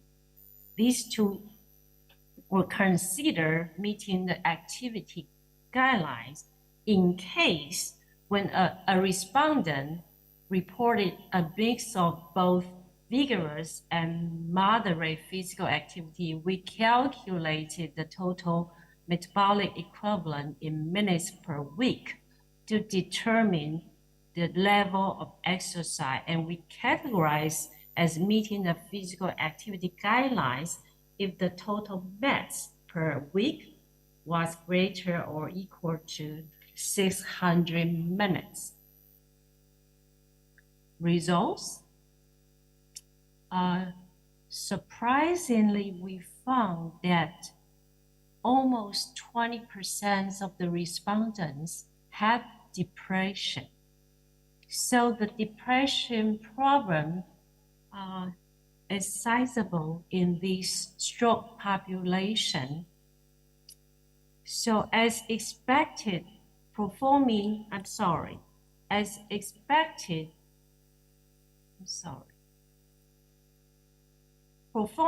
physical activity according to the WHO recommendation is associated with a lower likelihood of depression among Indonesian adults with stroke.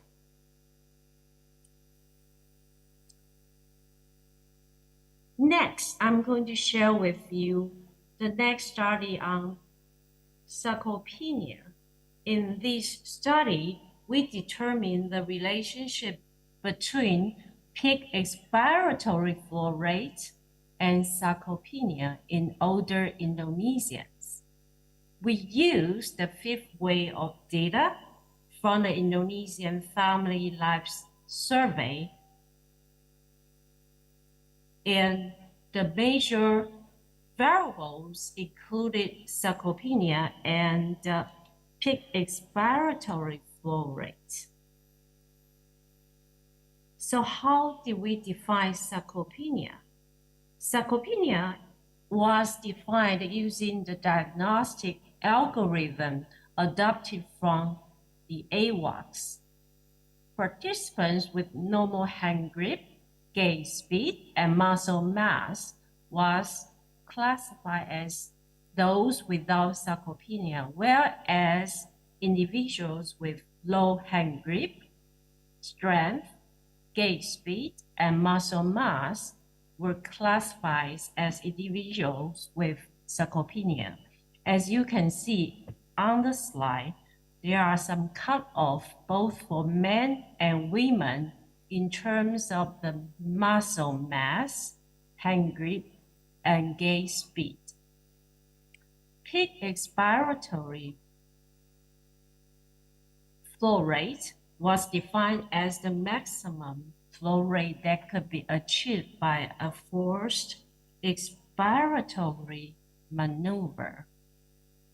And we use the data from the survey, which use a vital graph flow peak flow meter to record the peak expiratory flow rate. And then we categorize the PFR into three categories: those less than 50%, between 50 and 80%, and greater than 80%.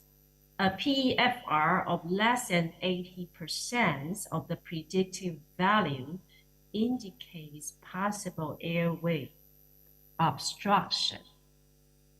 The results: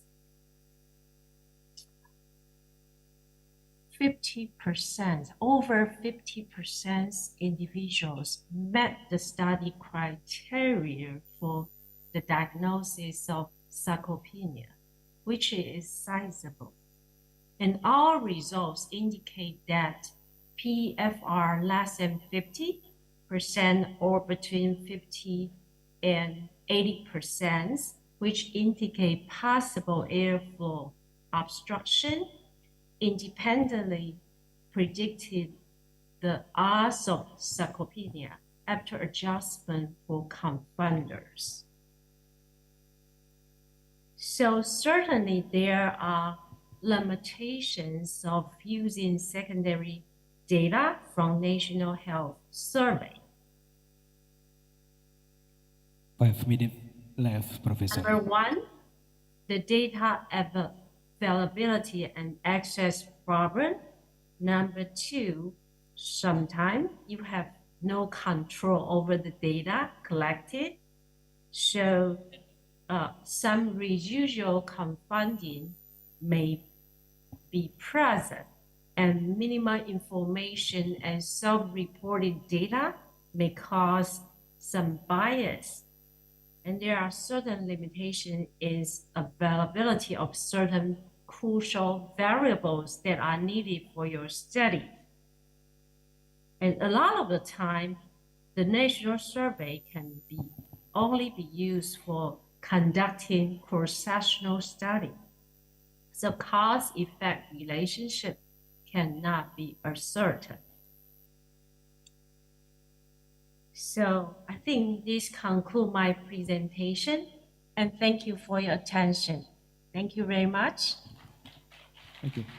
Thank you, Professor Say, for a wonderful presentation. Since Professor Say have another meeting after this, so there is no Q&A from for Professor Say. Please applause to Professor Say. Thank you. Thank you so much. Thank you, Professor. We gotta invite Professor Chan Yok Moon from University Putra Malaysia to present her material about management of sarcopenia perspective of dietitian. Professor Chan Yok Moon, are you already in the Zoom? Yes, I am. Yes, I am. Okay. Professor, 20 minutes of time is yours. Please.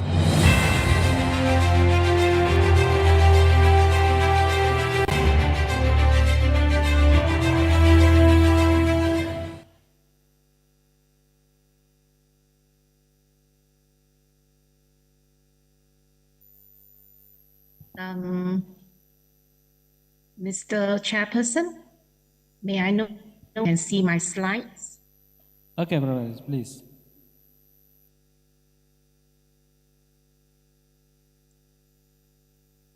Professor?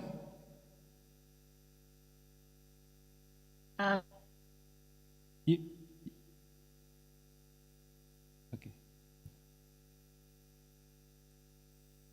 Professor Chan, you want to share your slide by yourself, or maybe we Yes. can help you?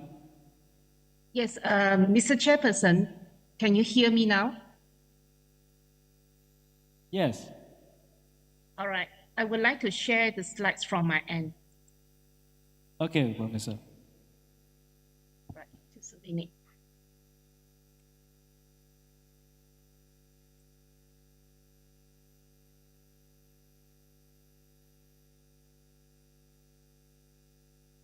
I hope you are able to see the full screen of my slides. Yes, it's clearly. Okay.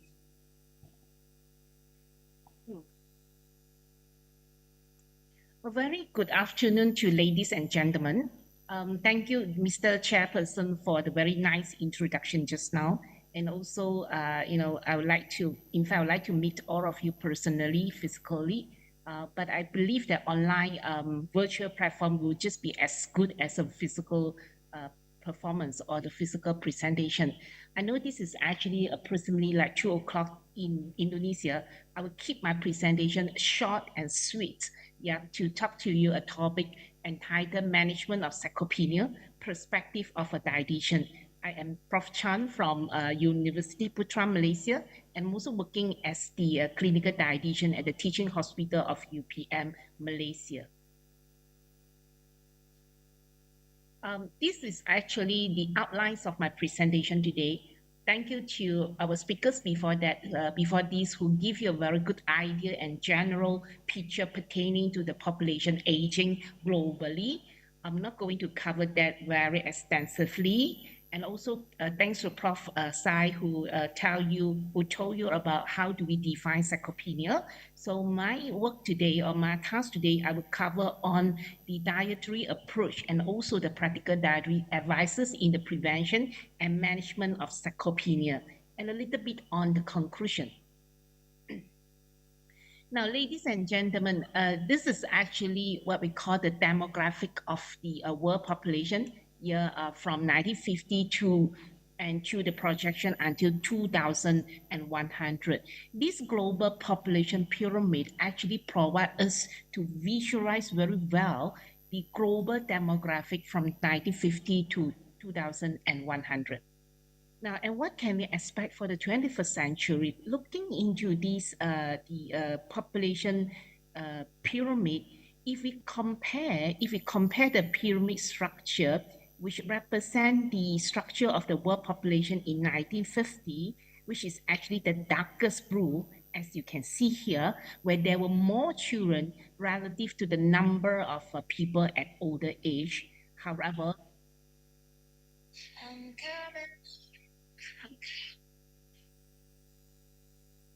Yes, Dr. Arif.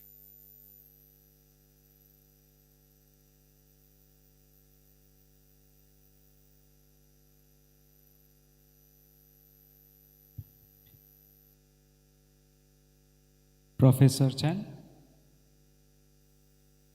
are you still with me?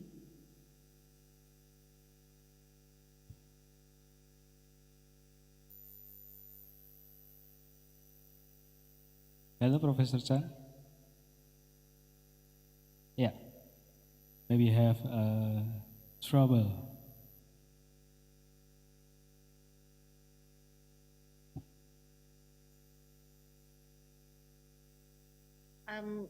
Ladies and gentlemen, kindly allow me to do some correction here because I was informed by Dr. Arif that you cannot see my slide.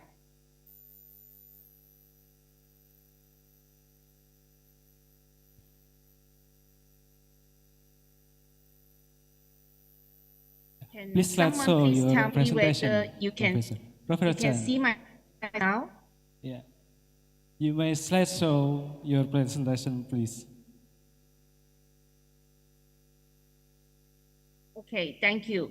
Now, sorry for the inconvenience and also the technical scripture just now. Hold on. It is actually already on a slideshow manner.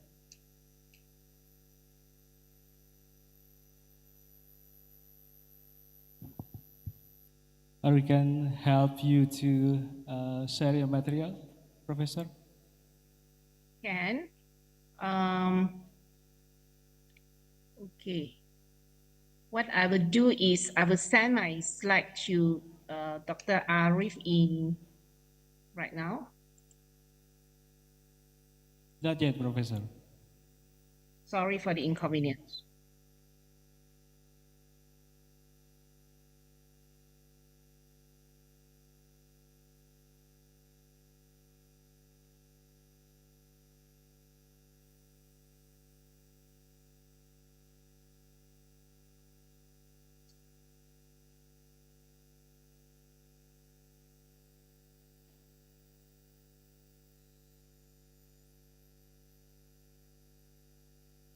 Do you need some help, Professor? Yes, yes, I have sent my slide to Dr. Arif Aji, and I will Okay. need help from the secretary to project from your end. Okay, sure.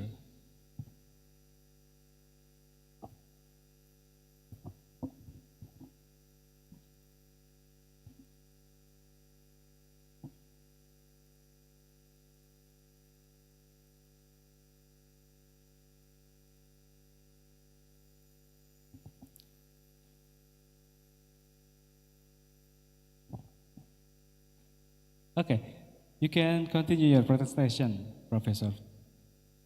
Thank you. Ladies and gentlemen, once again, I apologize for the technical glitch. Now, this is actually what was being informed by Prof. Sai in a couple of minutes ago, informing you how we define sarcopenia. In general, sarcopenia is characterized by a progressive loss of skeletal muscle mass, strength, as well as the muscle quality, which are often associated with aging.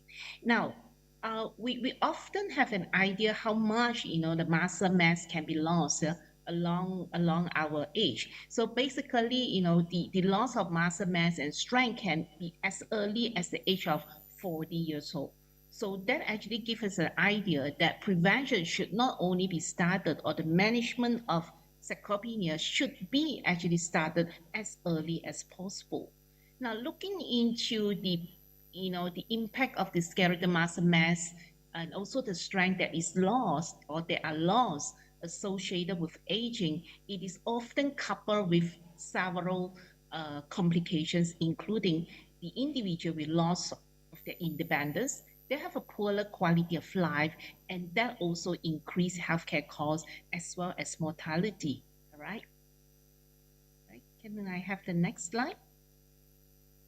Now, So how big is the size? How big is the problem of sarcopenia?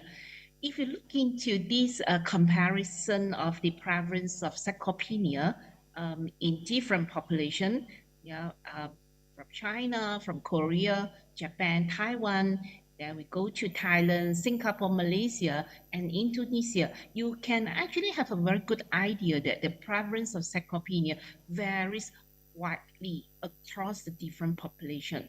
However, we cannot have a direct comparison.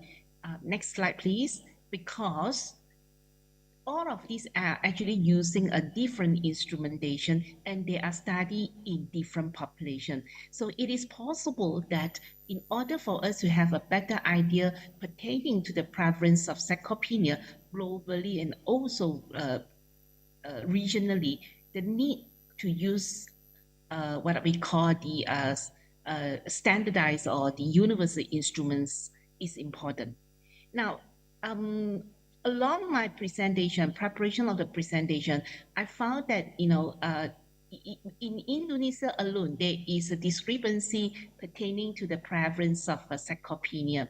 So for example, here, one of the earlier studies showed that approximately 18% of the elderly were sarcopenic. But as I showed you earlier in the previous slide, approximately 50% were sarcopenic. So the prevalence or the size of the problem really depends on where you cover the population as well as the instrument use. Next slide. I'm going to skip this because this is going to related to the diagnosis. So I will going to move on to the next couple of slides, please. Now, ladies and gentlemen, as in other diseases, whereby the etiology or the risk factors, including also the protecting factors towards the condition or the diseases are uncertain. Similarly, we also do not know what is the actual factor causing sarcopenia, but with the available evidence, it is actually identified as a disease that can be both contributed by the non-modifiable factors, for example, from the hormonal perspective, as well as from the modifiable factor aspect, including what we have here is a poor activity, or like, for example, those who have a sedentary lifestyle, inadequate protein intake, as well as what we call this, imbalance in terms of the dietary quality. Next. Now, many of you may have seen this similar slide before when you came across the topic on osteoporosis, which is actually where we actually emphasize that the prevention of osteoporosis should start from as early as possible. Apparently, sarcopenia share the similar picture. So you would expect there is a growth and development to maximize the peak of the muscle mass and strength when we are at the earlier days. And at a certain point of time, an individual will maintain or it will actually attain the maximum peak in terms of the muscle mass as well as the muscle strength. Now, after the age of 30, and it can be as early as the age of 40, you are expecting an individual to lose more, certain aspect or certain proportion of their muscle mass. Now, what you can see here, that is, on your right-hand side, there is a difference or there is a range of muscle mass and strength among individuals. What I meant here is individual A may have a higher muscle mass and strength compared to individual B. So one of the reasons that can cause the difference or the the significant difference from one individual to another is likely to attribute to what has contributed to the peak of the mass that has been attained by the individual. Next slide. To the best of knowledge, at this point of time, there is no medication that can help us to increase our muscle mass and muscle strength with no risk factor, with no adverse event. and there is no medication that is used to, that is prescribed to prevent and manage sarcopenia. And fortunately, despite there is no specific drugs as the pharmacological approach, from the non-pharmacological approach, exercise and nutrition intervention or dietary approach works very well. Can we have the next slide? Now, so when we look into the risk factors of sarcopenia, very briefly and as a glance, you were able to see that malnourished, low BMI, obesity, these are actually the profound risk factors for sarcopenia, and they are highly related to nutrition. I would like to have the next slide. So in nutrition, when we come to the role of nutrition, there are three particular aspects, which are the protein and essential amino acids, vitamin D, as well as more recently, dietary pattern that has come out as a very important nutrition aspect in the prevention and management of sarcopenia. Next slide. So I'm going to share with you some of the data or some of the paper published related to sarcopenia outcomes. I would like to bring you to most of the papers are coming from meta-analysis or systematic analysis so that you have a better idea. Now, this is the one of the recent meta-analysis presented by Wu and the colleague 2 years ago. In this paper, in this meta-analysis study, it was shown that nutrition, either alone or in a combination with the exercise intervention, was able to improve the hand grip strength, was able to improve the knee extension strength, as well as gait speed of the individual. Next. So this is, from the same paper, you can see that how nutrition, whether being intervention by itself, on its personal aspect, or in combination with exercise, it works very well in reducing the risk of sarcopenia among older person or older adults. Next. Now, when we combine protein supplementation as the profound nutrients in the prevention and management of sarcopenia, protein supplementation, in addition to resistant exercise training, was able to increase the lean body mass significantly among the older adults, regardless of the period or the duration of the intervention. So this was actually one of the systematic review, the work presented by Prof. Liao, and the colleague some 5 years ago. Similarly, if we can have the next slide, right? So the protein supplementation and in addition to resistant exercise training has nothing to do, with the body composition, with the exception of fat mass. So protein plus the intervention on the exercise is not only able to improve the muscle mass, the lean muscle mass, but it is also able to reduce the fat mass of an individual. Next. So this is actually correspond very well with the previous slide, whereby protein supplementation, in addition to resistant training, is able to bring down the percentage of body fat significantly among the older persons. Next slide. All right, and similarly, as I showed you just now, muscle mass is one of the improvement with the protein supplementation and exercise. Similarly, you can observe that leg strength improves significantly with protein supplementation and resistant training. Next. Now, the good point about where I share with you is not just about the lean body mass, but also on body composition, is because in older adults, while they are losing lean mass, many of them are actually accumulating the fat mass or the percentage of body fat. So the clinical implications would be sarcopenia, obesity. And when we compare sarcopenic obesity with either sarcopenic alone or obesity alone, the impact, the clinical impact, the consequences of sarcopenic obesity is even worse compared to either being sarcopenic or being obesity or sarcopenic obesity. 2 minutes left, please. Professor. All right. Next slide, please. So this is what I highlighted to you earlier. Okay, next slide. All right. So again, yeah, when we use a protein supplementation and to be in, in addition to a resistant training, it is actually a promising strategy for overweight and obese older person because we want to reserve the lean mass, but on the other hand, we would like them to reduce the percentage of body fat and the fat mass. Move on. Now, so in general, we would be able to see that protein is very important.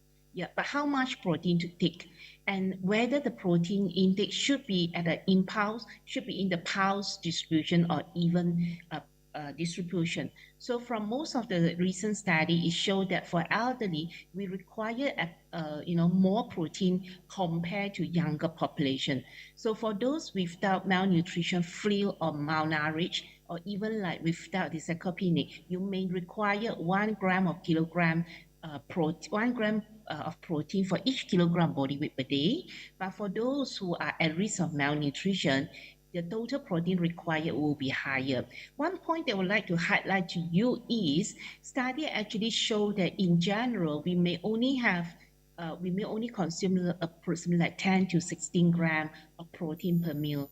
And from the study, actually, it showed that it is not adequate because in order to optimize and to maximize the muscle synthesis, in our body, you require some 20 to 30 grams of protein per main meal.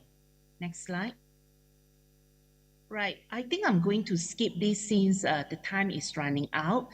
Secretary, would you mind to help me to move forward the slide until the practical part, whereby I have the healthy plate. Can you please move the slides forward? Move, please. So sorry, Professor. Time is up, Professor. Okay, can you give me one last 2 minutes if you can allow me to talk about the dietary practices? Okay, sure, Professor. Can you please move on to the diet, the plate part. Move, please. Next slide. Next. Next.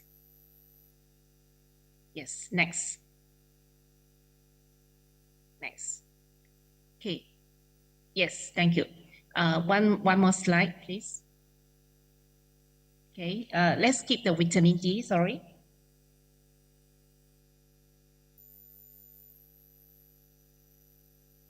Let's skip this slide. Next slide. Next slide.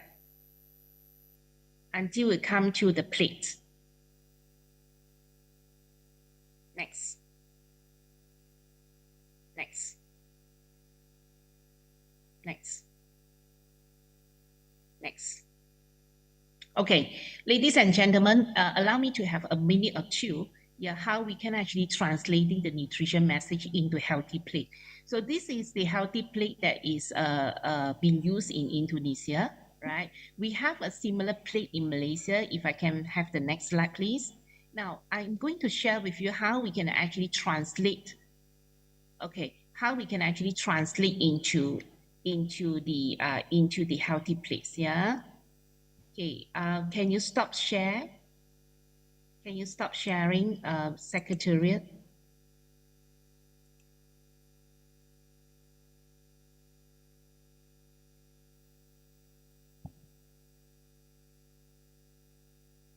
Okay, I'm going to cover very short about this. Now, ladies and gentlemen, this is an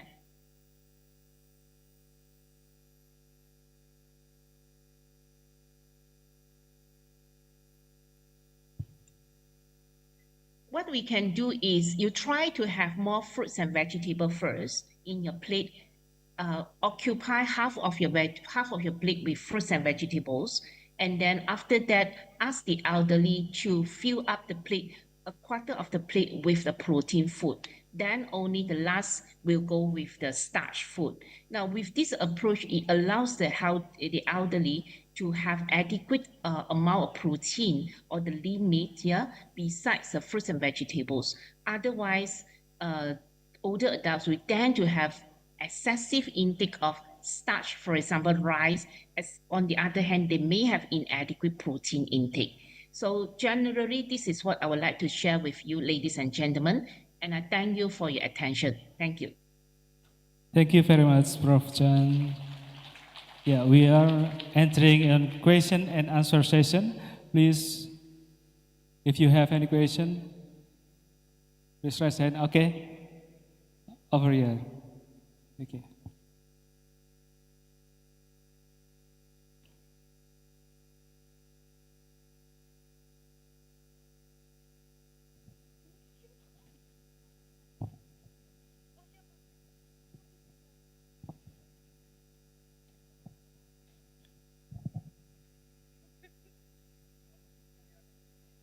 Are there any questions? Yes, we have question, Professor. Okay. Hi everyone, good morning. My name is Fitria and currently studying nursing program in Alma Ata University.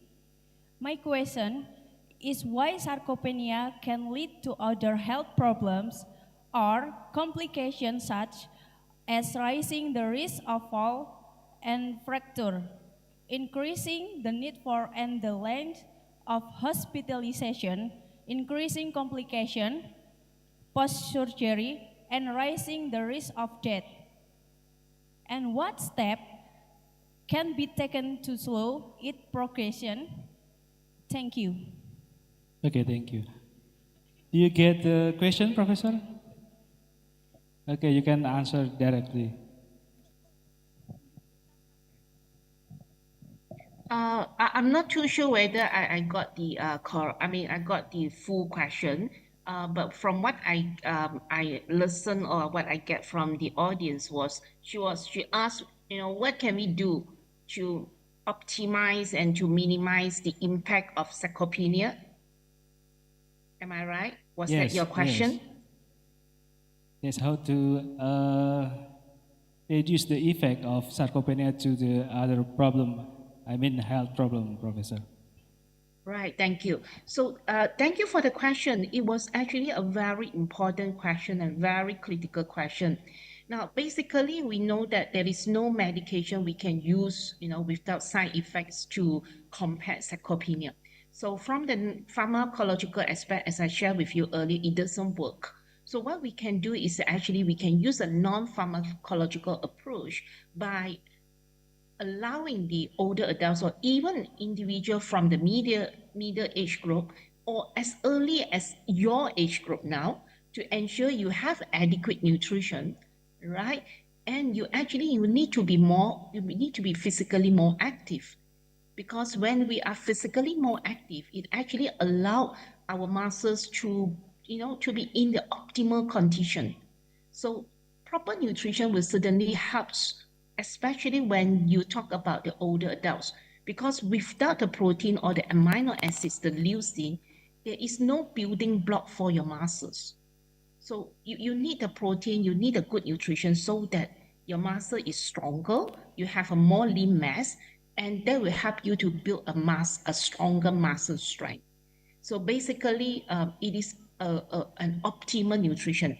But remember, don't just look into the protein, you also to look into the specific amino acid, for example, the HMB, which I was not able to cover just now, the leucine. You also need to ensure the individual have enough calcium, vitamin D. So get them go under the sunlight and expose themselves to adequate sun exposure, right? So these are the important nutrition intervention or the nutrition practice that you can help the individual for a better muscle mass and also muscle strength.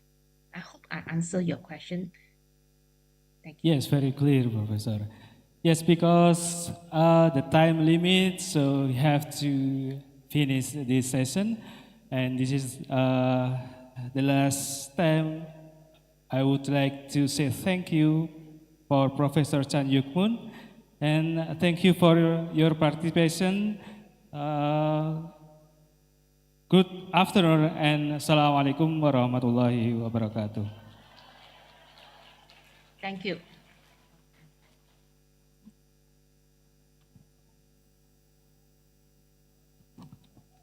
Let us give a round of applause to Mr. Sofian Indrayana and for all speakers.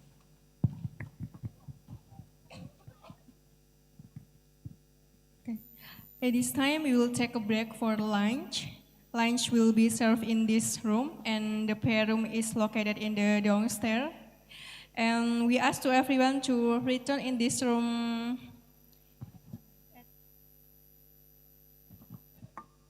at 1:15. Okay.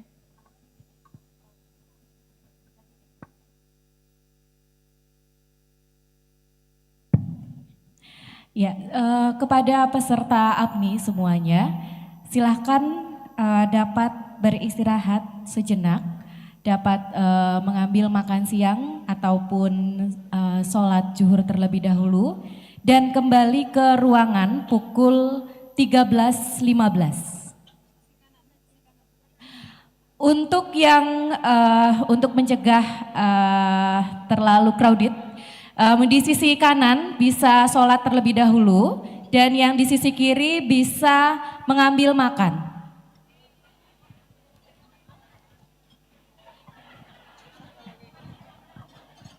Oh ya, kanannya dari kanan panggung ya.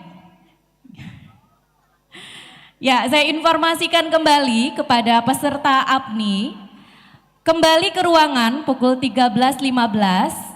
Untuk yang berada di sisi kanan dapat sholat ya tadi ya, dapat sholat dulu, dan yang di sisi kiri bisa mengambil makan terlebih dahulu. Terima kasih. Bagi peserta oral presentation, silahkan untuk nanti pukul 1 bisa menempati ruang, yaitu di lantai 9 di ruang cendana 1, 2, dan 3 sesuai dengan pembagian roomnya. Terima kasih.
2.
Oke, untuk lagu selanjutnya yaitu lagu yang berjudul Dia dari Semi Simorangkir. Oke, untuk lagu Dia itu sendiri yaitu requestan dari basis kita. Jadi lagu Dia ini ditujukan untuk seseorang yang sangat berharga buat yang ada di samping saya. Seseorang itu ada di sini. Seseorang itu ada di sini dan dia sempat menjadi masa lalu dari basis kita. Oke, langsung saja ini lagunya Dia untuk dia yang sempurna.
di lagu Dia.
Cek, cek, cek.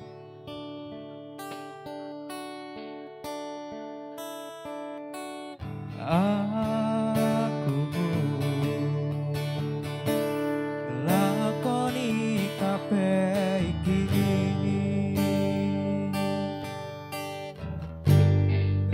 ikhlas saka ning ati nggo sliramu.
Cukup aku ngerti perjuanganku dadi esemu ning uripku. Oh, sajemare sekoro aku ikhlas dinamani nopo loro iki. Ojo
Oke, baik, ini untuk lagu yang selanjutnya yaitu lagu yang berjudul Sempurna yang merupakan requestan dari seseorang untuk salah satu peserta APHNI yang berinisial Vitara. Oke, langsung saja ini lagunya Sempurna. Semoga atas nama Vitara bisa menikmati lagunya.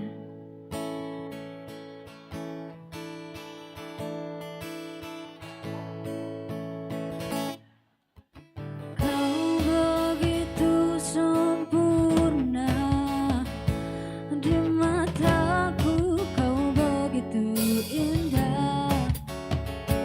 Kau membuat diriku akan selalu memujamu.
Cek.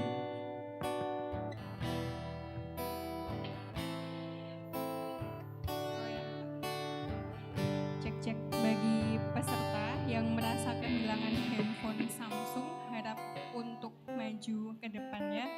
Bagi peserta yang merasa kehilangan handphone Samsung, silahkan untuk maju ke meja depan.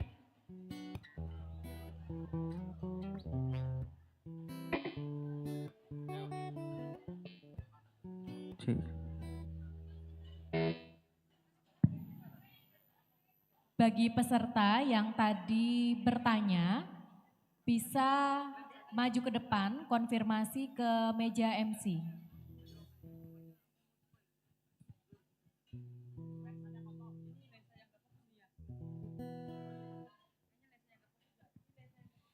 Sekali lagi kami umumkan kepada peserta yang tadi bertanya di sesi 1 dan sesi 2, silakan bisa konfirmasi ke meja MC di depan.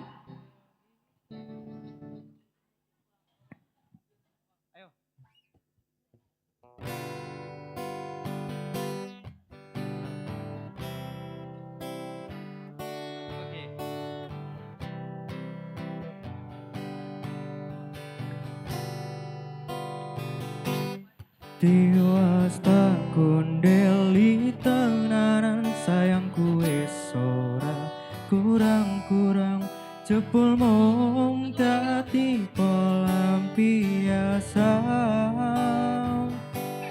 Tiwas tak banggane tak pamer-pamerke jadi padute.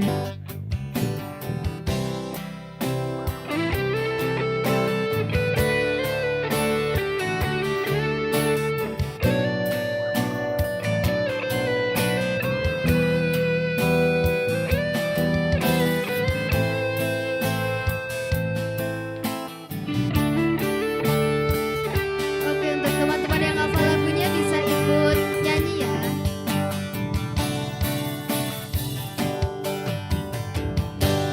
Tahun-tahunan aku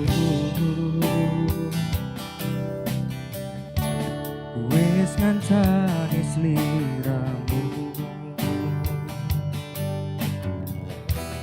wis kadung kenal karo bapak ibu, wis kebacut nyamar sliramu.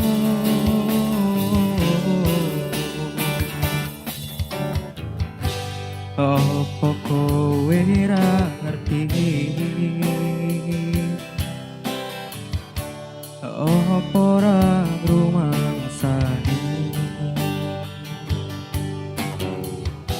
Yen wis kekaden kaya saiki, kudu piye aku bingung ngadepi.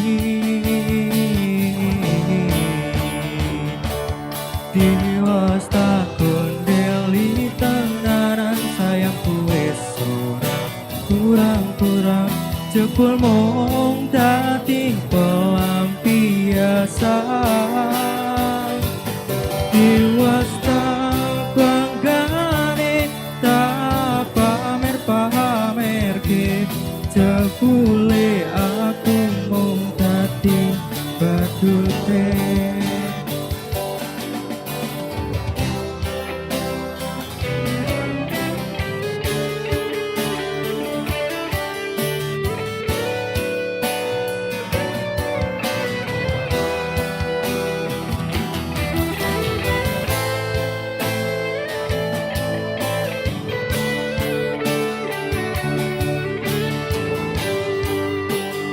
Bisa nyanyi bareng-bareng semuanya yuk.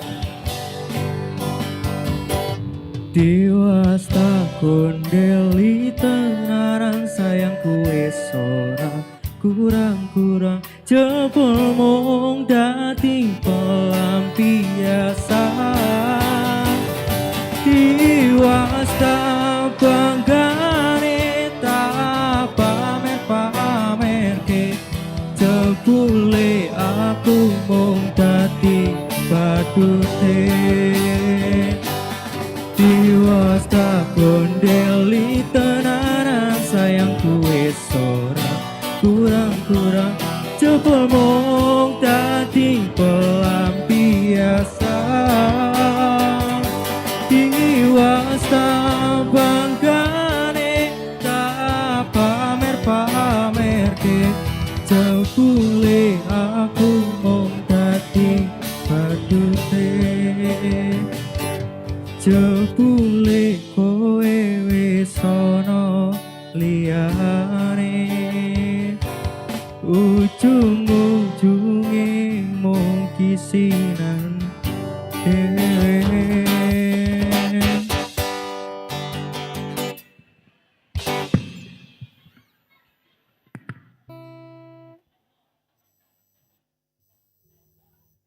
Cek, cek, cek.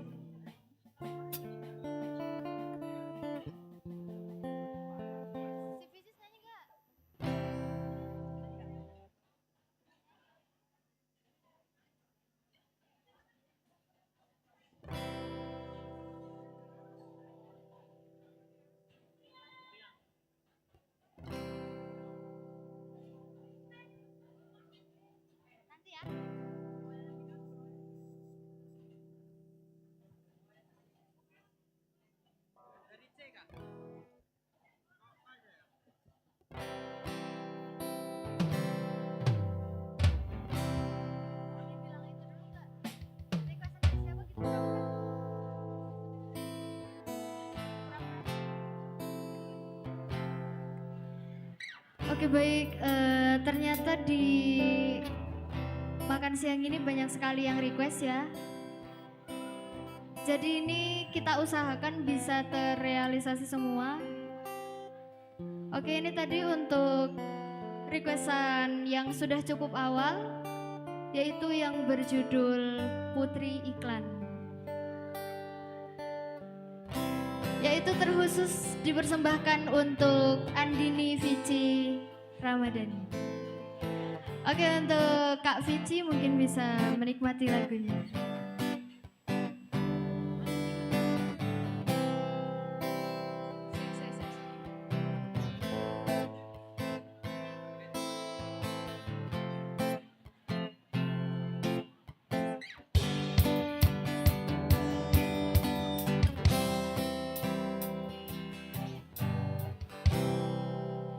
Aku yang terlelap sendiri, terlembab sampai tak sadar diri. Kulihat sang pujaan hati datang melangkah terus menghampiri, namun sungguh sayang itu hanyalah sebuah mimpi. Terbangunkan pagi bersama matahari,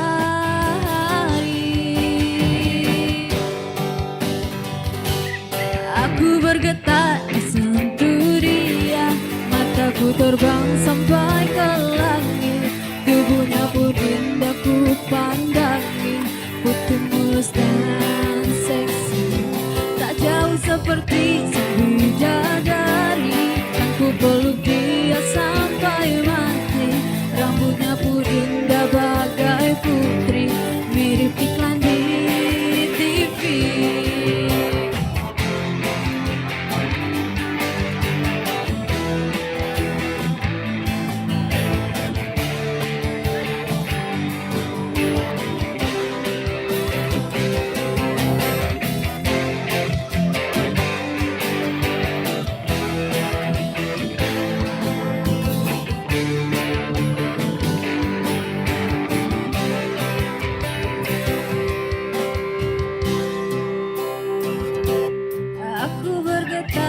Sentuh dia, mataku terbang sampai ke langit, tubuhnya pun indah ku pandangi, putih mulus dan seksi, tak jauh seperti sang bidadari, kan ku peluk dia sampai mati, rambutnya pun indah bagai putri, mirip iklan di TV.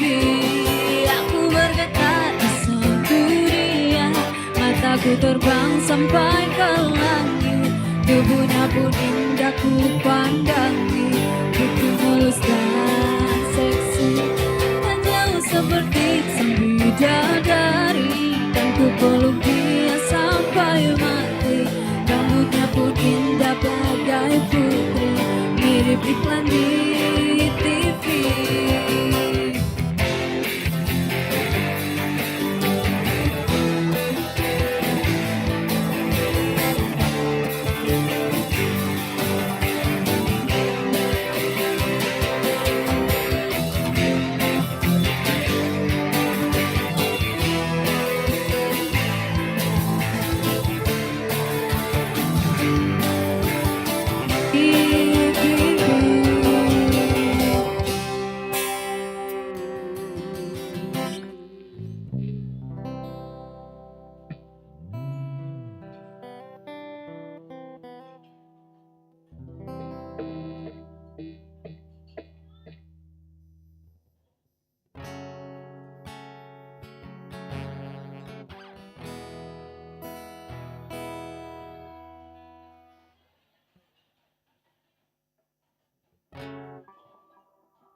Tes.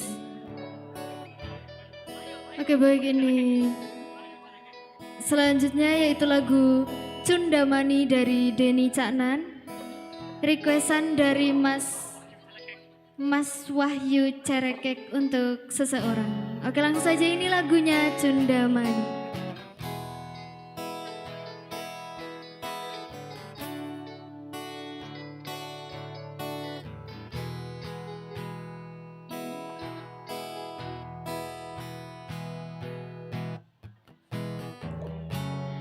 Saben wengi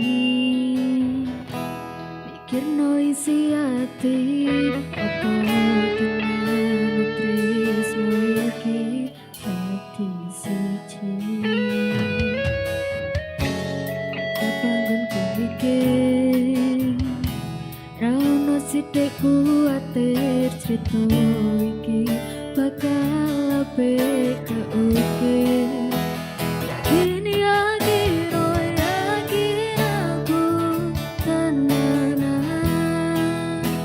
Sumpah ing janji ilmuku nek wis tenan, kurang-kurangnya kurangku sepurane jenarane.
Teman-teman saya yang di depan mungkin bisa ikut nyanyi.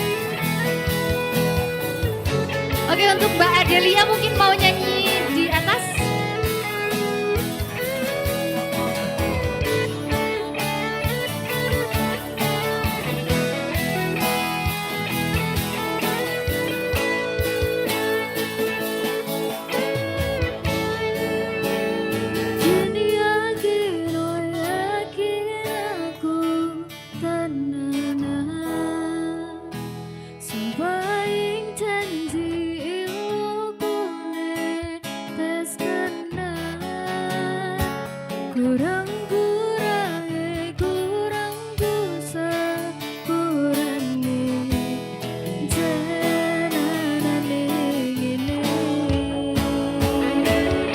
Ayo semuanya bisa ikut sayang.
Kepada seluruh peserta yang merasa kehilangan handphone Samsung, silahkan untuk maju ke meja depan, ke meja MC.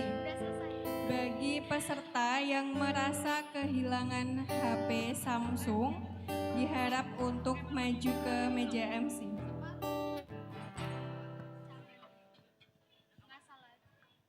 Yang diingatkan kembali pada para peserta untuk dapat kembali ke tempat duduknya karena acara akan segera kita mulai kembali.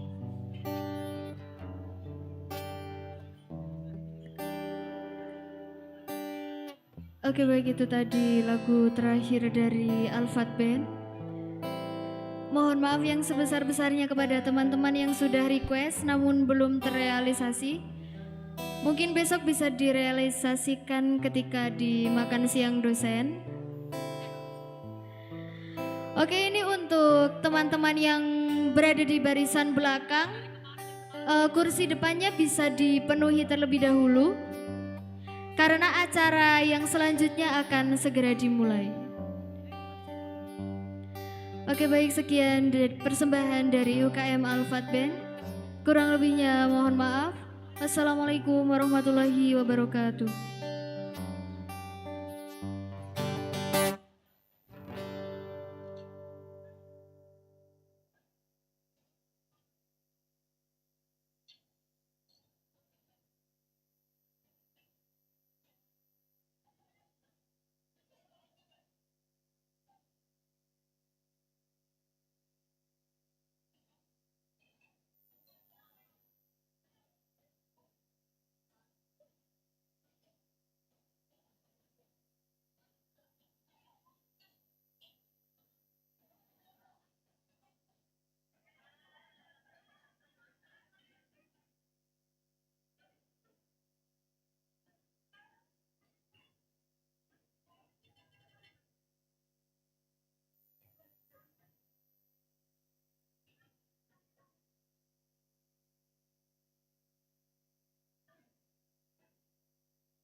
Diingatkan kembali kepada para peserta APHNI untuk dapat menempati tempat yang tersedia karena akan dimulai kembali ini pukul 13.30.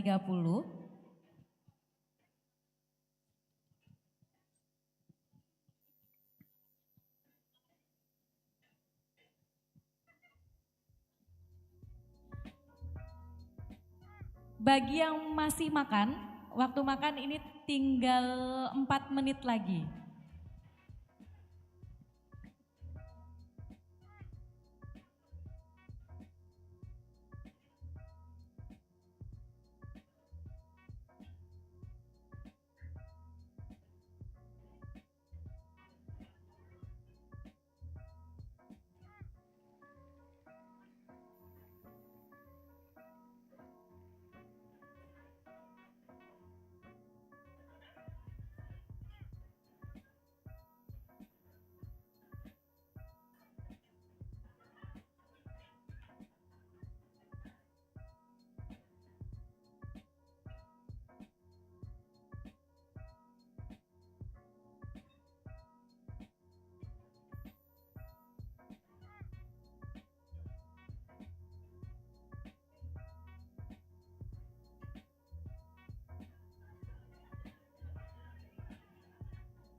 Ladies and gentlemen, welcome back.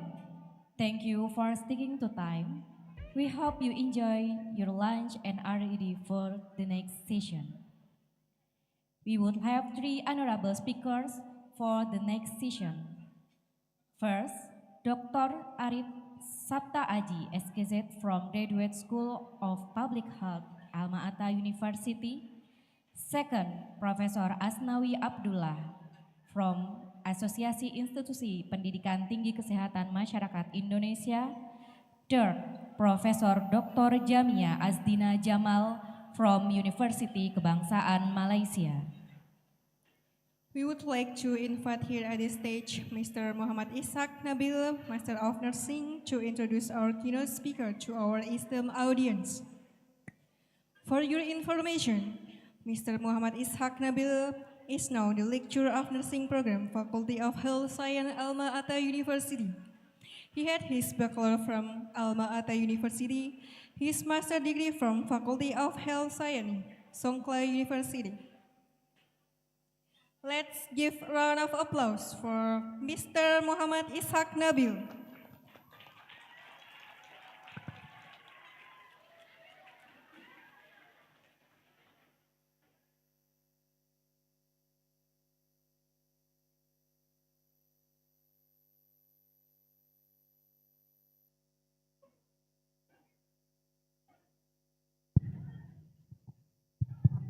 Assalamualaikum warahmatullahi wabarakatuh.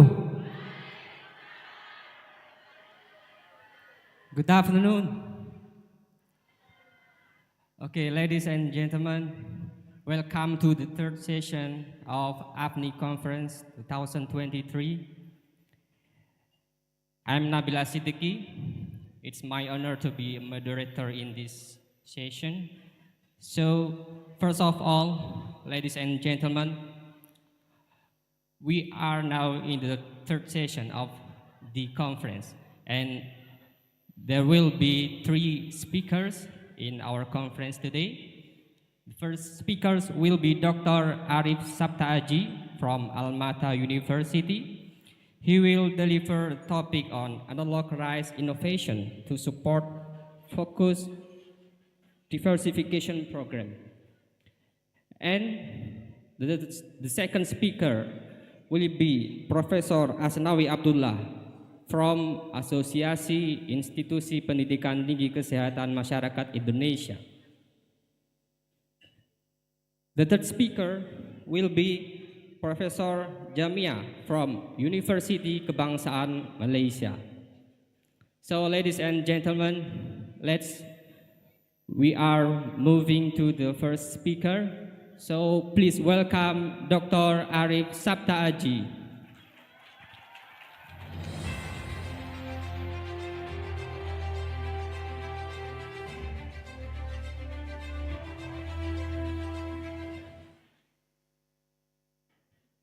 Okay, ladies and gentlemen, for your information, during the Q&A session after all of speakers deliver their speech, so there will be a special gift from Dr. Arif Saptaaji for one lucky participant who can answer a question related to the topic of Dr. Arif Saptaaji.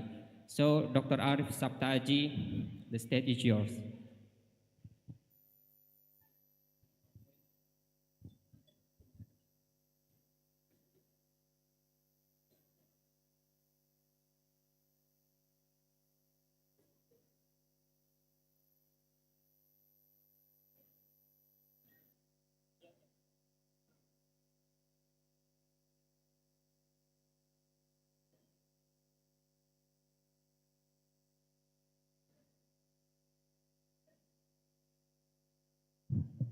Cek, Assalamualaikum warahmatullahi wabarakatuh.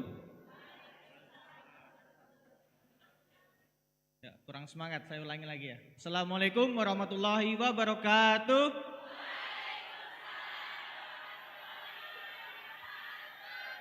Okay, good afternoon everyone. Thank you so much for Mas Nabil who has introduced me in the third session of this APHNI Conference 2023. In this occasion, I would like to present the result of our research group. The title is about the analog rice innovations to support food diversification program. This is the work from the nutrition department in Alma Ata University. So we will like to discuss about the analog rice. What do you know about analog rice? Ada yang tahu apa analog rice? In bahasa is beras analog. Ya, beras analog, ada yang pernah mendengar istilah itu? Belum?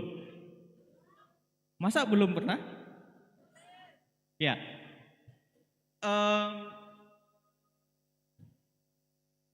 Have you ever tried this kind of rice? Have you ever tried? Pernah mencoba makan konsumsi beras analog? Pernah? Tadi katanya belum belum tahu apa itu beras analog. Tapi pernah mencoba. Ada yang belum, ada yang pernah ya. Nah itu udah ditunjuk oleh Tom Hanks ya. Ya, rice analog or beras analog ya in bahasa, it's like a staple food, kind of staple food that has the characteristic similar with rice, paddy rice. We know that some fact about rice in Indonesia, in our beloved country. So if we have just finished our lunch and you all eat rice, right? Makan nasi semua ya? Ya, sepertinya kita gak akan pernah gak makan nasi mungkin ya setiap hari. Pasti makan nasi terus setiap hari. So, the S major of staple food for most of the Indonesian population is rice. And we will discuss about the food diversification program that we want all Indonesian try to eat food, but most from the other source of rice. Yeah. So we want to increase the food diversification program, and the answer is one of the answer is the to develop analog rice, yeah, to not to replace, but to substitute our dietary habit that daily we always eat rice in our plate. Not only for major staple food in Indonesia, most of Indonesian people, but rice is the majority economic commodity in Indonesia. Why? The rice is the major economic commodity because the high demand about the rice productions is so high. We have already in the fourth place the most populated country in the world. So nearly 100%, nearly, maybe we can say 95% of Indonesian people always eat rice in their daily intake. So yeah, rice is one of the major economic commodity in Indonesia. This is the second fun fact about the rice. And the third is the rice intake, the rice consumption in Indonesia is associated with increased risk of developing type 2 diabetes. Yeah.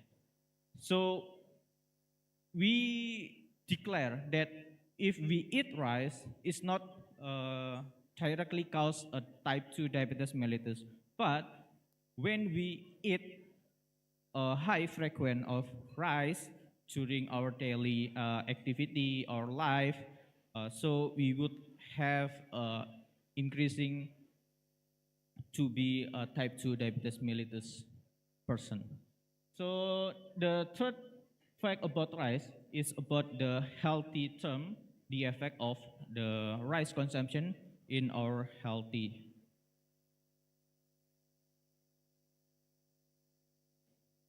Okay, let's talk about the food diversification program. Food diversification, yeah, is to encourage people consume a broader food variety and nutrition.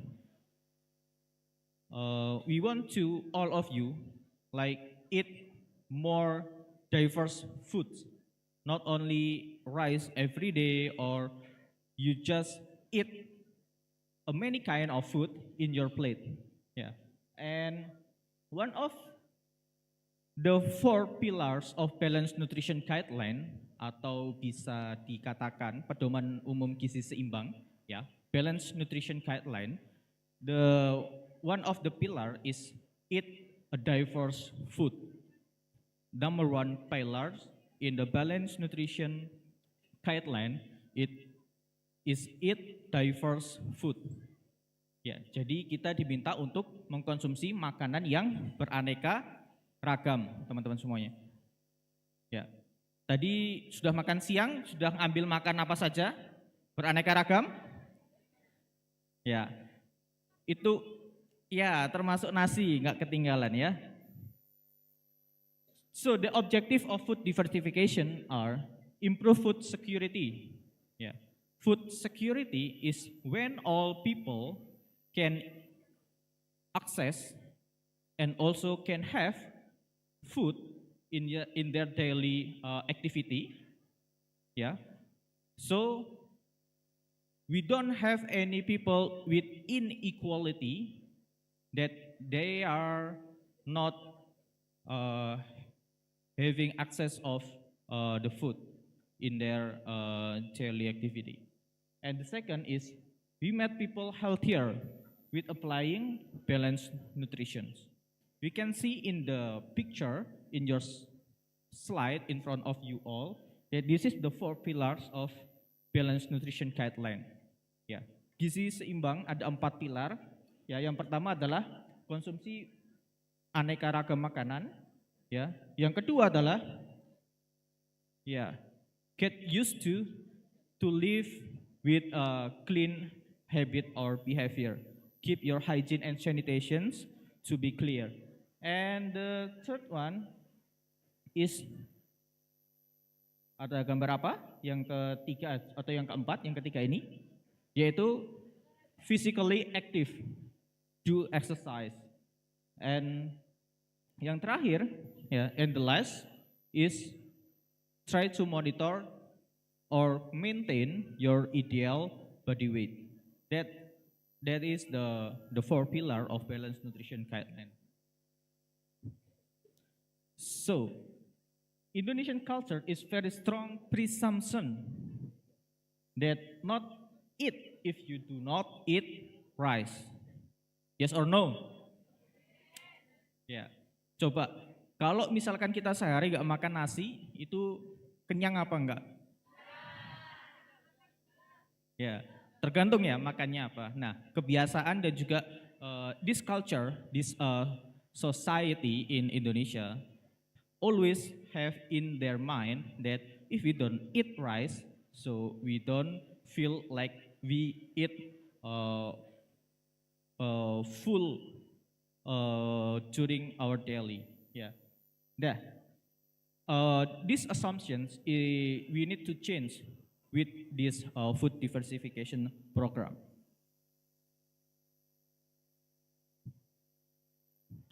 So, yeah, the answer is the analog rice. Analog rice is helping national food security program that will reduce rice consumption. And the second is the physical form that resemble rice grain. So the analog rice have a physical characteristic is similar to with padi rice atau beras pada umumnya. Tetapi beras analog itu tidak berasal dari beras padi, tapi nanti ada campuran dari berbagai macam produk. So the analog rice is made from the carbohydrate raw material sources. Jadi dia bisa dari berbagai macam bahan yang sumbernya itu adalah karbohidrat. That this resemble rice grain can help consumers psychologically to feel like eating rice from paddy. Jadi sudah dicetak seperti beras seperti biasa yang kita konsumsi, tetapi itu beras buatan or artificial rice yang kita buat untuk menyerupai beras tersebut. This approach is helping people to slightly and slowly change their eating behavior without making major changes. Analog is one of form of diversifications of staple foods prepared from carbohydrate-based raw material with the addition of certain substances to improve the quality of staple foods. So we can mix and match the sources of the analog rice. We can use many other of raw material that source in carbohydrate. So, what is the advantage of the food diversification with developing analog rice? The first one is analog rice can be designed as needed. Jadi beras analog itu bisa kita kembangkan sesuai dengan kebutuhan kita. The second is analog rice has a low glycemic index. Mostly they have lower glycemic index than paddy rice. The third one is healthy for diabetics. It's a good food source for diabetic patient. And the last one is the nutrition can be adjusted.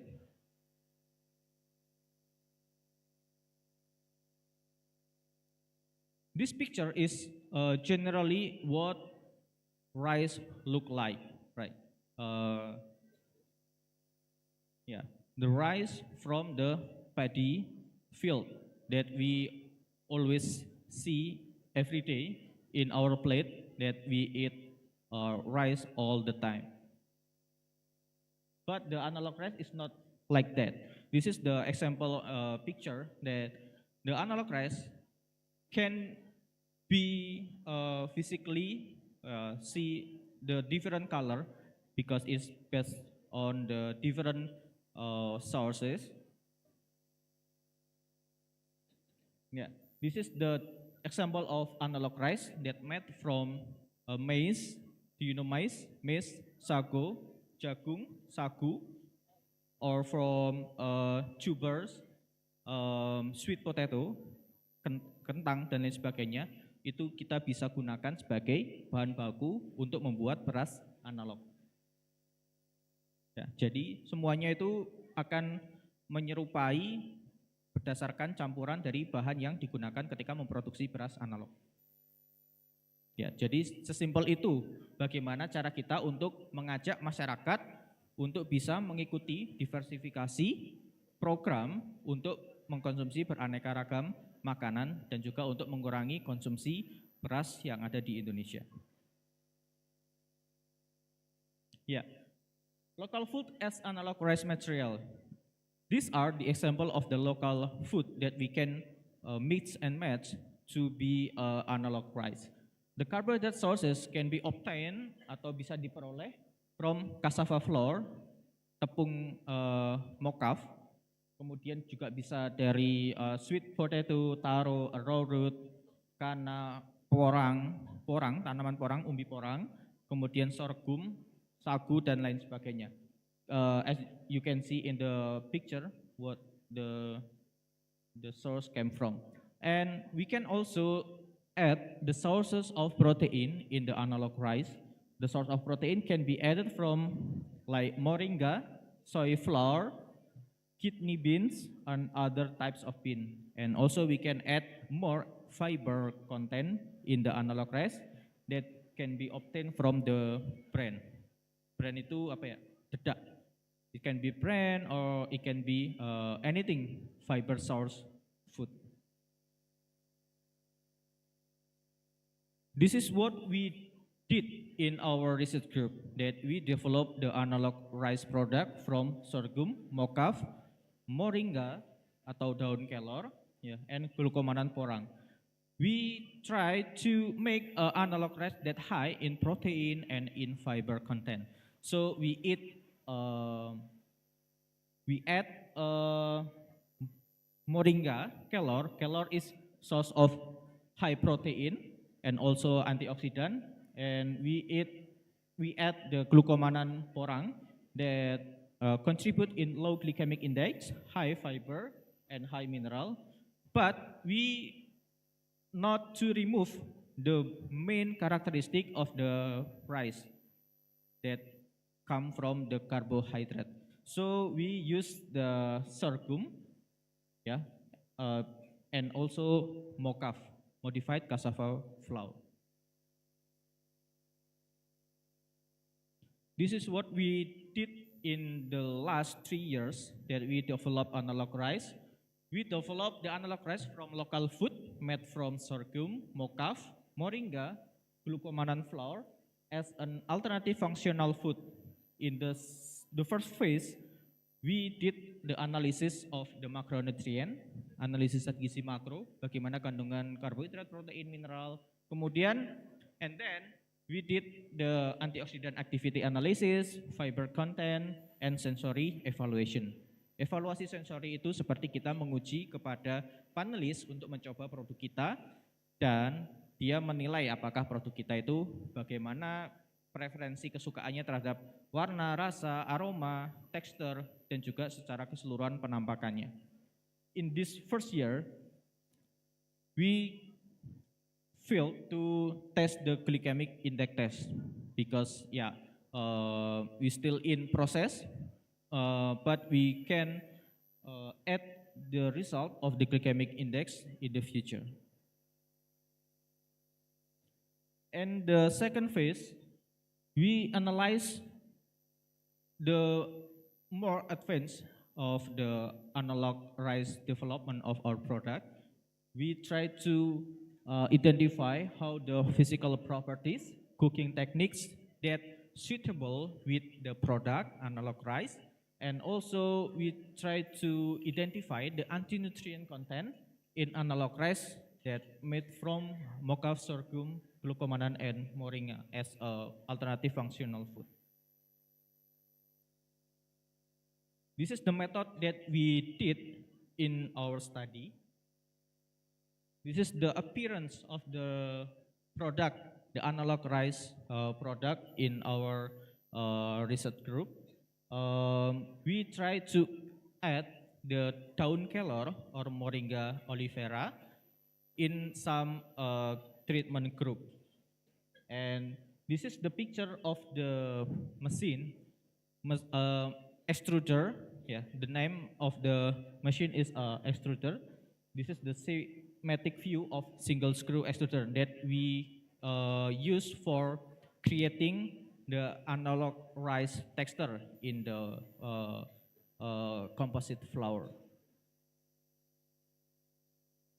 So yeah, this is the final product of analog rice that we had. From this picture, we can see the appearance of the analog rice is not so far from the rice from paddy in general. This is the composition of our analog rice product development. So we add the moringa leaf flour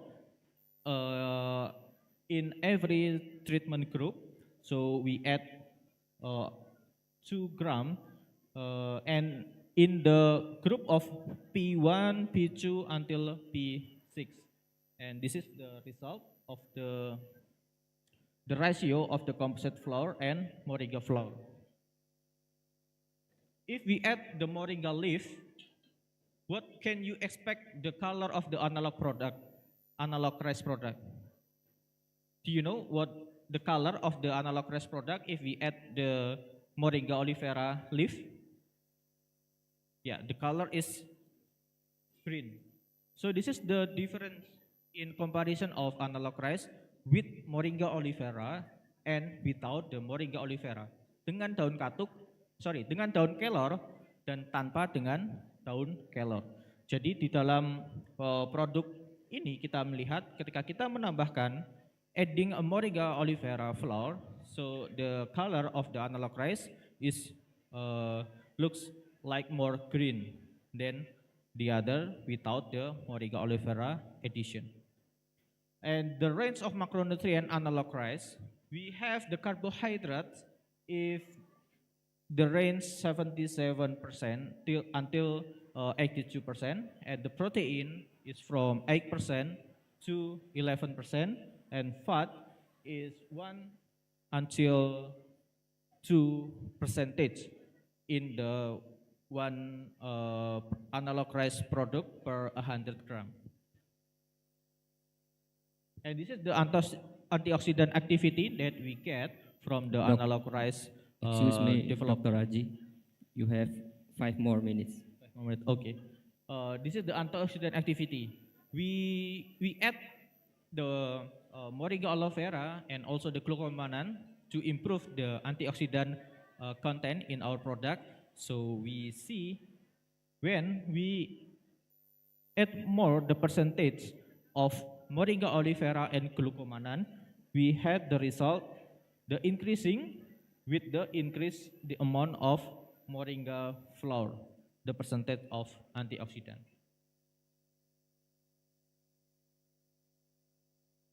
And this is the total dietary fiber that we get. The group without Moringa leaf flower, it exhibited the lowest average total dietary fiber in analog rice. The measuring result is 11%, and in contrast, the highest average was observed in the group with Moringa leaf flower substitution in P5, perlakuan P5 itu sekitar around 14%.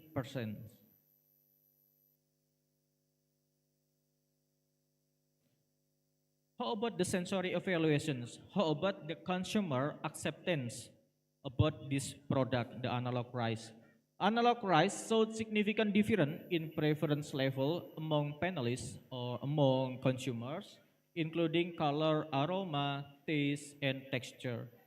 As the proportion of Moringa leaf flower increase, the overall preference level decrease. Jadi semakin banyak kita tambahkan daun kelor, tingkat kesukaan panelis atau konsumen itu ikut menurun juga. Karena ada berbagai macam alasan.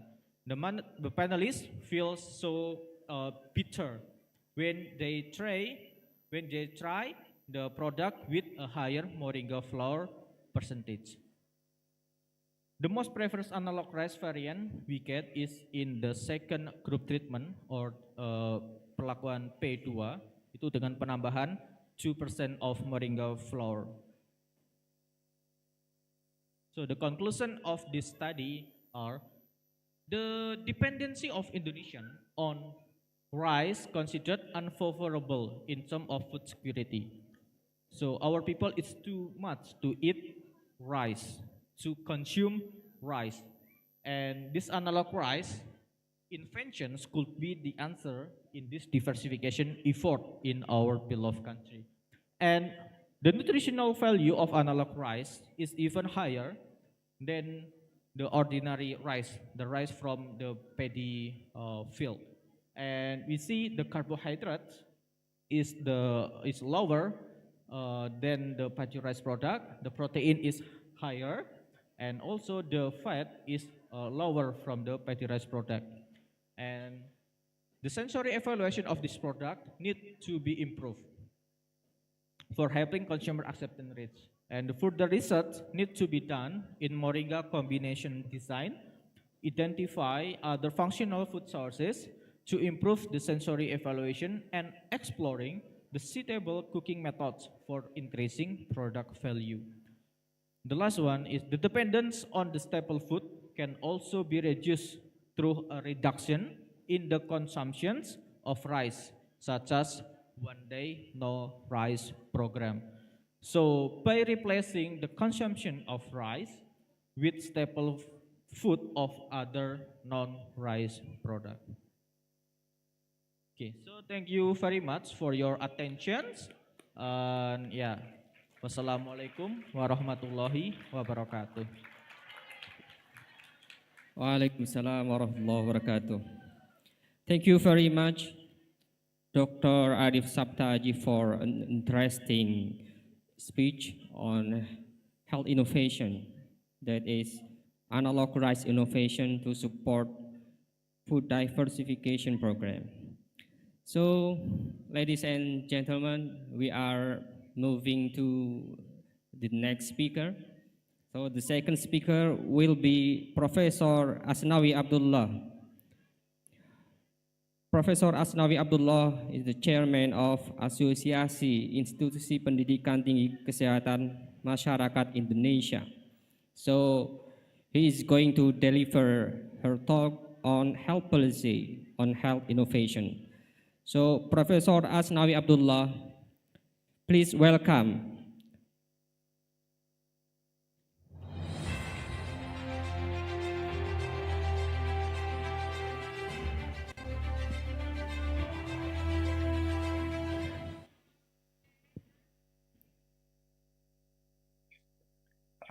Thank you, Mas Nabil. Okay, Bisa Prof. dengar suara saya?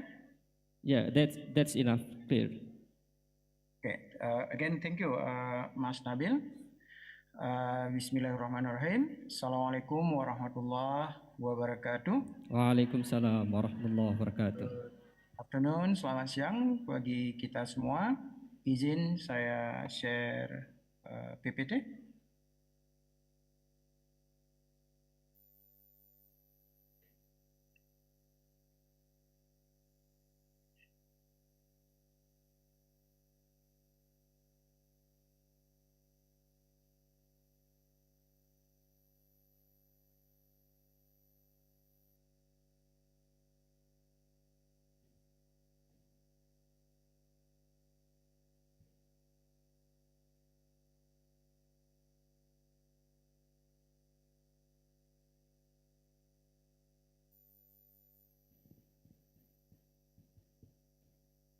Is it okay, Professor Asnawi?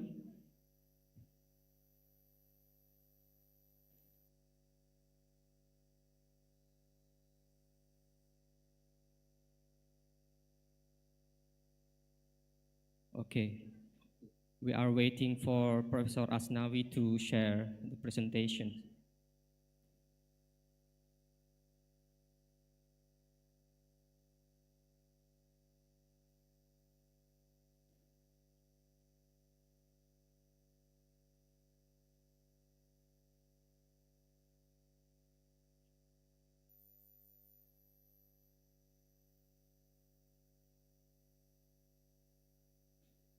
Okay, Mas Nabil, can you hear me? Yes, we can hear you, Professor. Do you have any problem, or would you mind if we assist you to share your presentation?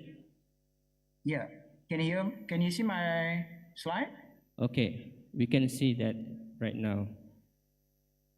Okay.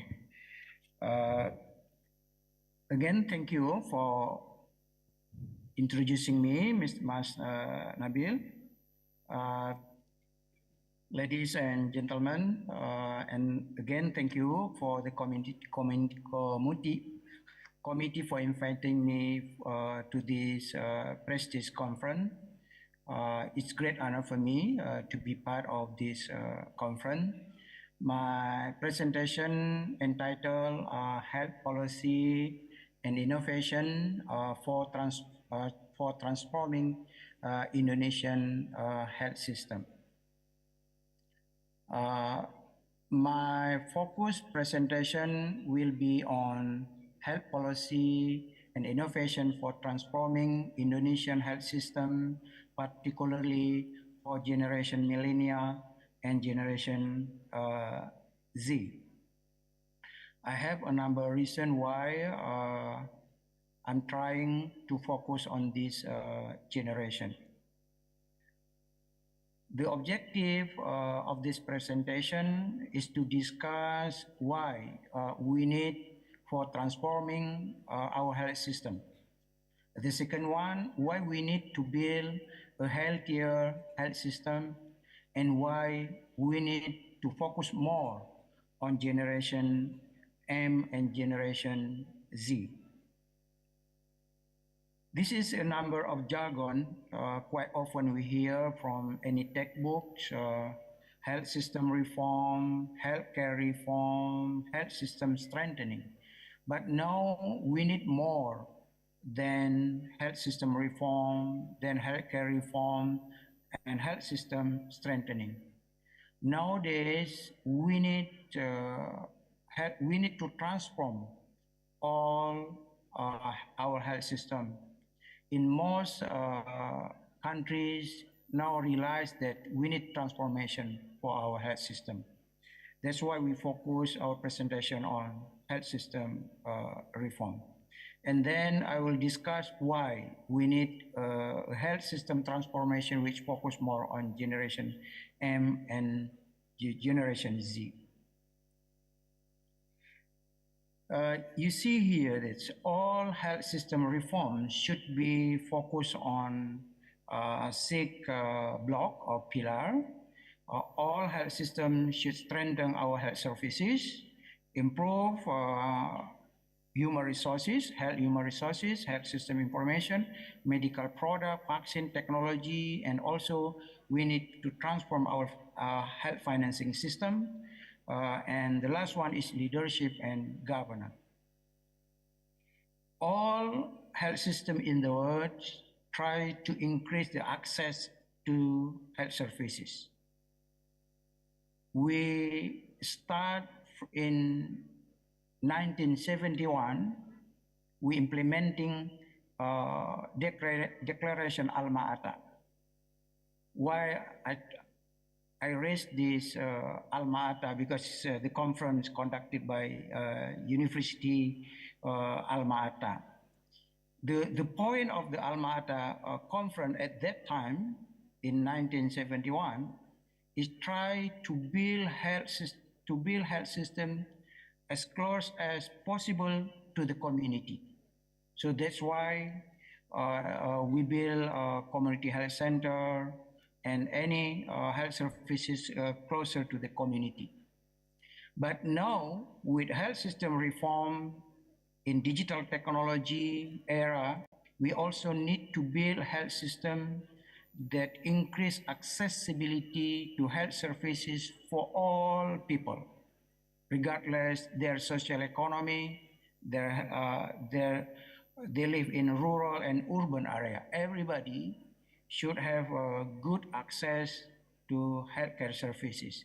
This is the one challenge all of us, all health system reform need to focus how to bring healthcare services as closer as possible to the community using digital technology or other type services. And the second one is to increase the coverage. Our system also need to transform in order to increase the quality of care. And the third one is safety. If we look at our health system reform at the moment, more focus on access, coverage, little bit on quality, and less on safety.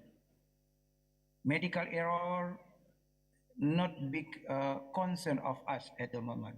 But in the future, all of these intermediate objective of health system we need focus on. And the overall health system is to improve health status. We want to have health system which responsive to the community. And health system which improve the efficiency. And also the health system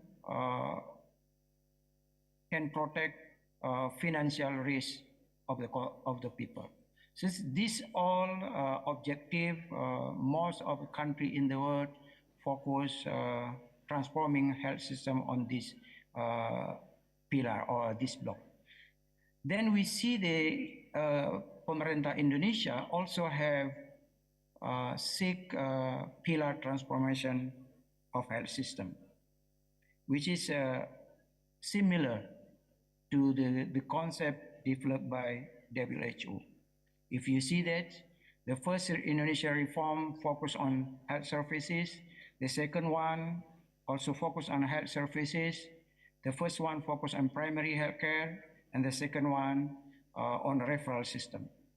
And the third one on medical product, vaccine and technology, the third one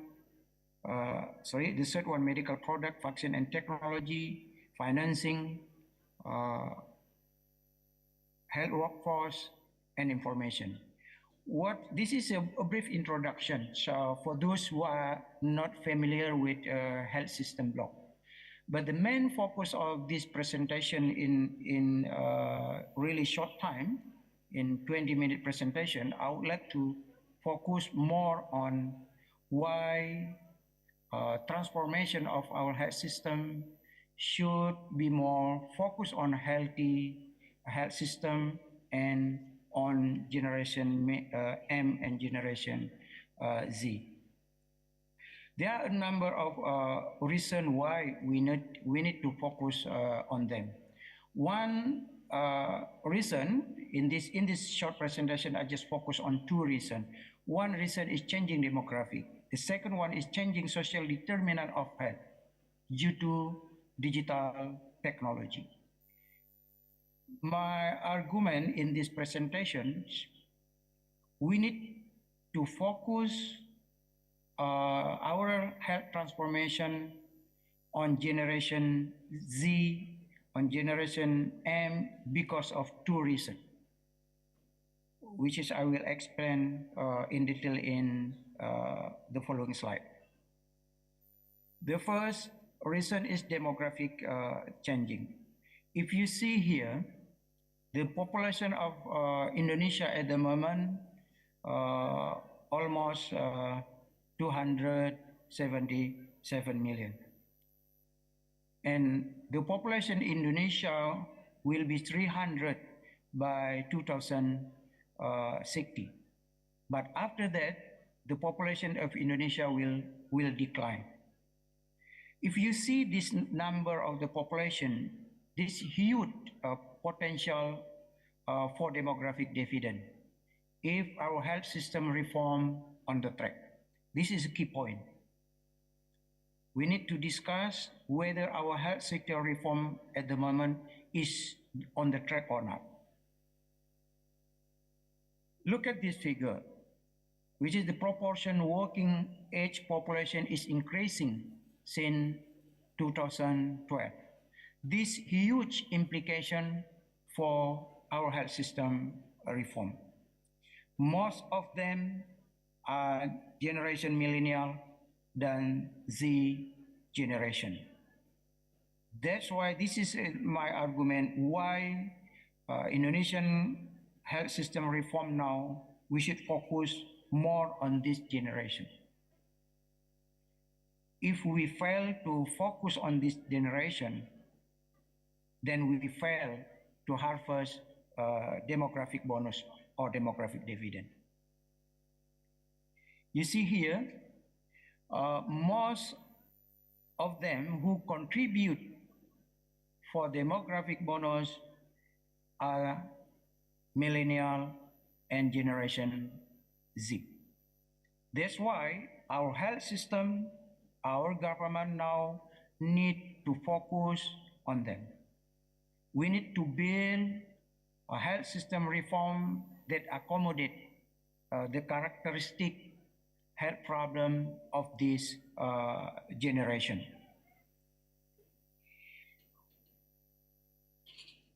We need to build health system reform that provide us more opportunity to harvest a demographic dividend, which is we have only 18 years left. If we fail to build our health system focus on this generation, some people argue then we fail to harvest a demographic bonus in the future. If we look at the characteristic generation M and generation Z, most of them are healthier compared with the previous generation. If we look at this survey, which is conducted by BPS, with a very simple question, mereka menanyakan, apakah dalam 1 bulan terakhir Anda pernah mengalami sakit? 70%, 73%, the people said yes. Sorry, only 27% they said they ever sick.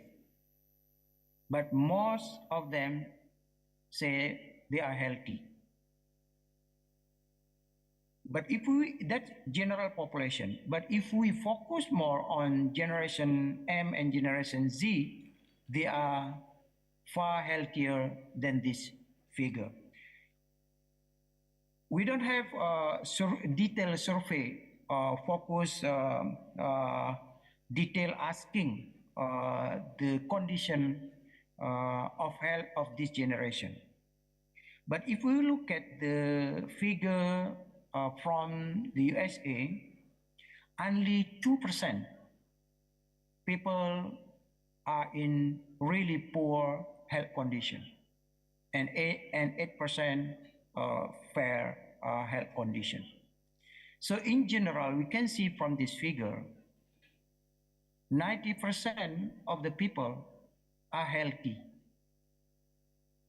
So then my argument, in the future, we need to focus more on healthy people. We need to focus more on promotive and preventive. How to prevent 80% of them are not getting poor health in the future. This reform, this strategy we need to do if we want to harvest our bonus demography in the future. That is one reason. And another reason, we need to keep them healthy forever.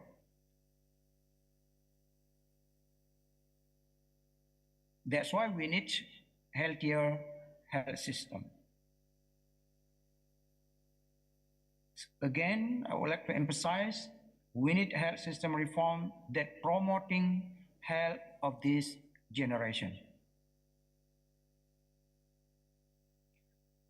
Health system we need to build, we need to reform that able to control a risk factor associated with this generation. Social determinant of health of this generation are quite different with previous generation. The outcome of this generation, healthy or poor health, are highly determined by digital technology and lifestyle associated with the digital technology. We know that a number of research show that digital technology recently create new social determinant of health. And digital technology also create what we call disease of 21st century, or somebody said digital disease. We see this generation more problem with stress, and this generation in more stress in workplace, and most of them self-hatred, nomophobia, and recently a number of studies show this generation, smoking rate in this generation is also increasing. This can be understood, probably is related with stress, but the problem here is smoking rate increasing, also probability having problem with non-communicable disease in the future. Professor Asnawi, excuse me. Yep. Excuse me, you have 3 more minutes. Yeah, I have another 3 slides, I think. So this generation also the problem with sedentary lifestyle. So you see this figure, and it will create another burden for our health system in the future if we are not able to control, to modify risk factor for this generation. So my point, if Indonesia doesn't invest adequately and effectively to reduce NCD-related risk factor for this generation, it might jeopardize the whole health system in the future. That's why we need to build a strong and healthy health system that able to tackle and modify a risk factor effectively for this generation. So in conclusion, we need to start from early age. We need to create a new norm and new culture Physical activity is important part of our life for this generation. Environment, infrastructure should be provided accessible. Smoking habit is our history. We need to create that. If the condition cannot be controlled, NCD will deteriorate demographic dividend and the future of our nation.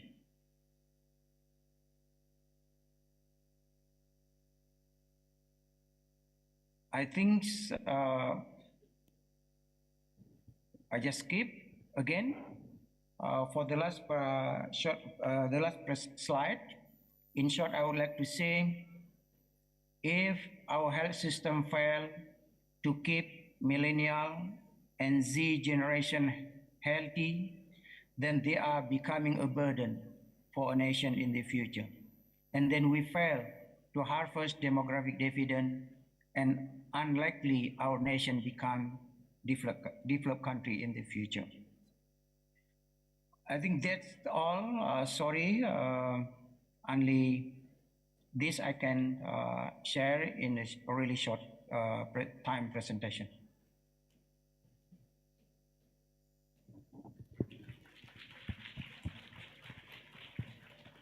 Okay, thank you very much, Professor Asnawi, for an interesting talk on health policy, on health innovations. So, ladies and gentlemen, we are moving to the third speaker, and this third speaker will be Professor Jamia from University Kebangsaan Malaysia. He will deliver her talk on drug innovation. So, ladies and gentlemen, please welcome Professor Jamia.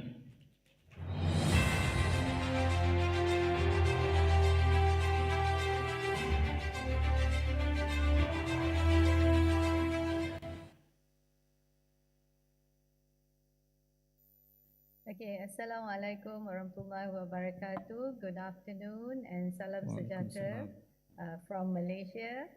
I hope everyone is doing well. First of all, I would like to thank the organizer for the kind invitation for me to talk again at the 5th APHNI 2023. Also the rector, the dean, and especially Dr. Muhammad Abdul Rahman for assisting with the arrangement for me to talk this afternoon. I'd just like to share my slide.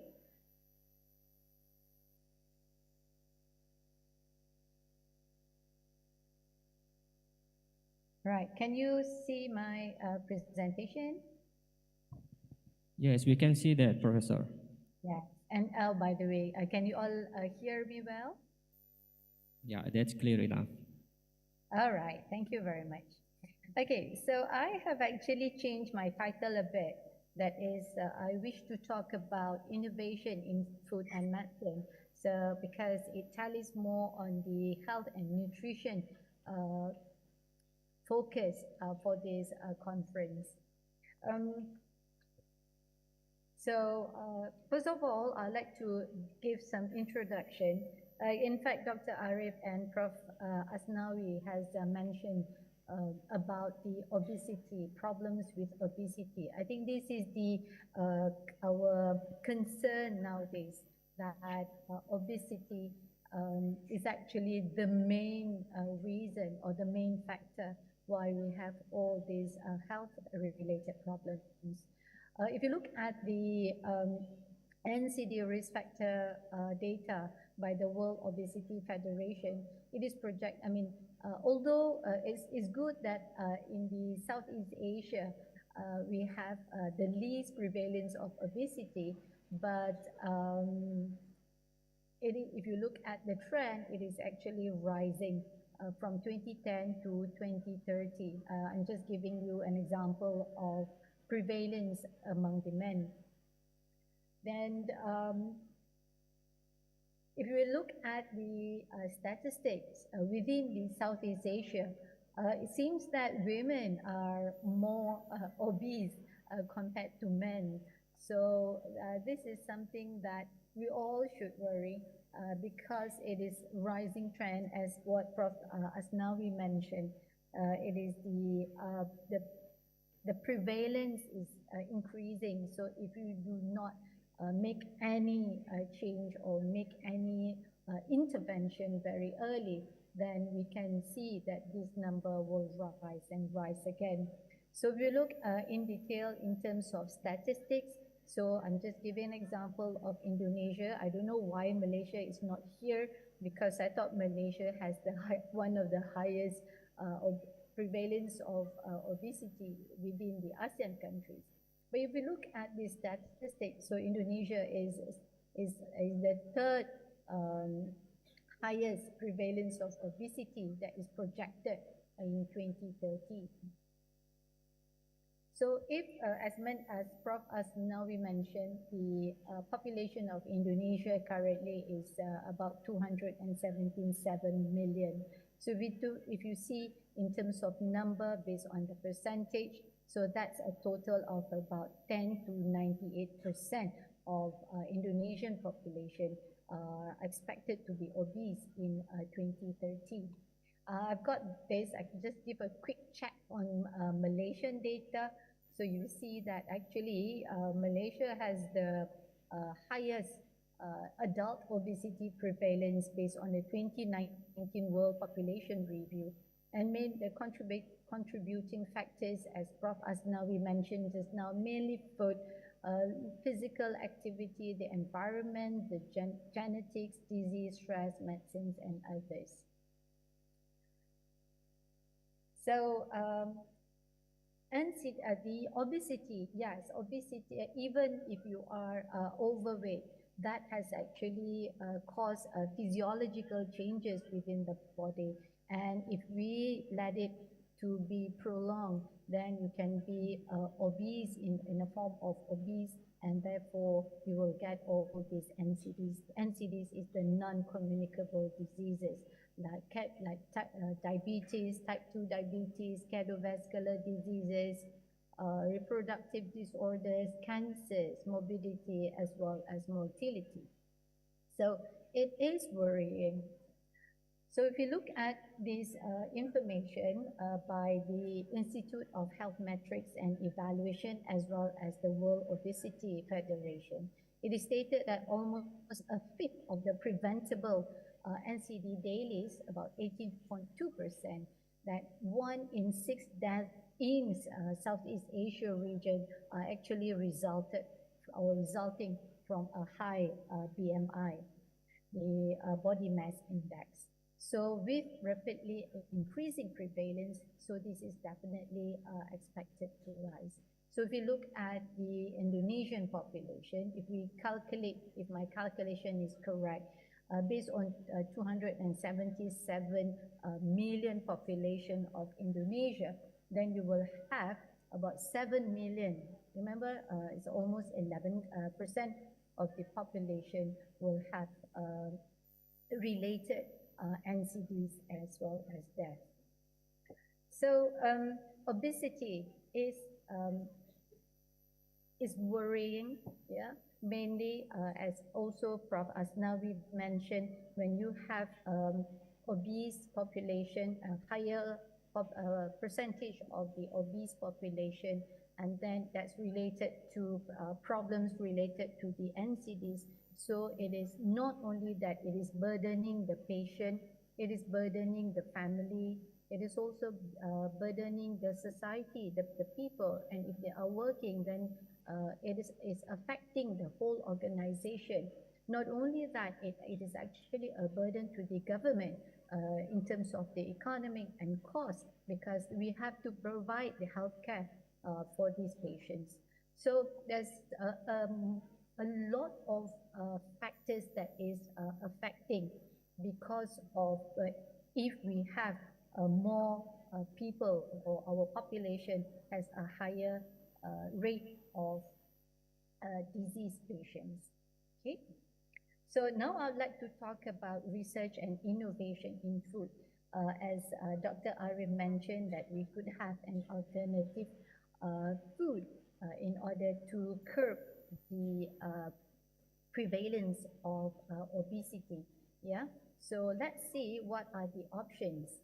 Now, Dr. Arif also mentioned about having a balanced diet, but in Malaysia, we actually propose to our population to eat what we call as suku-suku separuh, or quarter-quarter half. That is, you only eat a quarter of carbohydrates, a quarter of proteins, and half of it should come from your vegetables and fruits, all right? So if you look, if you it's sometimes difficult because it depends on the size of the plate. So if you have a bigger plate, then you will have a bigger portion of the quarter half. But I like this handy guide for portion sizes by the Dietitian UK, whereby they actually prescribe that whatever that we eat depends on the size of our hand and our palm. Yeah. So by right, yeah. Starchy carbohydrates, fruits, and milk is about 1 cup, which is about 1 piece. Yeah. So like a smaller person like me will have a smaller piece compared to a person who is larger than me. So a palm for proteins, the whole palm for fish, yeah, and then a cup handful of vegetables, salads, nuts, and yogurts, a thumb tip for fats, oils, and nut butters or cheese, and only a fingertip for fats, oils, and sugars. So if all our population, either in Malaysia, in Indonesia, or other parts of the world, if we all practice this hand guide for portion sizes, I think that will help the whole population to practice healthy eating habits, and therefore control the BMI, and therefore prevent having the possible NCDs. So in terms of research in food innovation, this is actually a translational research. What I mean is that it is aimed to elucidate the necessary and appropriate solutions for the immediate and critical challenges, yeah, that is faced by not only the consumers, but particularly the food industries. So, these are some of the areas that we could actually do research and create innovative products. And food innovation will help the food industry to actually survive and grow, and this will also resolve issues of food safety, food security, and food quality through effective modern solutions. So probably you've heard about food security in Indonesia, but in Malaysia it is also our research focus that is to help provide safe, adequate, and sustainable food that are accessible by the whole population. Food safety is also important because if you have food but it is not safe, if it is not in a good quality, then that can also affect the health of the public.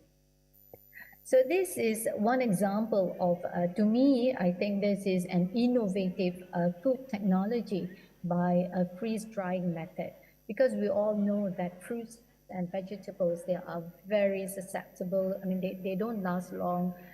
You cannot keep them very long. So once you buy them in the market, in the supermarket, then you have to cook them straight away, or for fruits, you have to eat them straight away.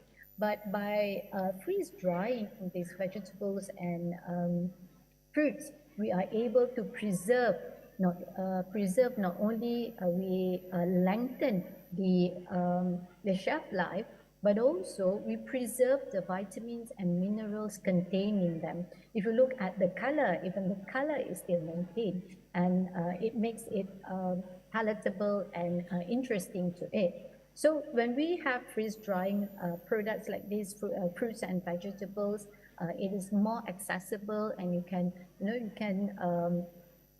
export to other countries as well.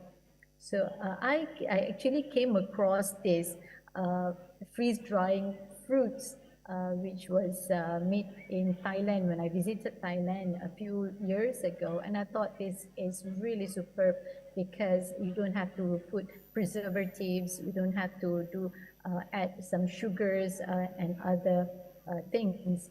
It is very natural.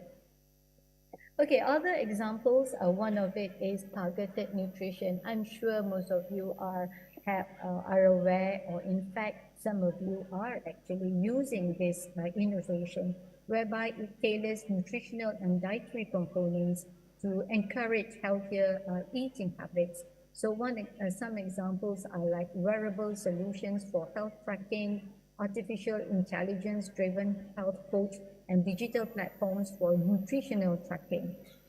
So this is important because it is very specific and it meets the individual needs, especially for those who are currently on having medical conditions. Another example is the alternative ingredients. Dr. Arif mentioned about trying to create some alternative to rice, which has a higher glycemic index.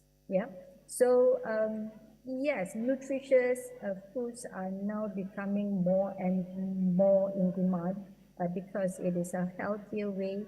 So instead of eating animals first, we can replace it with plant-based ingredients because most of these plant-based ingredients, not only that it is healthier, but also resolve food intolerance, allergy, and probably you've heard about the potential food alternative like edible insects species, cultured meats, and some of the seaweeds.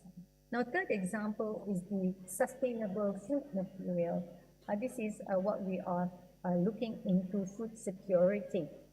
But sustainable food means that we need to create foods that are more resistant, more sturdier, that can last longer, that can grow out of season, is not seasonal anymore. And in fact, probably some of you have heard about biotech meat that they culture in the bioreactors, right? So these are already entering the market.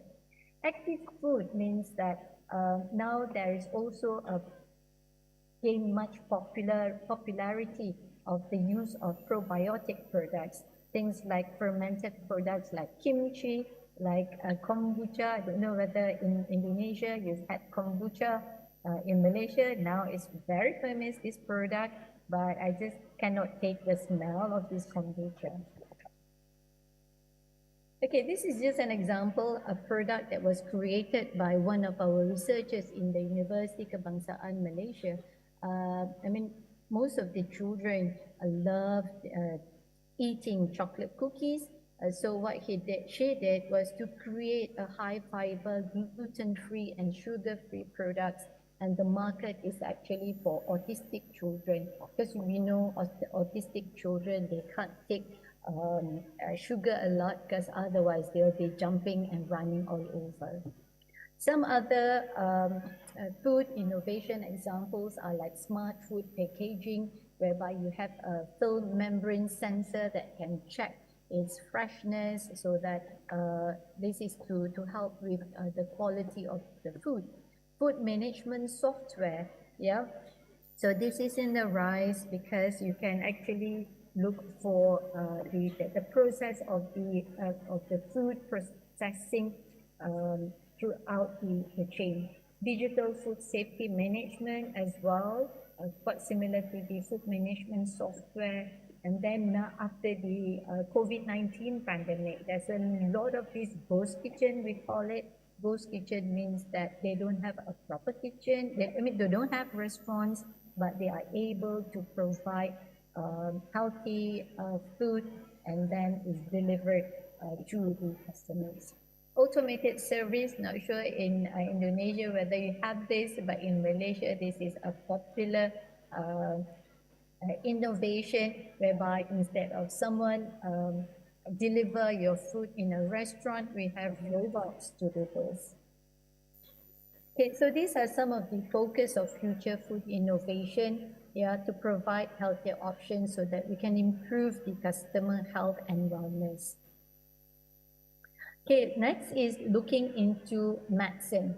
Now, the World Economic Forum recently have actually published a document on the highlighted 5 innovations that are revolutionizing the global healthcare.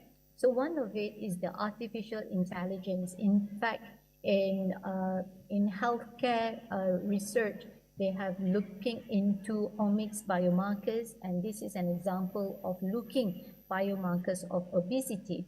So by doing this, integrating the multi-omics, we can actually identify the pathophysiological mechanisms of obesity, looking at the missing links, the phenotypic characterization, how we can improve that, and also for the patient stratification and precision prevention.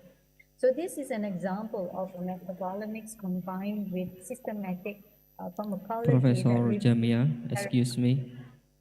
Yes. Excuse me, you have 2 more minutes. Yes, thank you. That reveals the therapeutic effects of some of these herbs for diabetic type 2 diabetic study, right? Now, third example is the 3D printing.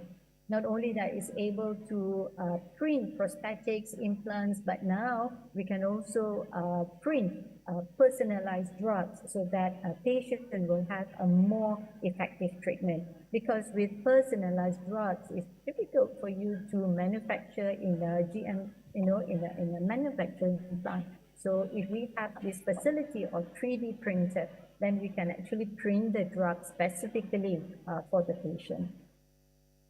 Now, next would be the CRISPR gene editing. This is another innovation that is what they are trying to propose is to identify what is the protein or the DNA that is affecting diabetes as well as the complication. So if we can use this strategy to actually alter the genetic makeup within a person, then it can also help to reduce the complications related to obesity.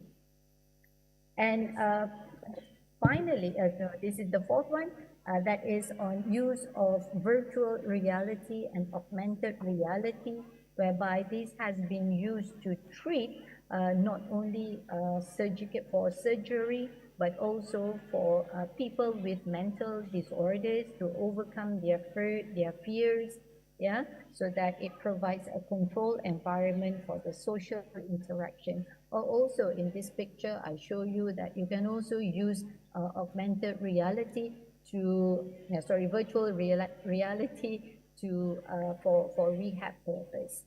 And lastly is a smart bandage, and I think this is the best innovation of all, because this bandage is actually, it has some sensors that you can link to your mobile phone, and you can actually look at all the parameters that helps to tell you whether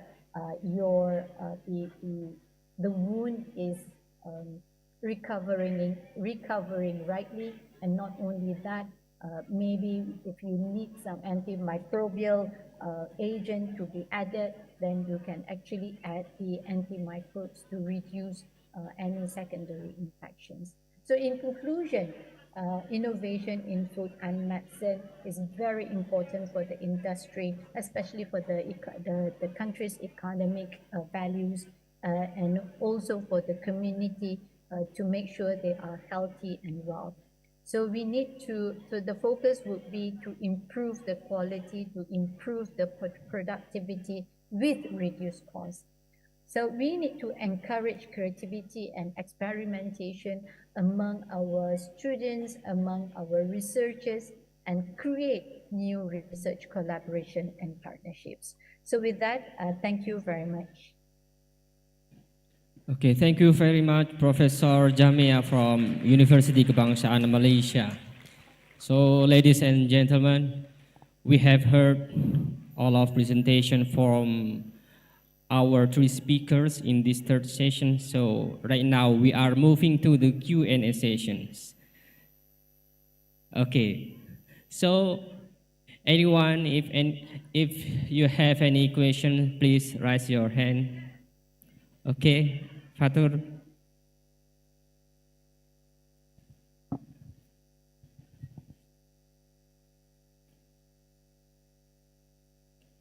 Please introduce yourself.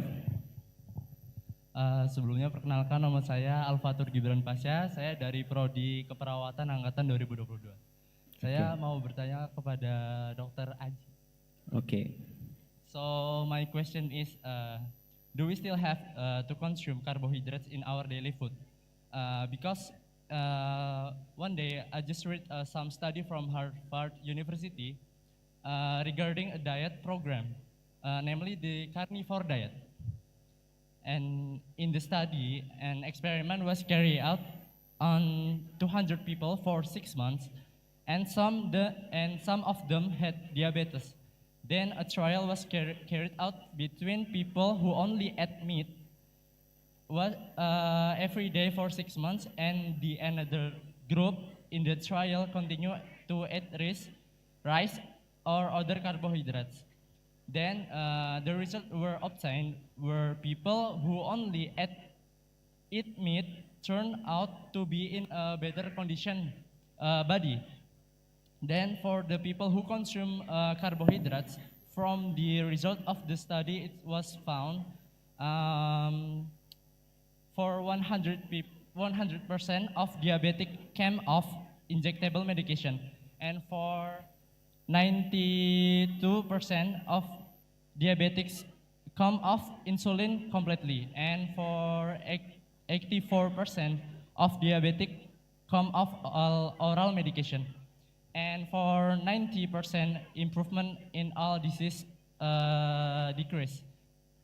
Then from the another result from the study, it always found that people who consume meat, people who previously had acne and dull skin, within 6 months, their skin become healthier and the acne stopped grow.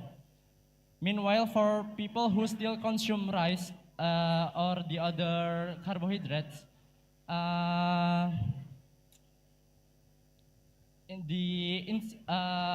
for the condition remains still the same. And for people who have diabetes, insulin and the other medicines are still given. So my question is, so do we still have to consume carbohydrates in our daily diet? Karena dari pengalaman saya dulu waktu awal saya kuliah, saya itu banyak jerawatnya, terus kulit saya juga buruk. Lalu setelah saya coba belajar banyak tentang gimana sih program diet yang baik kayak gitu, saya sudah menerapkan bagaimana cara ngatur makan protein, lalu sayur-sayuran dan juga karbohidrat. Itu saya timbang sesuai dengan arahan yang saya sudah pelajari. Tapi di sisi itu jerawat saya masih juga tumbuh dan juga saya itu tidak merasa lebih baik, padahal saya sudah menerapkan juga olahraga setiap hari. Lalu setelah saya menemukan studi ini, saya menerapkan sudah hampir setahun saya tidak makan nasi, jadi saya hanya makan daging setiap harinya, full. Lalu sekarang kondisi saya juga sudah membaik karena jerawat di muka saya juga sudah hilang, lalu kulit saya juga lebih sehat. Jadi pertanyaan saya itu, apakah kita tetap harus mengonsumsi karbohidrat di makanan kita setiap hari? Terima kasih. Okay, thank you, Fatur from Nursing Department. Okay, can we move to the next question? Okay, we try to move to the other side. Okay, that side. Yeah. Please introduce yourself. That one. Yeah, you are.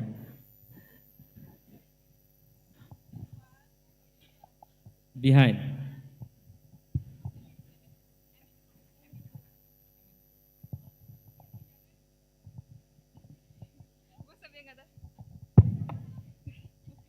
Oke, Assalamualaikum warahmatullahi wabarakatuh. Waalaikumsalam warahmatullahi wabarakatuh. Perkenalkan, nama saya Emi Andriani, saya dari jurusan Administrasi Rumah Sakit, angkatan tahun 2020 yang sekarang duduk di semester 7. Oke, saya izin bertanya. Maaf sebelumnya saya menggunakan bahasa Indonesia saja nggih untuk bertanyanya. Oke, pertanyaan ini saya tujukan kepada Bapak Aji, yakni dosen dari Gizi. Saya ingin bertanya, karena tadi materi yang dibahas tentang beras analog, nah kan kita ini pada masyarakat Indonesia kebanyakan mengkonsumsi beras biasa yang berasnya itu dari padi. Sedangkan yang kita ketahui bahwasanya beras yang dari padi itu banyak sekali mengandung kadar gula. Nah, bagaimana cara kita mengkonsumsi beras putih yang biasanya kita makan, tetapi beras itu tidak membuat kita dapat meningkatkan resiko terkena diabetes. Bagaimana kita mengkonsumsi beras putih tersebut, tetapi beras putih tersebut tidak mengandung terlalu banyak gula. Terima kasih.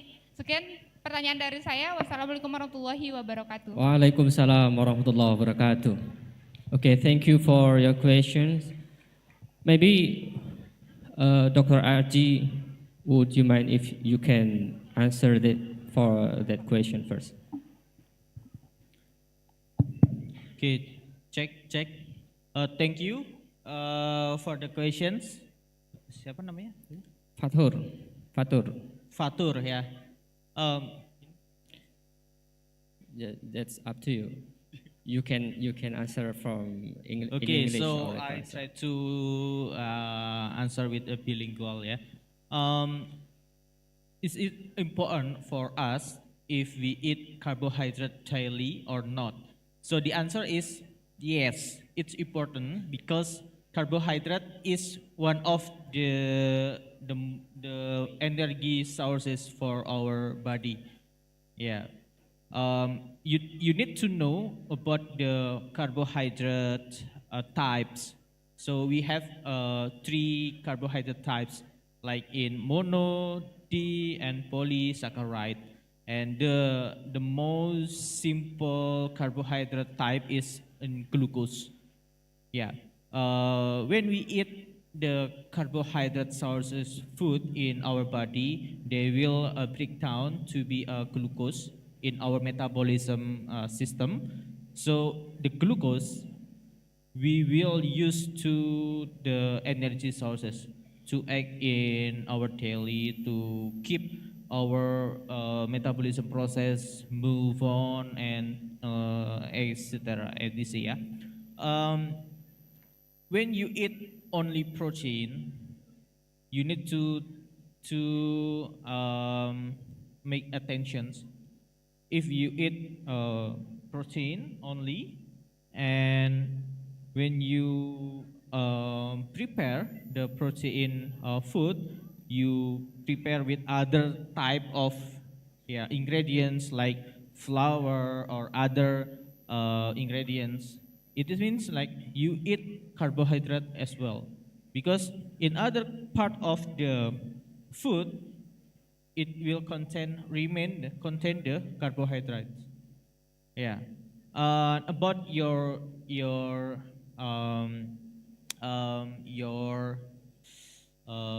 keluhan ya, about your problems that you have pimple ya, jerawat, kemudian and other problems. Maybe the main factor is not only from food. Maybe it's come from your psychological, maybe it's come from your sleep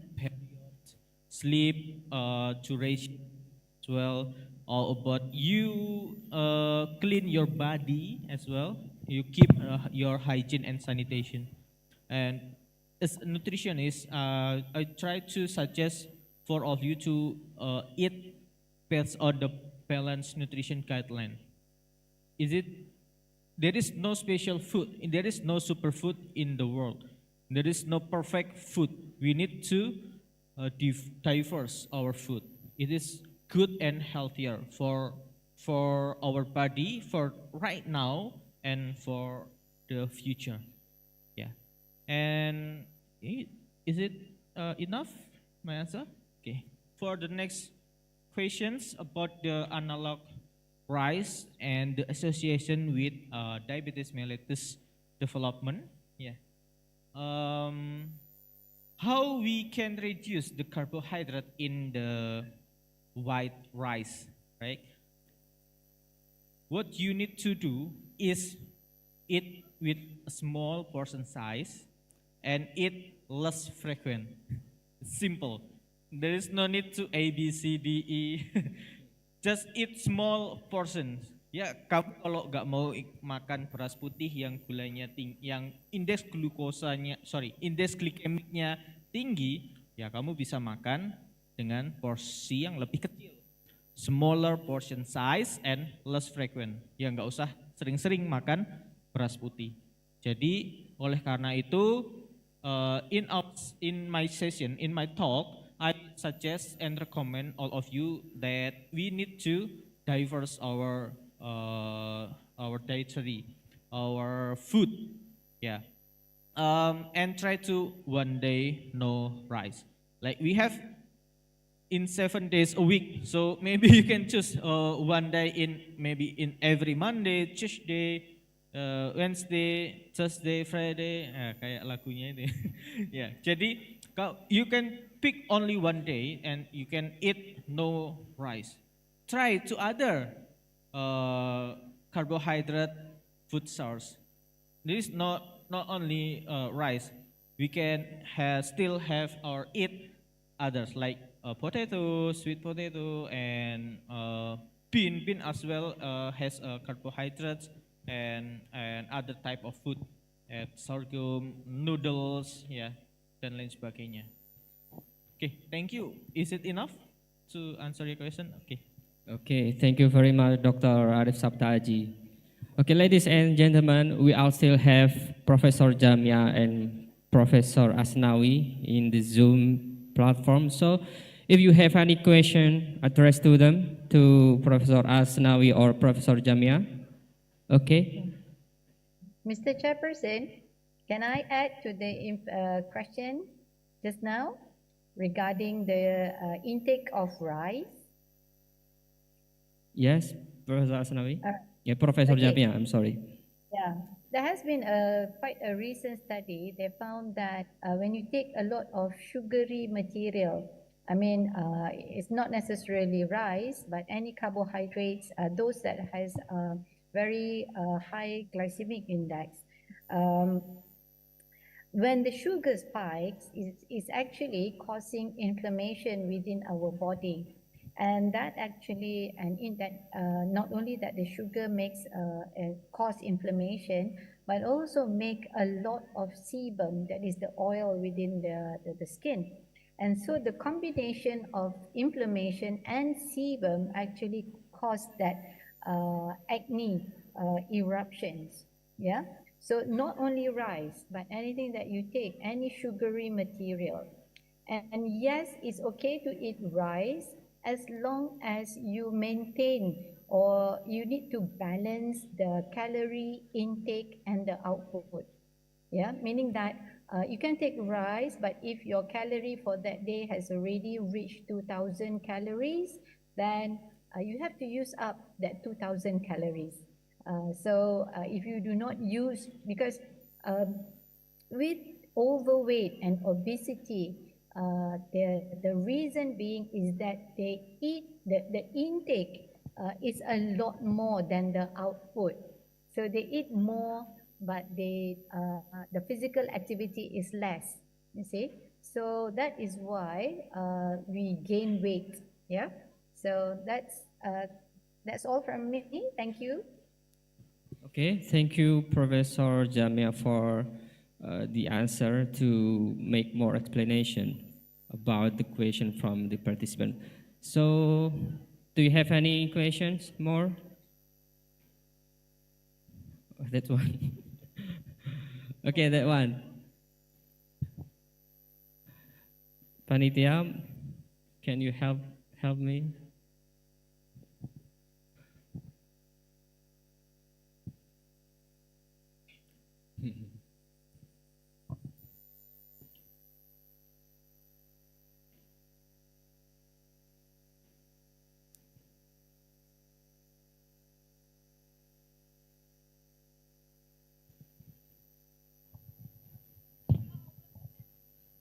Thank you for.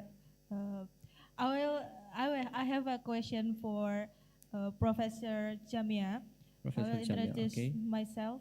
My name is Maya Alvina, and I'm I'm sorry, from. could you please to make it close your microphone? Okay, I will introduce myself. My name is Maya Alvina. I'm from nursing study program. I have a question for Professor Jamia. The prevalence of diabetes, particularly in Indonesia, is about 13%. It is so high evidence. And this question, what will be impact of VR and AR for those in community? And based on your suggestion, what should be government doing for this situation? Thank you. Okay, thank you for the question. So maybe, Professor Jamia, could you please answer that question right now? Okay, Okay. thank you, Maya Fina, for the question.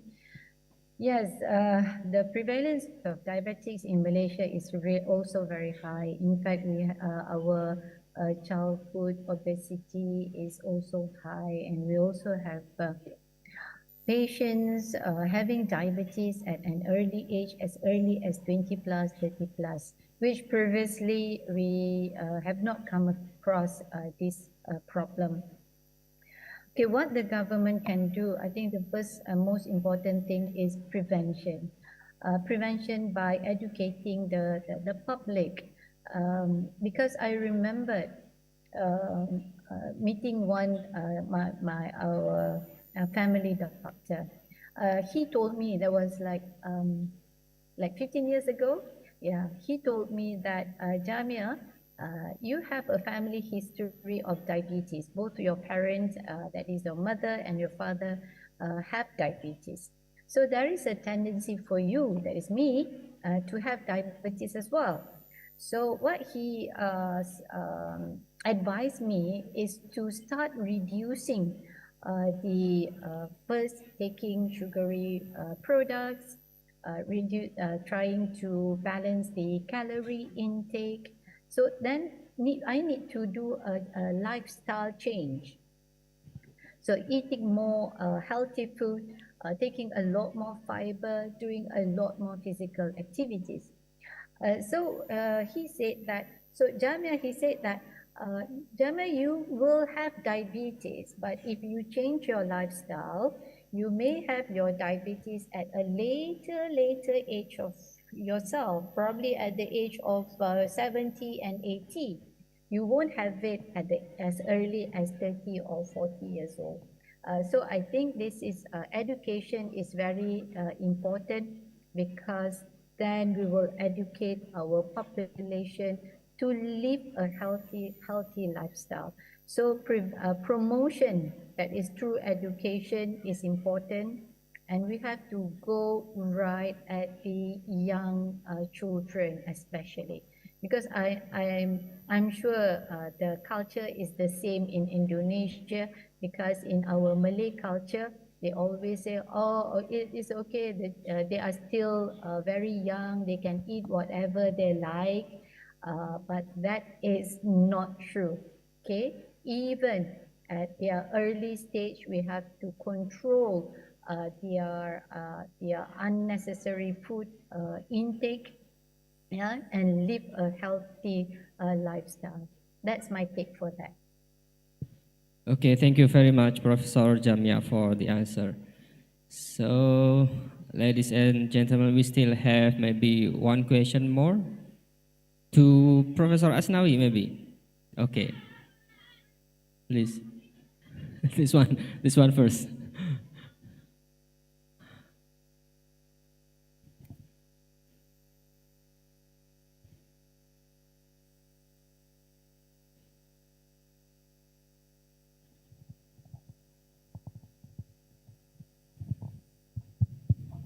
Oke, Assalamualaikum warahmatullahi wabarakatuh. Waalaikumsalam warahmatullahi wabarakatuh. Let me introduce myself first. My name is Fitri from Nursing Student 2022. My question for Mr. Asnawi, as we know, Gen M and Gen Z love street food, and the street food most unhealthy food like deeply fried, like kayak gorengan gitu ya Pak ya. What kind of promotion we can use for the Gen M and Gen Z to improve their health? Thank you. Okay, thank you, Fitri, for the questions. Maybe Professor Asnawi, could you answer this question first?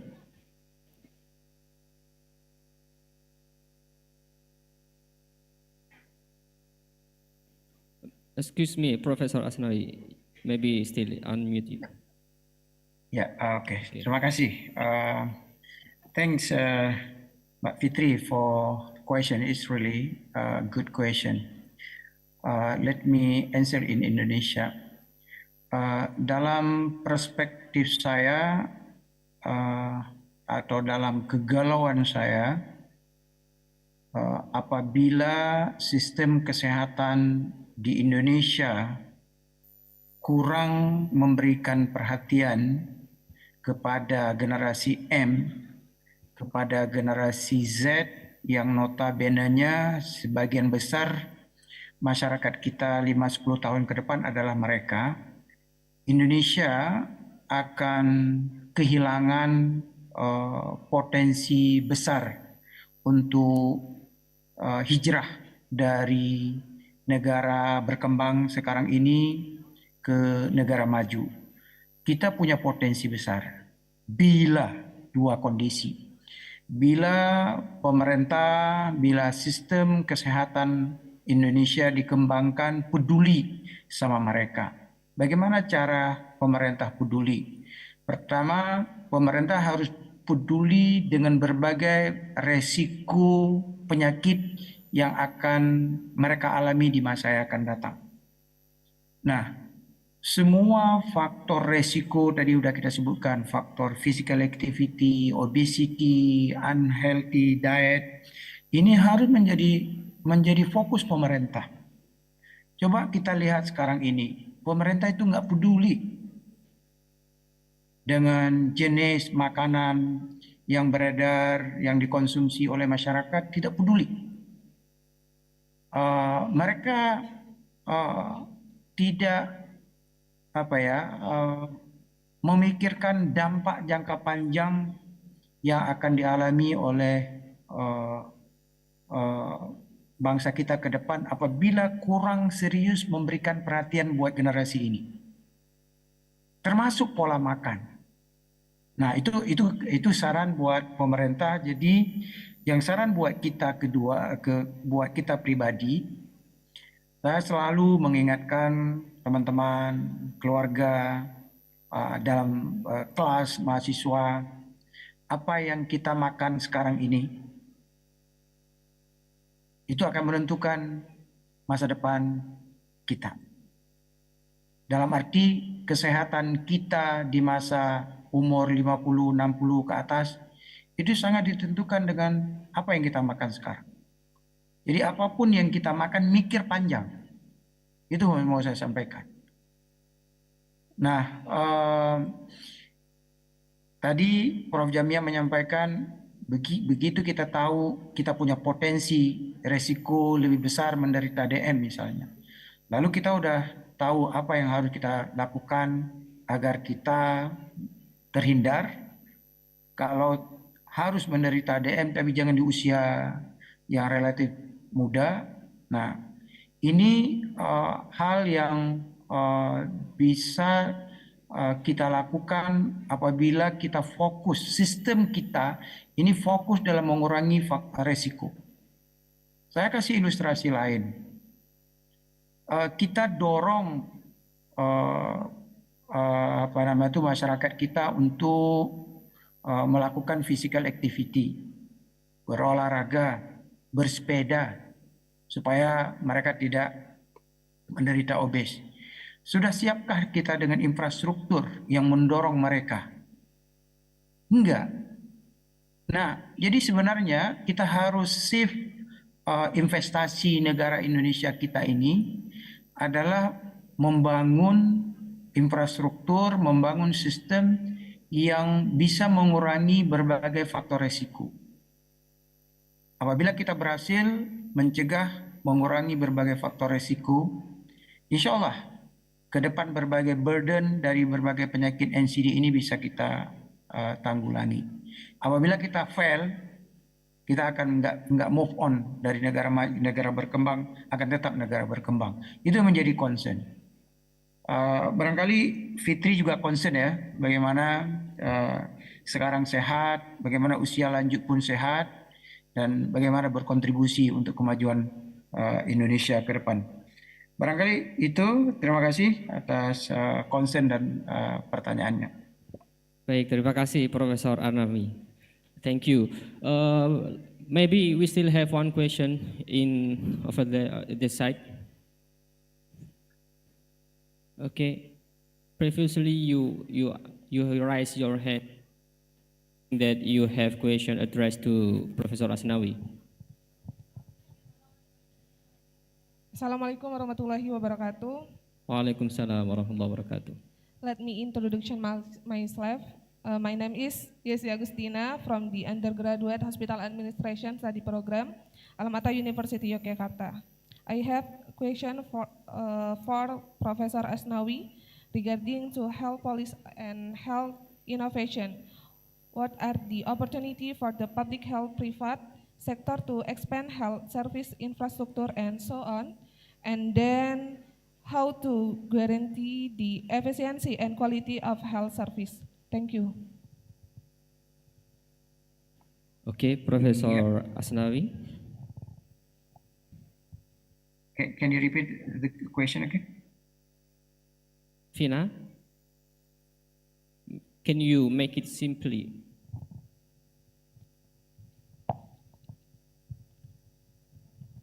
What are the opportunity for the public health private sector to expand health service infrastructure? And how to guarantee the efficiency and quality of health service? Yeah, so your question is related how private sector contribute to national health system and how to make health system more efficiency. Is it correct, your question? Is it that question? Yes. Yeah. We realized that Indonesian, government of Indonesian's capacity to handle to handle health system by themselves is not possible. We need to participate from the private sector.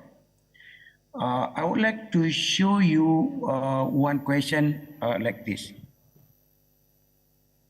If we see the waiting list in government system, queue is quite long. People need to wait until 1 or maybe 3-4 hours to see the doctor in government hospital.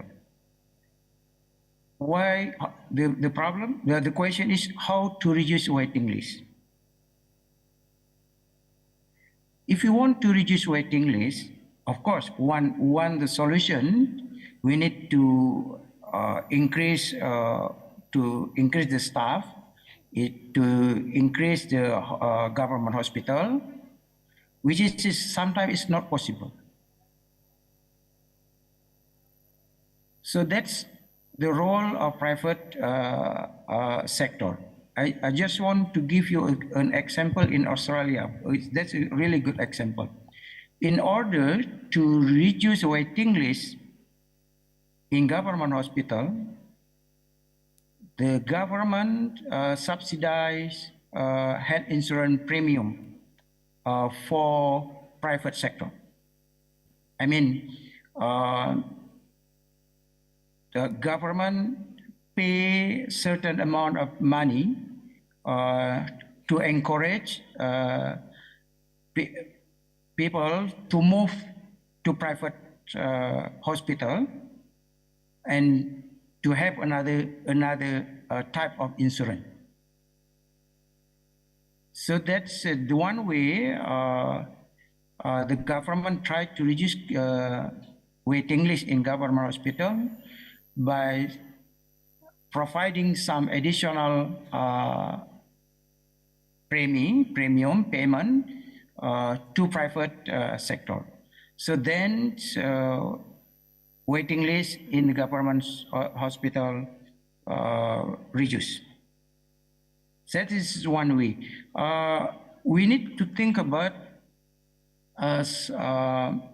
the mechanism how to encourage the private sector to participate in our health system. That's what we say. And think about like the government now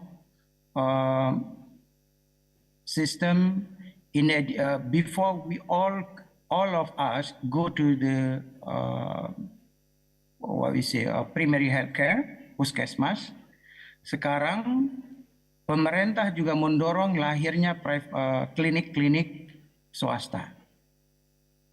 Apa nilai tambahnya ketika pemerintah juga mendorong lahir klinik-klinik swasta dan diizinkan bekerja sama dengan BPJS, jumlah orang yang berkunjung ke puskesmas jadi menurun. Ketika jumlah pasien yang berkunjung ke puskesmas menurun, berarti puskesmas memiliki waktu yang cukup memberikan pelayanan kesehatan yang lebih baik kepada pasien. Dan demikian akan meningkatkan kepuasan juga kepada masyarakat. Nah, sistem-sistem pola-pola seperti itu terus pemerintah harus melakukan exercise agar pelayanan kesehatan di fasilitas pemerintah itu terlayani dengan baik dan memindahkan sebagian orang-orang yang memiliki daya beli sosial ekonomi yang lebih tinggi untuk hijrah di private sector. Cuma menjadi persoalan sekarang ini kita di Indonesia yang membuat private sector itu merasa kurang mendapat support dari pemerintah. Perlakuannya pemerintah memperlakukan government facility dengan private facility itu relatif sama. Sementara kita tahu private sector semuanya dia menggunakan semuanya termasuk pembiayaan tenaga dan sebagainya, pelayanan dan semuanya bersumber dari dana BPJS. Sementara di pemerintah gaji dan sebagainya itu dibayar oleh pemerintah. Dan ini coba kita melihat satu hal, dengan sistem pembayaran yang sama, private sector bisa memberikan pelayanan yang lebih baik ataupun sama dengan swasta. Ini menunjukkan bahwa private sector itu lebih efisien dibandingkan dengan punya kita government. Nah, lihat seperti ini. Ketika health system kita tidak efisien, itu ada konsep opportunity cost. Ada yang uang seharusnya bisa dipakai untuk hal-hal lain tidak bisa dipakai karena kita tidak efisien. Jadi secara singkat kita harus terus mendorong agar memberikan peran-peran kepada private untuk mengambil peran untuk dalam sistem kesehatan kita, yang pemerintah juga harus mendorong agar mereka memiliki insentif tambahan agar private sector bisa mengurangi beban dari fasilitas kesehatan pemerintah. Itu yang mau saya angkat.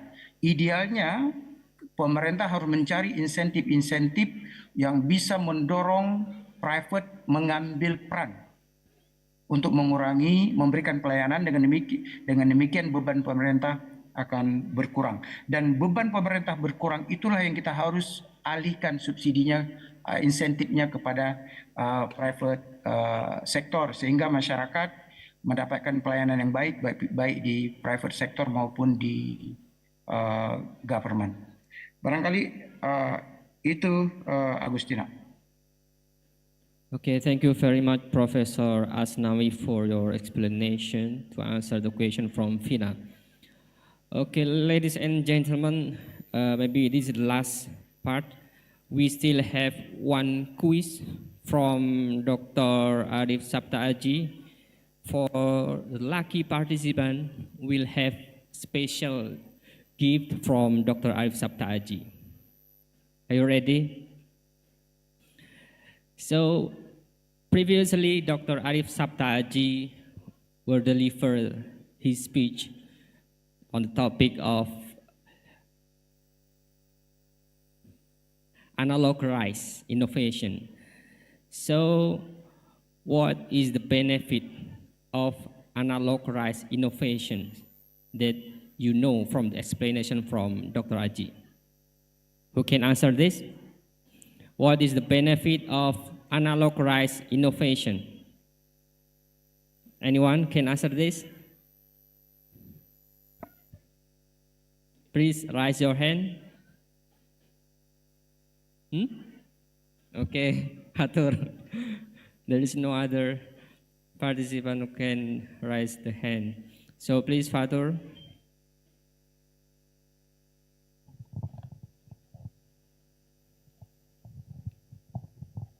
Oke, izin menjawab ya. Mungkin benefit dari analog rice tadi kan tadi sempat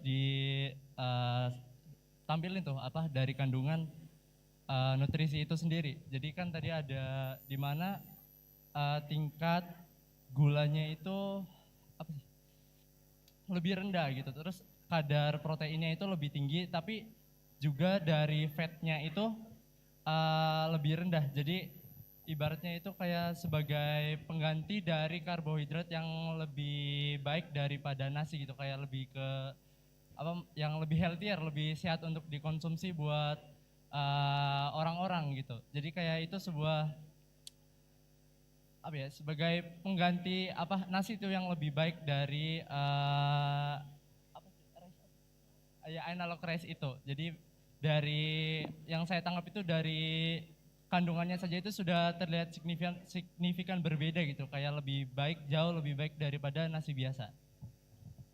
Okay, thank you, Fatur. How is it, Dr. Aji? Is it correct? Nope. Belum. Yang lain?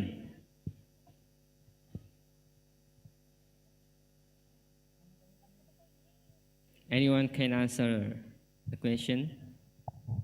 What is the benefit of analog rice innovation?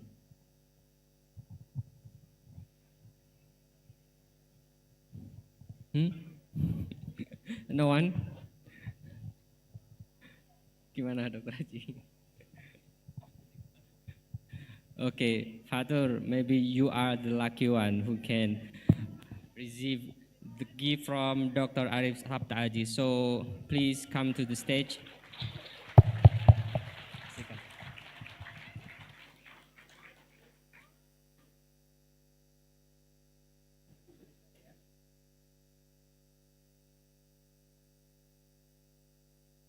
Congratulations, Fatur.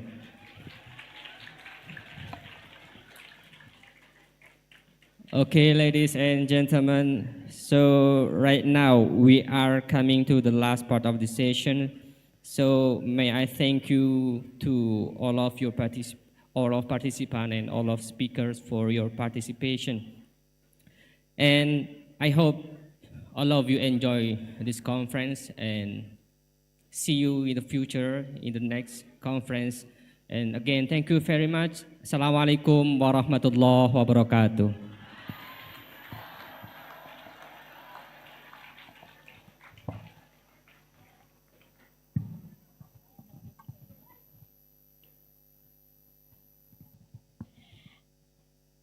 Thank you for Mr. Muhammad Ishak Nabil Asidiki for being our moderator, and we would like to say thank you again to our speakers for all of the information and insight they have provided today. At this time, we will take a break for a short coffee break. So the coffee break could be served in this room. Maybe gimana?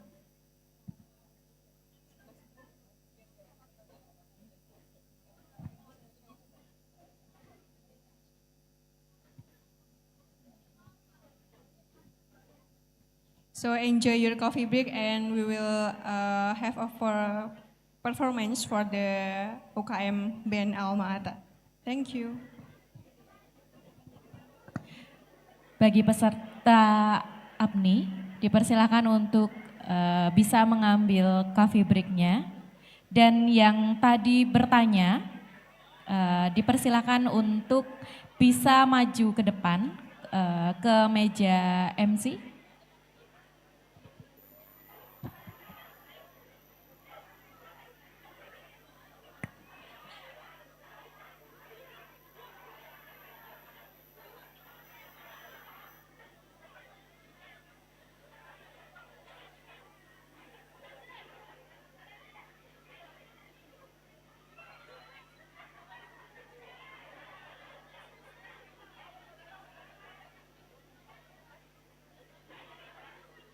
Cek, cek.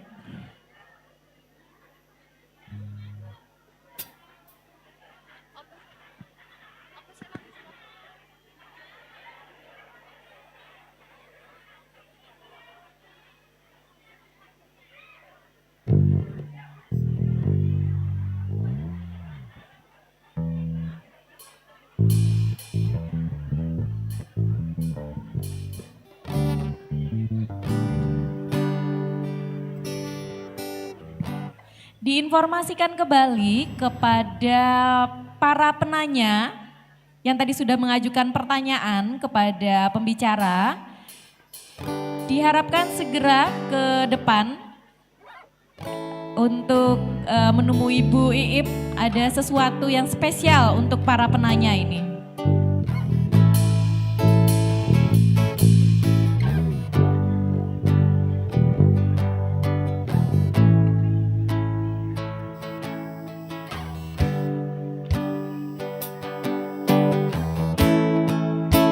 Ya, silakan bagi para penanya tadi untuk maju ke depan.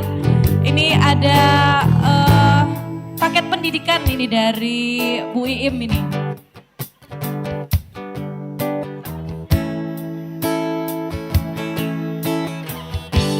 Oke, jumpa lagi bersama kami UKM Alfat Band yang akan menemani coffee break kedua teman-teman dan juga para bapak ibu dosen tercinta.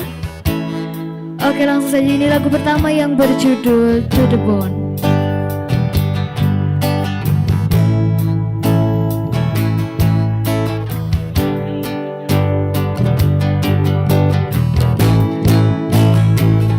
Have I ever told you I want you to the bone?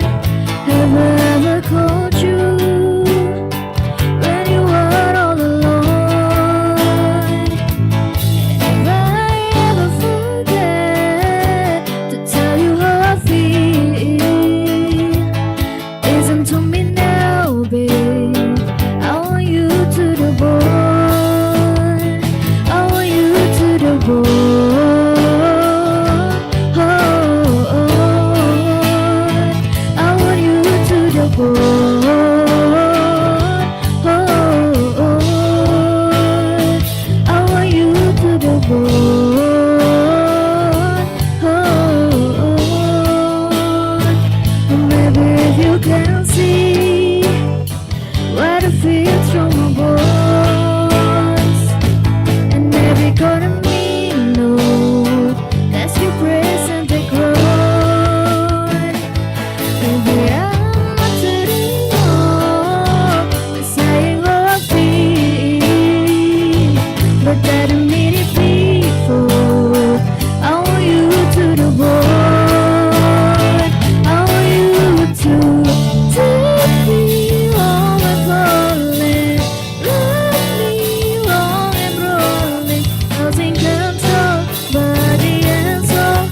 and so for sure I'm already yours.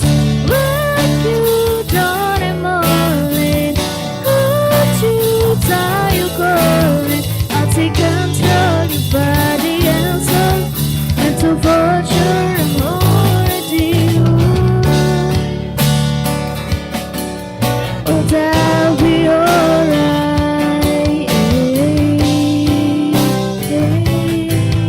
Oh, that'll be alright. I want you to the bone.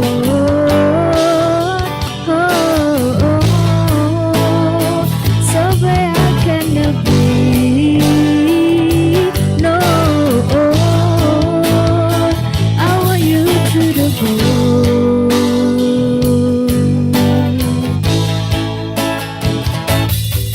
I feel the warmth, the pain to say I'm still longing for you.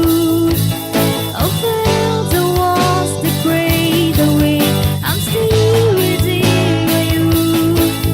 Maybe the secret something that we could never heard. Maybe you choose the only love you know we wanna say. Maybe we're talking all there is for something that is real. 'Cause maybe the greatest love of all is you, the eyes can see.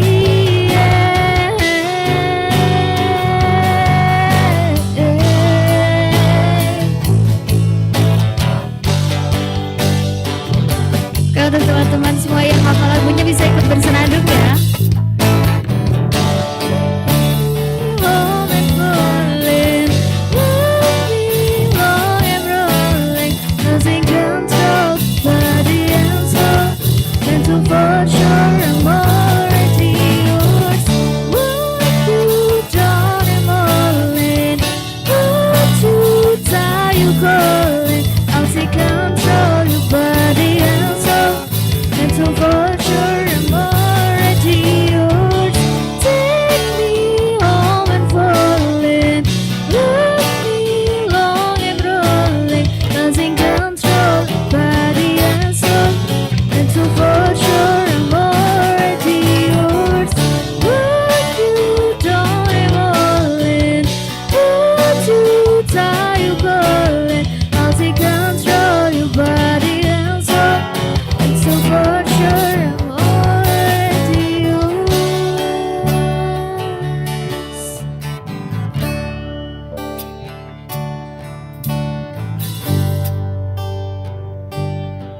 Oke, baik, itu tadi lagu pertama yang berjudul To The Bone. Untuk lagu selanjutnya yaitu berjudul It Will Rain dari Bruno Mars.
Oke, baik, itu tadi lagu kedua yang berjudul It Will Run dari Bruno Mars.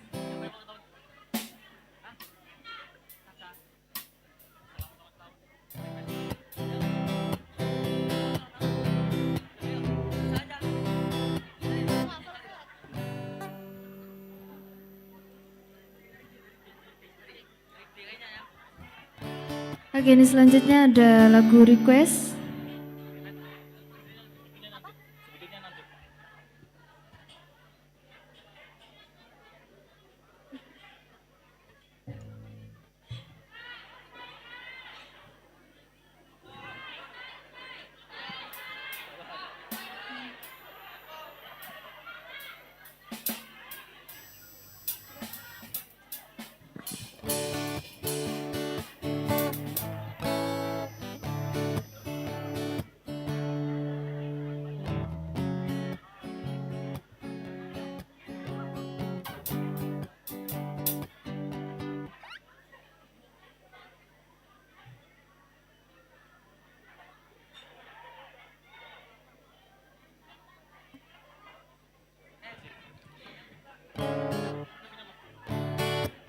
Oke, baik, selanjutnya ini ada lagu request yang berjudul Selamat Ulang Tahun dari Jamrut.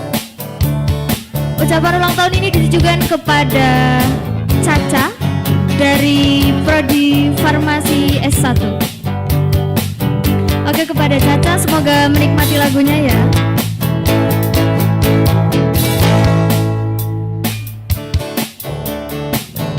Hari yang kau tunggu bertambah 1 tahun usiamu, bahagialah kamu yang ku beri, bukan jam dan cincin, bukan seikat bunga atau puisi, juga kalung hati.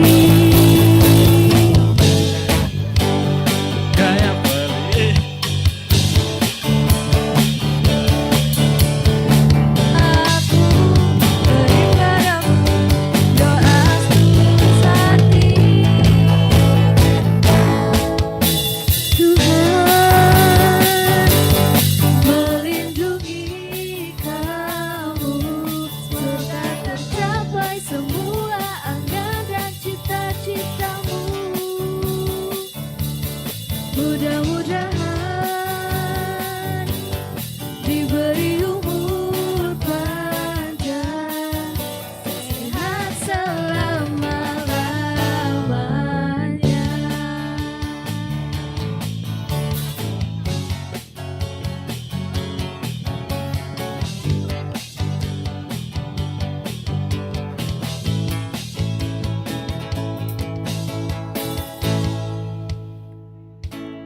Semoga Tuhan melindungi kamu serta tercapai semua angan dan cita-citamu.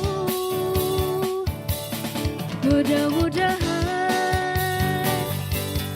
diberi umur panjang, sehat selama-lamanya. Sekali lagi happy birthday kepada Kak Caca dari Farmasi S1.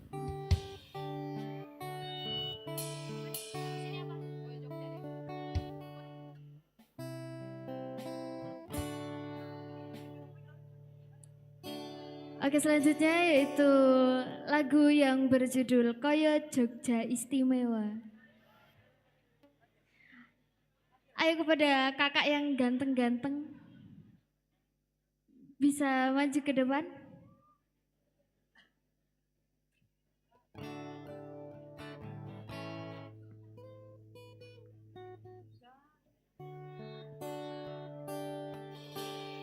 Ayo bisa joget-joget aja di atas. Joget doang.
tadi lagu yang berjudul Kayak Jogja Istimewa.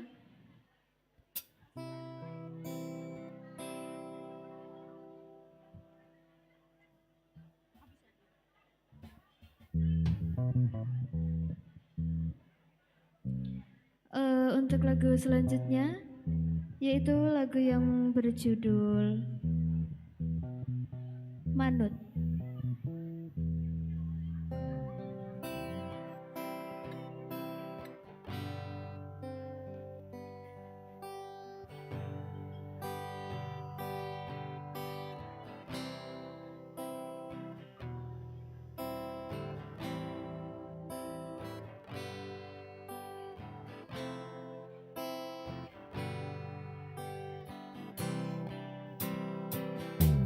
Cek, cek, cek. Oke, untuk teman-teman yang hafal lagunya bisa ikut nyanyi ya.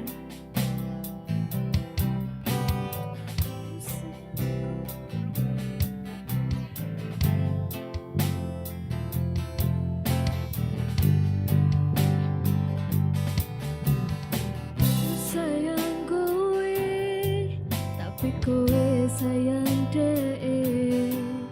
Loro atiku sia-siane. Dong dibonangi berjuang ke kowe kuwi, nanging nyatane kowe golek pengganti.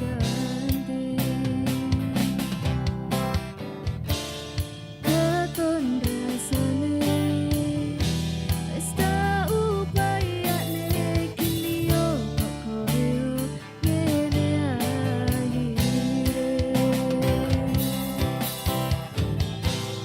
Sedihmu tinggal lunga karepku yo wis ra apa-apa, ning nyatane saben wengi aku sing kerep nimpeni. Iki lagu teko ati, dudu mung crita ngapusi, jujur tresnoku sing gedhi. Tulung ngertenono aku sayang, tresnoku tenanan dudu mung dinggo dolanan. Sumpahku setresno sliramu, tapi tresnomu ditunggu aku.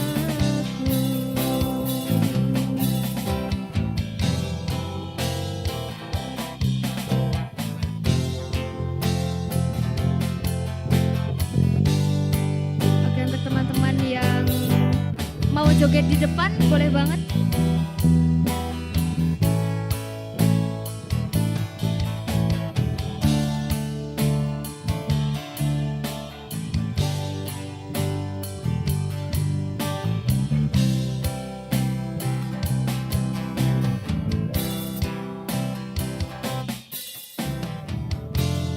Keton rasane wis tau bayane kini yo kok koyo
tresnoku segede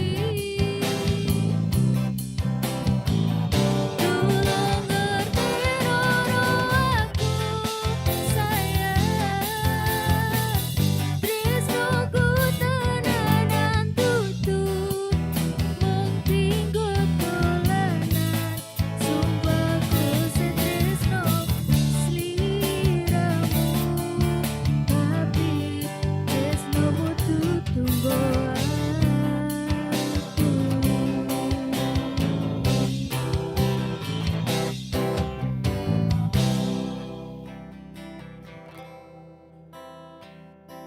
Baik, itu tadi lagu yang berjudul Manut dari Mas Gilga Zahid.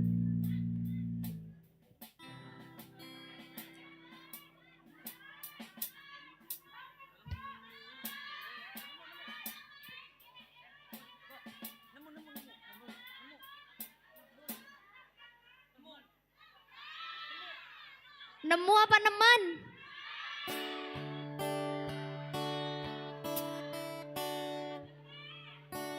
Oke, semuanya bisa nyanyi bareng ya. Oke, ini lagu Nemen dari NDX.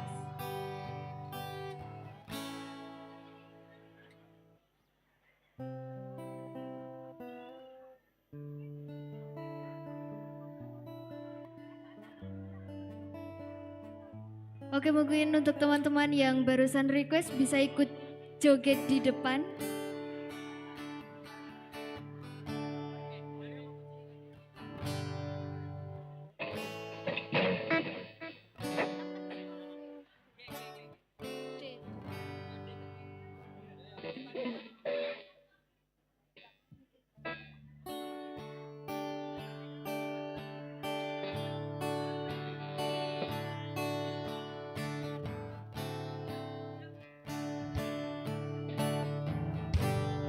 Kudune kowe ngerti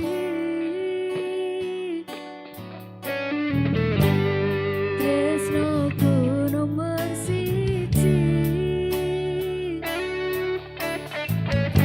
pena elemu blenjani janji kowe teko nglarani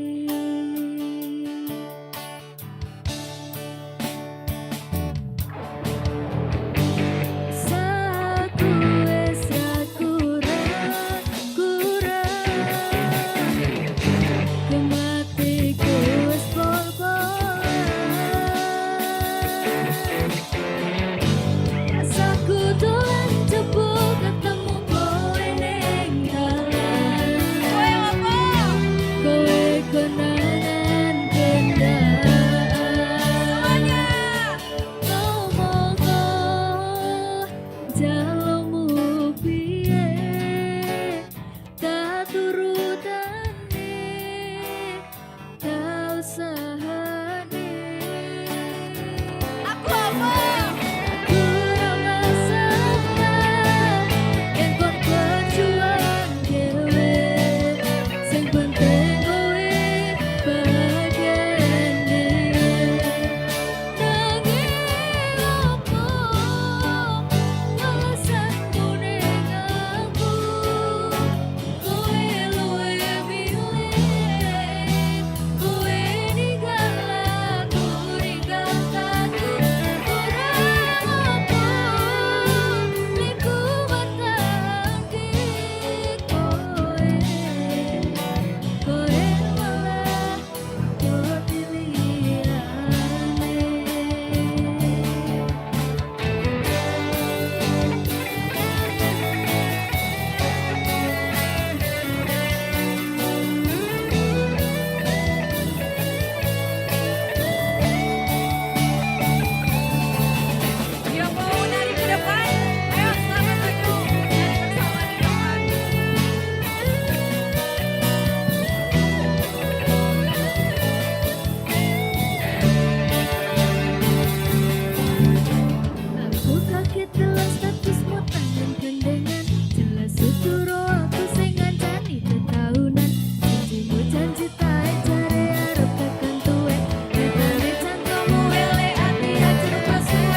berjuang dihajar ke harapan. Kabeh sebatas sangat dipulang kaya orang saen. Sirate saya cukup duwe pasangan bijak. Pikiran wis bulat ceritane kudu wis langgeng. Kuwo karo dhek tak tuku tak urus dhewe. Saiki kowe sapele ditenggo mawon karmane. Asaku dolan jebul ketemu kowe ning dalan. Kowe konangan gendaan. Ngomong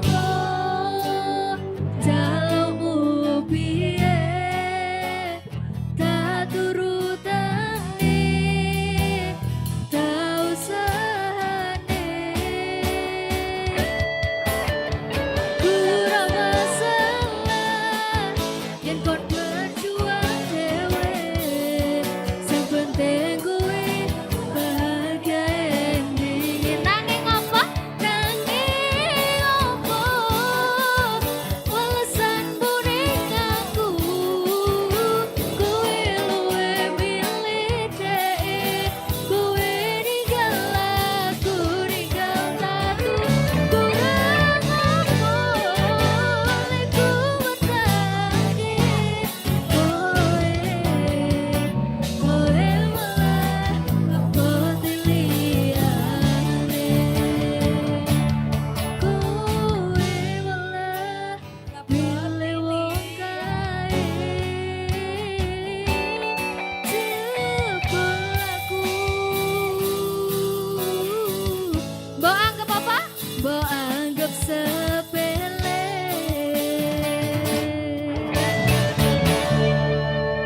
Oke, baik, itu tadi lagu request terakhir dari teman-teman semua yang berjudul Nemen, menjadi penutup dari persembahan UKM Alfat Band pada sore hari ini. Oke, sekian satu dari lagi. kami Satu Alfat lagi Band. Kak, rungkat. Special request ini.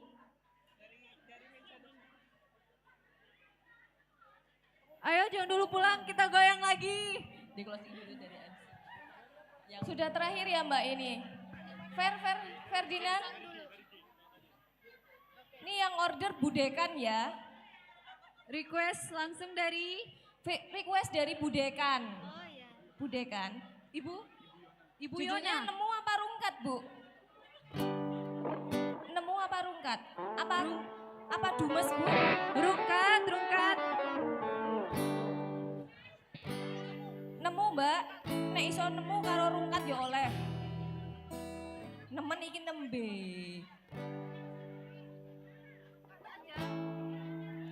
Oh wis cukup.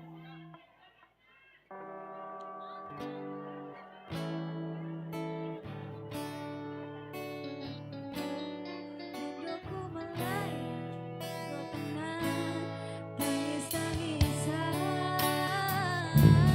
rungkat, ente-entean, tresno tulusku putih kau telanan, tok mencintaimu, gawe aku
Oke, baik, itu tadi lagu Rungkat, requestan spesial dari Ibu Dekan langsung, Ibu Yona.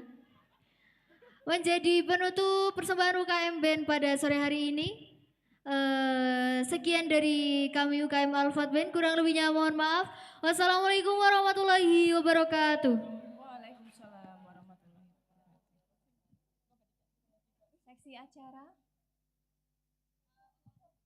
Oh, semua panitia, kepada semua panitia, mohon untuk tampil di atas panggung. Kita akan melakukan foto bersama.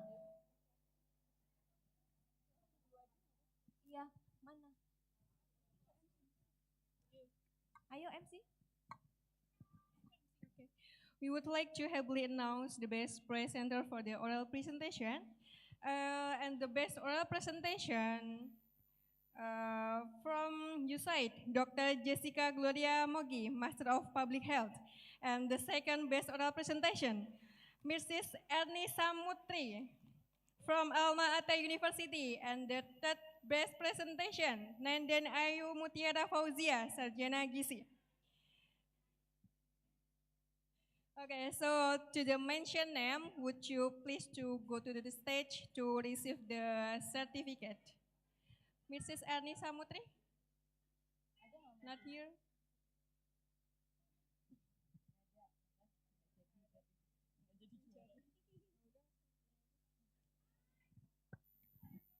And now we have finally come to the end of our program.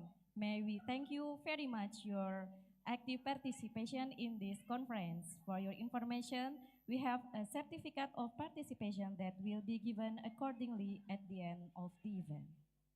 On behalf of Alma Ata University, we thank you, our speaker, individual presenters, and our participants for joining us today for the 5th ASEAN Pacific Partnership on Health and Nutrition Improvement 2023. We hope that everyone can take the ideas presented today and continue this discussion in your own communities, creating a healthier, more innovative, and sustainable world going forward. Enjoy your day and see you next time. Thank you. Terima kasih. Sampai berjumpa lagi. Wassalamualaikum warahmatullahi wabarakatuh.